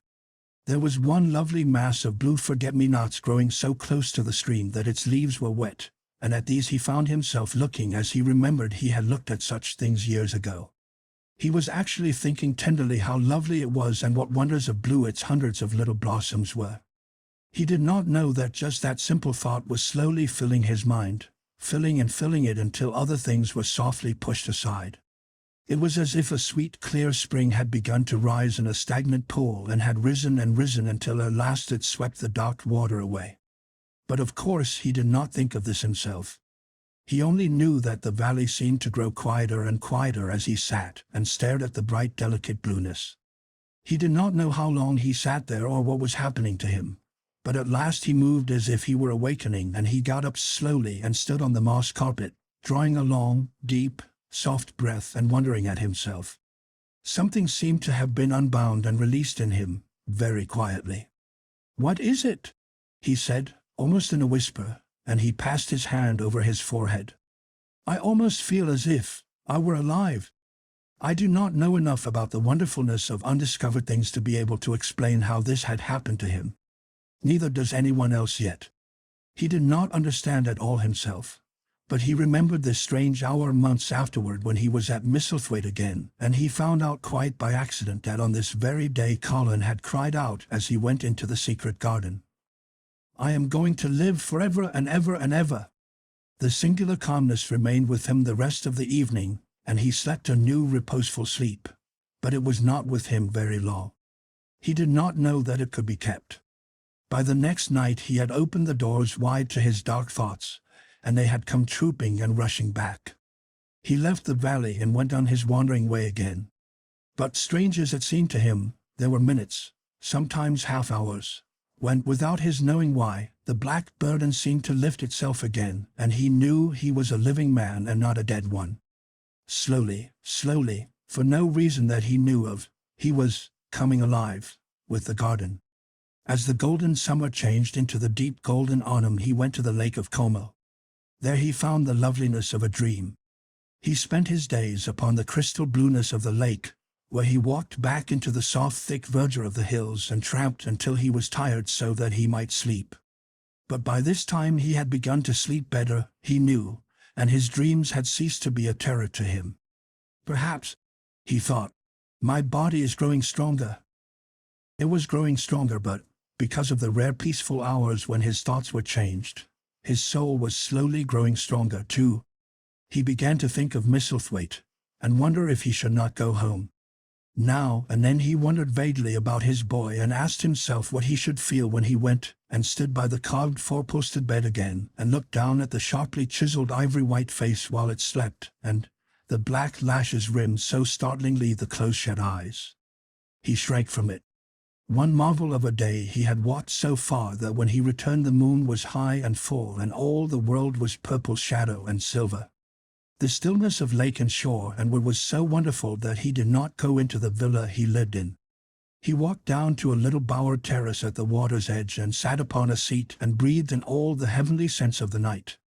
He felt the strange calmness stealing over him, and it grew deeper and deeper until he fell asleep. He did not know when he fell asleep and when he began to dream. His dream was so real that he did not feel as if he were dreaming. He remembered afterward how intensely wide awake and alert he had thought he was. He felt that as he sat and breathed in the scent of the late roses and listened to the lapping of the water at his feet, he heard a voice calling. It was sweet and clear and happy and far away. It seemed very far, but he heard it as distinctly as if it had been at his very side. "Archie! Archie! Archie!" it said, and then again, sweeter and clearer than before. "Archie! Archie!" He thought he sprang to his feet, not even startled. It was such a real voice, and it seemed so natural that he should hear it. "Lilias! Lilias!" he answered. "Lilias! Where are you?" "In the garden." It came back like a sound from a golden flute. "In the garden!" And then the dream ended. But he did not awaken. He slept soundly and sweetly all through the lovely night. When he did awake at last it was brilliant morning and a servant was standing staring at him. He was an Italian servant, and was accustomed, as all the servants of the villa were, to accepting without question any strange thing his foreign master might do. No one ever knew when he would go out or come in or where he would choose to sleep or if he would roam about the garden or lie in the boat on the lake all night. The man held a salver with some letters on it, and he waited quietly until Mr. Craven took them. When he had gone away, Mr. Craven sat a few moments holding them in his hand and looking at the lake. His strange calm was still upon him, and something more, a lightness, as if the cruel thing which had been done had not happened as he thought, as if something had changed. He was remembering the dream, the real dream. "In the garden," he said, wondering at himself. "In the garden. But the door is locked and the key is buried deep." When he glanced at the letters a few minutes later, he saw that the one lying at the top of the rest was an English letter and came from Yorkshire. It was directed in a plain woman's hand, but it was not a hand he knew. He opened it, scarcely thinking of the writer, but the first words attracted his attention at once. "Dear Sir, I am Susan Sowerby that made bold to speak to you once on the moor. It was about Miss Mary I spoke. I will make bold to speak again. Please, sir, I would come home if I was you. I think you would be glad to come, and, if you will excuse me, sir, I think your lady would ask you to come if she was here. Your obedient servant, Susan Sowerby." Mr. Craven read the letter twice before he put it back in its envelope. He kept thinking about the dream. "I will go back to Misselthwaite," he said. "Yes, I'll go at once." And he went through the garden to the villa and ordered Pitcher to prepare for his return to England. In a few days he was in Yorkshire again, and on his long railroad journey he found himself thinking of his boy as he had never thought in all the 10 years past. During those years he had only wished to forget him. Now, though he did not intend to think about him, memories of him constantly drifted into his mind. He remembered the black days when he had raved like a madman because the child was alive and the mother was dead. He had refused to see it, and when he had gone to look at it at last, it had been such a weak, wretched thing that everyone had been sure it would die in a few days. But to the surprise of those who took care of it, the days passed, and it lived, and then everyone believed it would be a deformed and crippled creature. He had not meant to be a bad father, but he had not felt like a father at all. He had supplied doctors and nurses and luxuries, but he had shrunk from the mere thought of the boy and had buried himself in his own misery. The first time after a year's absence he returned to Misselthwaite, and the small miserable-looking thing languidly and indifferently lifted to his face the great grey eyes with black lashes round them, so like and yet so horribly unlike the happy eyes he had adored. He could not bear the sight of them and turned away pale as death. After that he scarcely ever saw him except when he was asleep, and all he knew of him was that he was a confirmed invalid, with a vicious, hysterical, half-insane temper. He could only be kept from furies dangerous to himself by being given his own way in every detail. All this was not an uplifting thing to recall, but as the train whirled him through mountain passes and golden plains, the man who was coming alive began to think in a new way, and he thought long and steadily and deeply. "Perhaps I have been all wrong for 10 years, he said to himself. 10 years is a long time. It may be too late to do anything, quite too late. What have I been thinking of?" Of course this was the wrong magic, to begin by saying, "Too late." Even Colin could have told him that. But he knew nothing of magic, either black or white. This he had yet to learn. He wondered if Susan Sowerby had taken courage and written to him only because the motherly creature had realized that the boy was much worse, was fatally ill. If he had not been under the spell of the curious calmness which had taken possession of him, he would have been more wretched than ever. But the calm had brought a sort of courage and hope with it. Instead of giving way to thoughts of the worst, he actually found he was trying to believe in better things. "Could it be possible that she sees that I may be able to do him good and control him?" he thought. "I will go and see her on my way to Misselthwaite." But when on his way across the moor he stopped the carriage at the cottage, 7 or 8 children who were playing about gathered in a group and bobbing 7 or 8 friendly and polite curtsies told him that their mother had gone to the other side of the moor early in the morning to help a woman who had a new baby. Our Dickon, they volunteered, was over at the manor working in one of the gardens where he went several days each week. Mr. Craven looked over the collection of sturdy little bodies and round red-cheeked faces, each one grinning in its own particular way, and he awoke to the fact that they were a healthy, likable lot. He smiled at their friendly grins and took a golden sovereign from his pocket and gave it to our Elizabeth Ellen, who was the oldest. "If you divide that into 8 parts, there will be half a crown for each of you," he said. Then amid grins and chuckles and bobbing of curtsies he drove away, leaving ecstasy and nudging elbows and little jumps of joy behind. The drive across the wonderfulness of the moor was a soothing thing. Why did it seem to give him a sense of homecoming which he had been sure he could never feel again, that sense of the beauty of land and sky and purple bloom of distance, and a warming of the heart at drawing nearer to the great old house which had held those of his blood for 600 years. How he had driven away from it the last time, shuddering to think of its closed rooms and the boy lying in the 4-posted bed with the brocaded hangings. Was it possible that perhaps he might find him changed a little for the better, and that he might overcome his shrinking from him? How real that dream had been! How wonderful and clear the voice which called back to him. "In the garden, in the garden! I will try to find the key," he said. "I will try to open the door. I must, though I don't know why." When he arrived at the manor, the servants who received him with the usual ceremony noticed that he looked better, and that he did not go to the remote rooms where he usually lived attended by Pitcher. He went into the library and sent for Mrs. Medlock. She came to him somewhat excited and curious and flustered. "How is Master Colin, Medlock?" he inquired. "Well, sir," Mrs. Medlock answered. He's different, in a manner of speaking." "Worse?" he suggested. Mrs. Medlock really was flushed.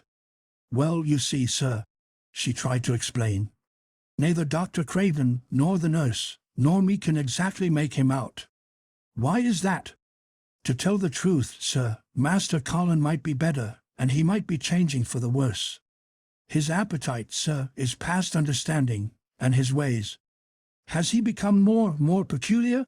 her master asked, knitting his brows anxiously. That's it, sir. He's growing very peculiar, when you compare him with what he used to be. He used to eat nothing and then suddenly he began to eat something enormous. And then he stopped again all at once and the meals were sent back just as they used to be. You never knew, sir, perhaps, that out of doors he never would let himself be taken. The things we've gone through to get him to go out in his chair would leave a body trembling like a leaf. He'd throw himself into such a state that Dr. Craven said he couldn't be responsible for forcing him. Well, sir, just without warning, not long after one of his worst tantrums he suddenly insisted on being taken out every day by Miss Mary and Susan Sowerby's boy Dickon that could push his chair. He took a fancy to both Miss Mary and Dickon brought his tame animals, and if you'll credit it, sir, out of doors he will stay from morning until night. How does he look? Was the next question. If he took his food natural, sir, you'd think he was putting on flesh, but we're afraid it may be a sort of bloat. He laughs sometimes in a queer way when he's alone with Miss Mary. He never used to laugh at all. Dr. Craven is coming to see you at once, if you'll allow him. He never was as puzzled in his life. Where is Master Colin now? Mr. Craven asked. In the garden, sir. He's always in the garden, though not a human creature is allowed to go near for fear they'll look at him. Mr. Craven scarcely heard her last words. In the garden, he said, and after he had sent Mrs. Medlock away he stood and repeated it again and again. In the garden. He had to make an effort to bring himself back to the place he was standing in, and when he felt he was on earth again he turned and went out of the room. He took his way, as Mary had done, through the door in the shrubbery and among the laurels and the fountain beds. The fountain was playing now and was encircled by beds of brilliant autumn flowers. He crossed the lawn and turned into the long walk by the ivied walls. He did not walk quickly, but slowly, and his eyes were on the path. He felt as if he were being drawn back to the place he had so long forsaken, and he did not know why. As he drew near to it his step became still more slow. He knew where the door was even though the ivy hung thick over it, but he did not know exactly where it lay, that buried key. So he stopped and stood still, looking about him, and almost the moment after he had paused he started and listened, asking himself if he were walking in a dream. The ivy hung thick over the door, the key was buried under the shrubs. No human being had passed that portal for 10 lonely years, and yet inside the garden there were sounds. They were the sounds of running, scuffling feet seeming to chase round and round under the trees. They were strange sounds of lowered, suppressed voices, exclamations and smothered joyous cries. It seemed actually like the laughter of young things, the uncontrollable laughter of children who were trying not to be heard but who in a moment or so, as their excitement mounted, would burst forth. What in heaven's name was he dreaming of? What in heaven's name did he hear? Was he losing his reason and thinking he heard things which were not for human ears? Was it that the far clear voice had meant? And then the moment came, the uncontrollable moment when the sounds forgot to hush themselves. The feet ran faster and faster. They were nearing the garden door. There was quick, strong young breathing in a wild outbreak of laughing shouts which could not be contained, and the door in the wall was flung wide open, the sheet of ivy swinging back, and a boy burst through it at full speed and, without seeing the outsider, dashed almost into his arms. Mr. Craven had extended them just in time to save him from falling as a result of his unseeing dash against him. And when he held him away to look at him in amazement at his being there he truly gasped for breath. He was a tall boy and a handsome one. He was glowing with life and his running had sent splendid color leaping to his face. He threw the thick hair back from his forehead and lifted a pair of strange gray eyes, eyes full of boyish laughter and rimmed with black lashes like a fringe. It was the eyes which made Mr. Craven gasp for breath. "Who, what? Who?" he stammered. This was not what Colin had expected. This was not what he had planned. He had never thought of such a meeting. And yet to come dashing out, winning a race, perhaps it was even better. He drew himself up to his very tallest. Mary, who had been running with him and had dashed through the door too, believed that he managed to make himself look taller than he had ever looked before, inches taller. "Father," he said, "I'm Colin. You can't believe it. I scarcely can myself. I'm Colin. Like Mrs. Medlock, he did not understand what his father meant when he said hurriedly, "In the garden! In the garden!" "Yes," hurried on Colin. "It was the garden that did it, and Mary and Dickon and the creatures, and the magic. No one knows. We kept it to tell you when you came. I can beat Mary in a race. I'm going to be an athlete." He said it all so like a healthy boy, his face flushed, his words tumbling over each other in his eagerness, that Mr. Craven's soul shook with unbelieving joy. Colin put out his hand and laid it on his father's arm. "Aren't you glad, father?" he ended. "Aren't you glad? I'm going to live forever and ever and ever." Mr. Craven put his hands on both the boy's shoulders and held him still. He knew he dared not even try to speak for a moment. "Take me into the garden, my boy," he said at last, "and tell me all about it." And so they led him in. The place was a wilderness of autumn gold and purple and violet blue and flaming scarlet, and on every side were sheaves of late lilies standing together, lilies which were white and ruby. He remembered well when the first of them had been planted that just at this season of the year their late glories should reveal themselves. Late roses climbed and hung and clustered, and the sunshine deepening the hue of the yellowing trees made one feel that one stood in an embowered temple of gold. The newcomer stood silent just as the children had done when they came into its grayness. He looked round and round. "I thought it would be dead," he said. "Mary thought so at first," said Colin. "But it came alive." Then they sat down under their tree, all but Colin, who wanted to stand while he told the story. It was the strangest thing he had ever heard, Archibald Craven thought, as it was poured forth in headlong boy fashion. Mystery and magic and wild creatures, the weird midnight meeting, the coming of the spring, the passion of insulted pride which had dragged the young Rajah to his feet to defy old Ben Weatherstaff to his face. The odd companionship, the play-acting, the great secret so carefully kept. The listener laughed until tears came into his eyes, and sometimes tears came into his eyes when he was not laughing. The athlete, the lecturer, the scientific discoverer was a laughable, lovable, healthy young human thing. "Now," he said at the end of the story, "it need not be a secret any more. I dare say it will frighten them nearly into fits when they see me, but I am never going to get into the chair again. I shall walk back with you, father, to the house." Ben Weatherstaff's duties rarely took him away from the gardens, but on this occasion he made an excuse to carry some vegetables to the kitchen, and being invited into the servants' hall by Mrs. Medlock to drink a glass of beer, he was on the spot, as he had hoped to be, when the most dramatic event Misselthwaite Manor had seen during the present generation actually took place.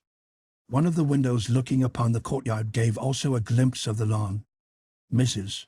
Medlock, knowing Ben had come from the gardens, hoped that he might have caught sight of his master, and even by chance of his meeting with Master Colin. "Did you see either of them, Weatherstaff?" she asked. Ben took his beer mug from his mouth and wiped his lips with the back of his hand. "Aye, that I did," he answered with a shrewdly significant air. "Both of them?" suggested Mrs. Medlock. "Both of them," returned Ben Weatherstaff. "Thank ye kindly, ma'am, I could sup up another mug of it." "Together?" said Mrs.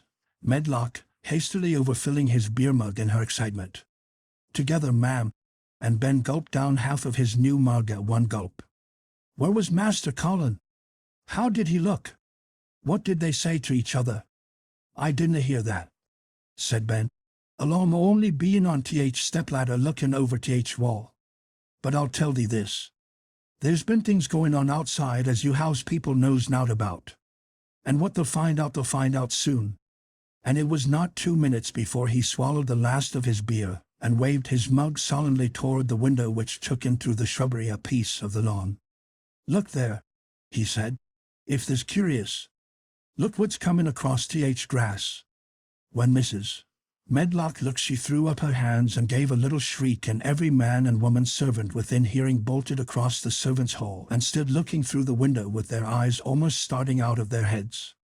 Across the lawn came the master of Misselthwaite, and he looked as many of them had never seen him. and by his side with his head up in the air and his eyes full of laughter walked as strongly and steadily as any boy in Yorkshire, Master Colin. The end.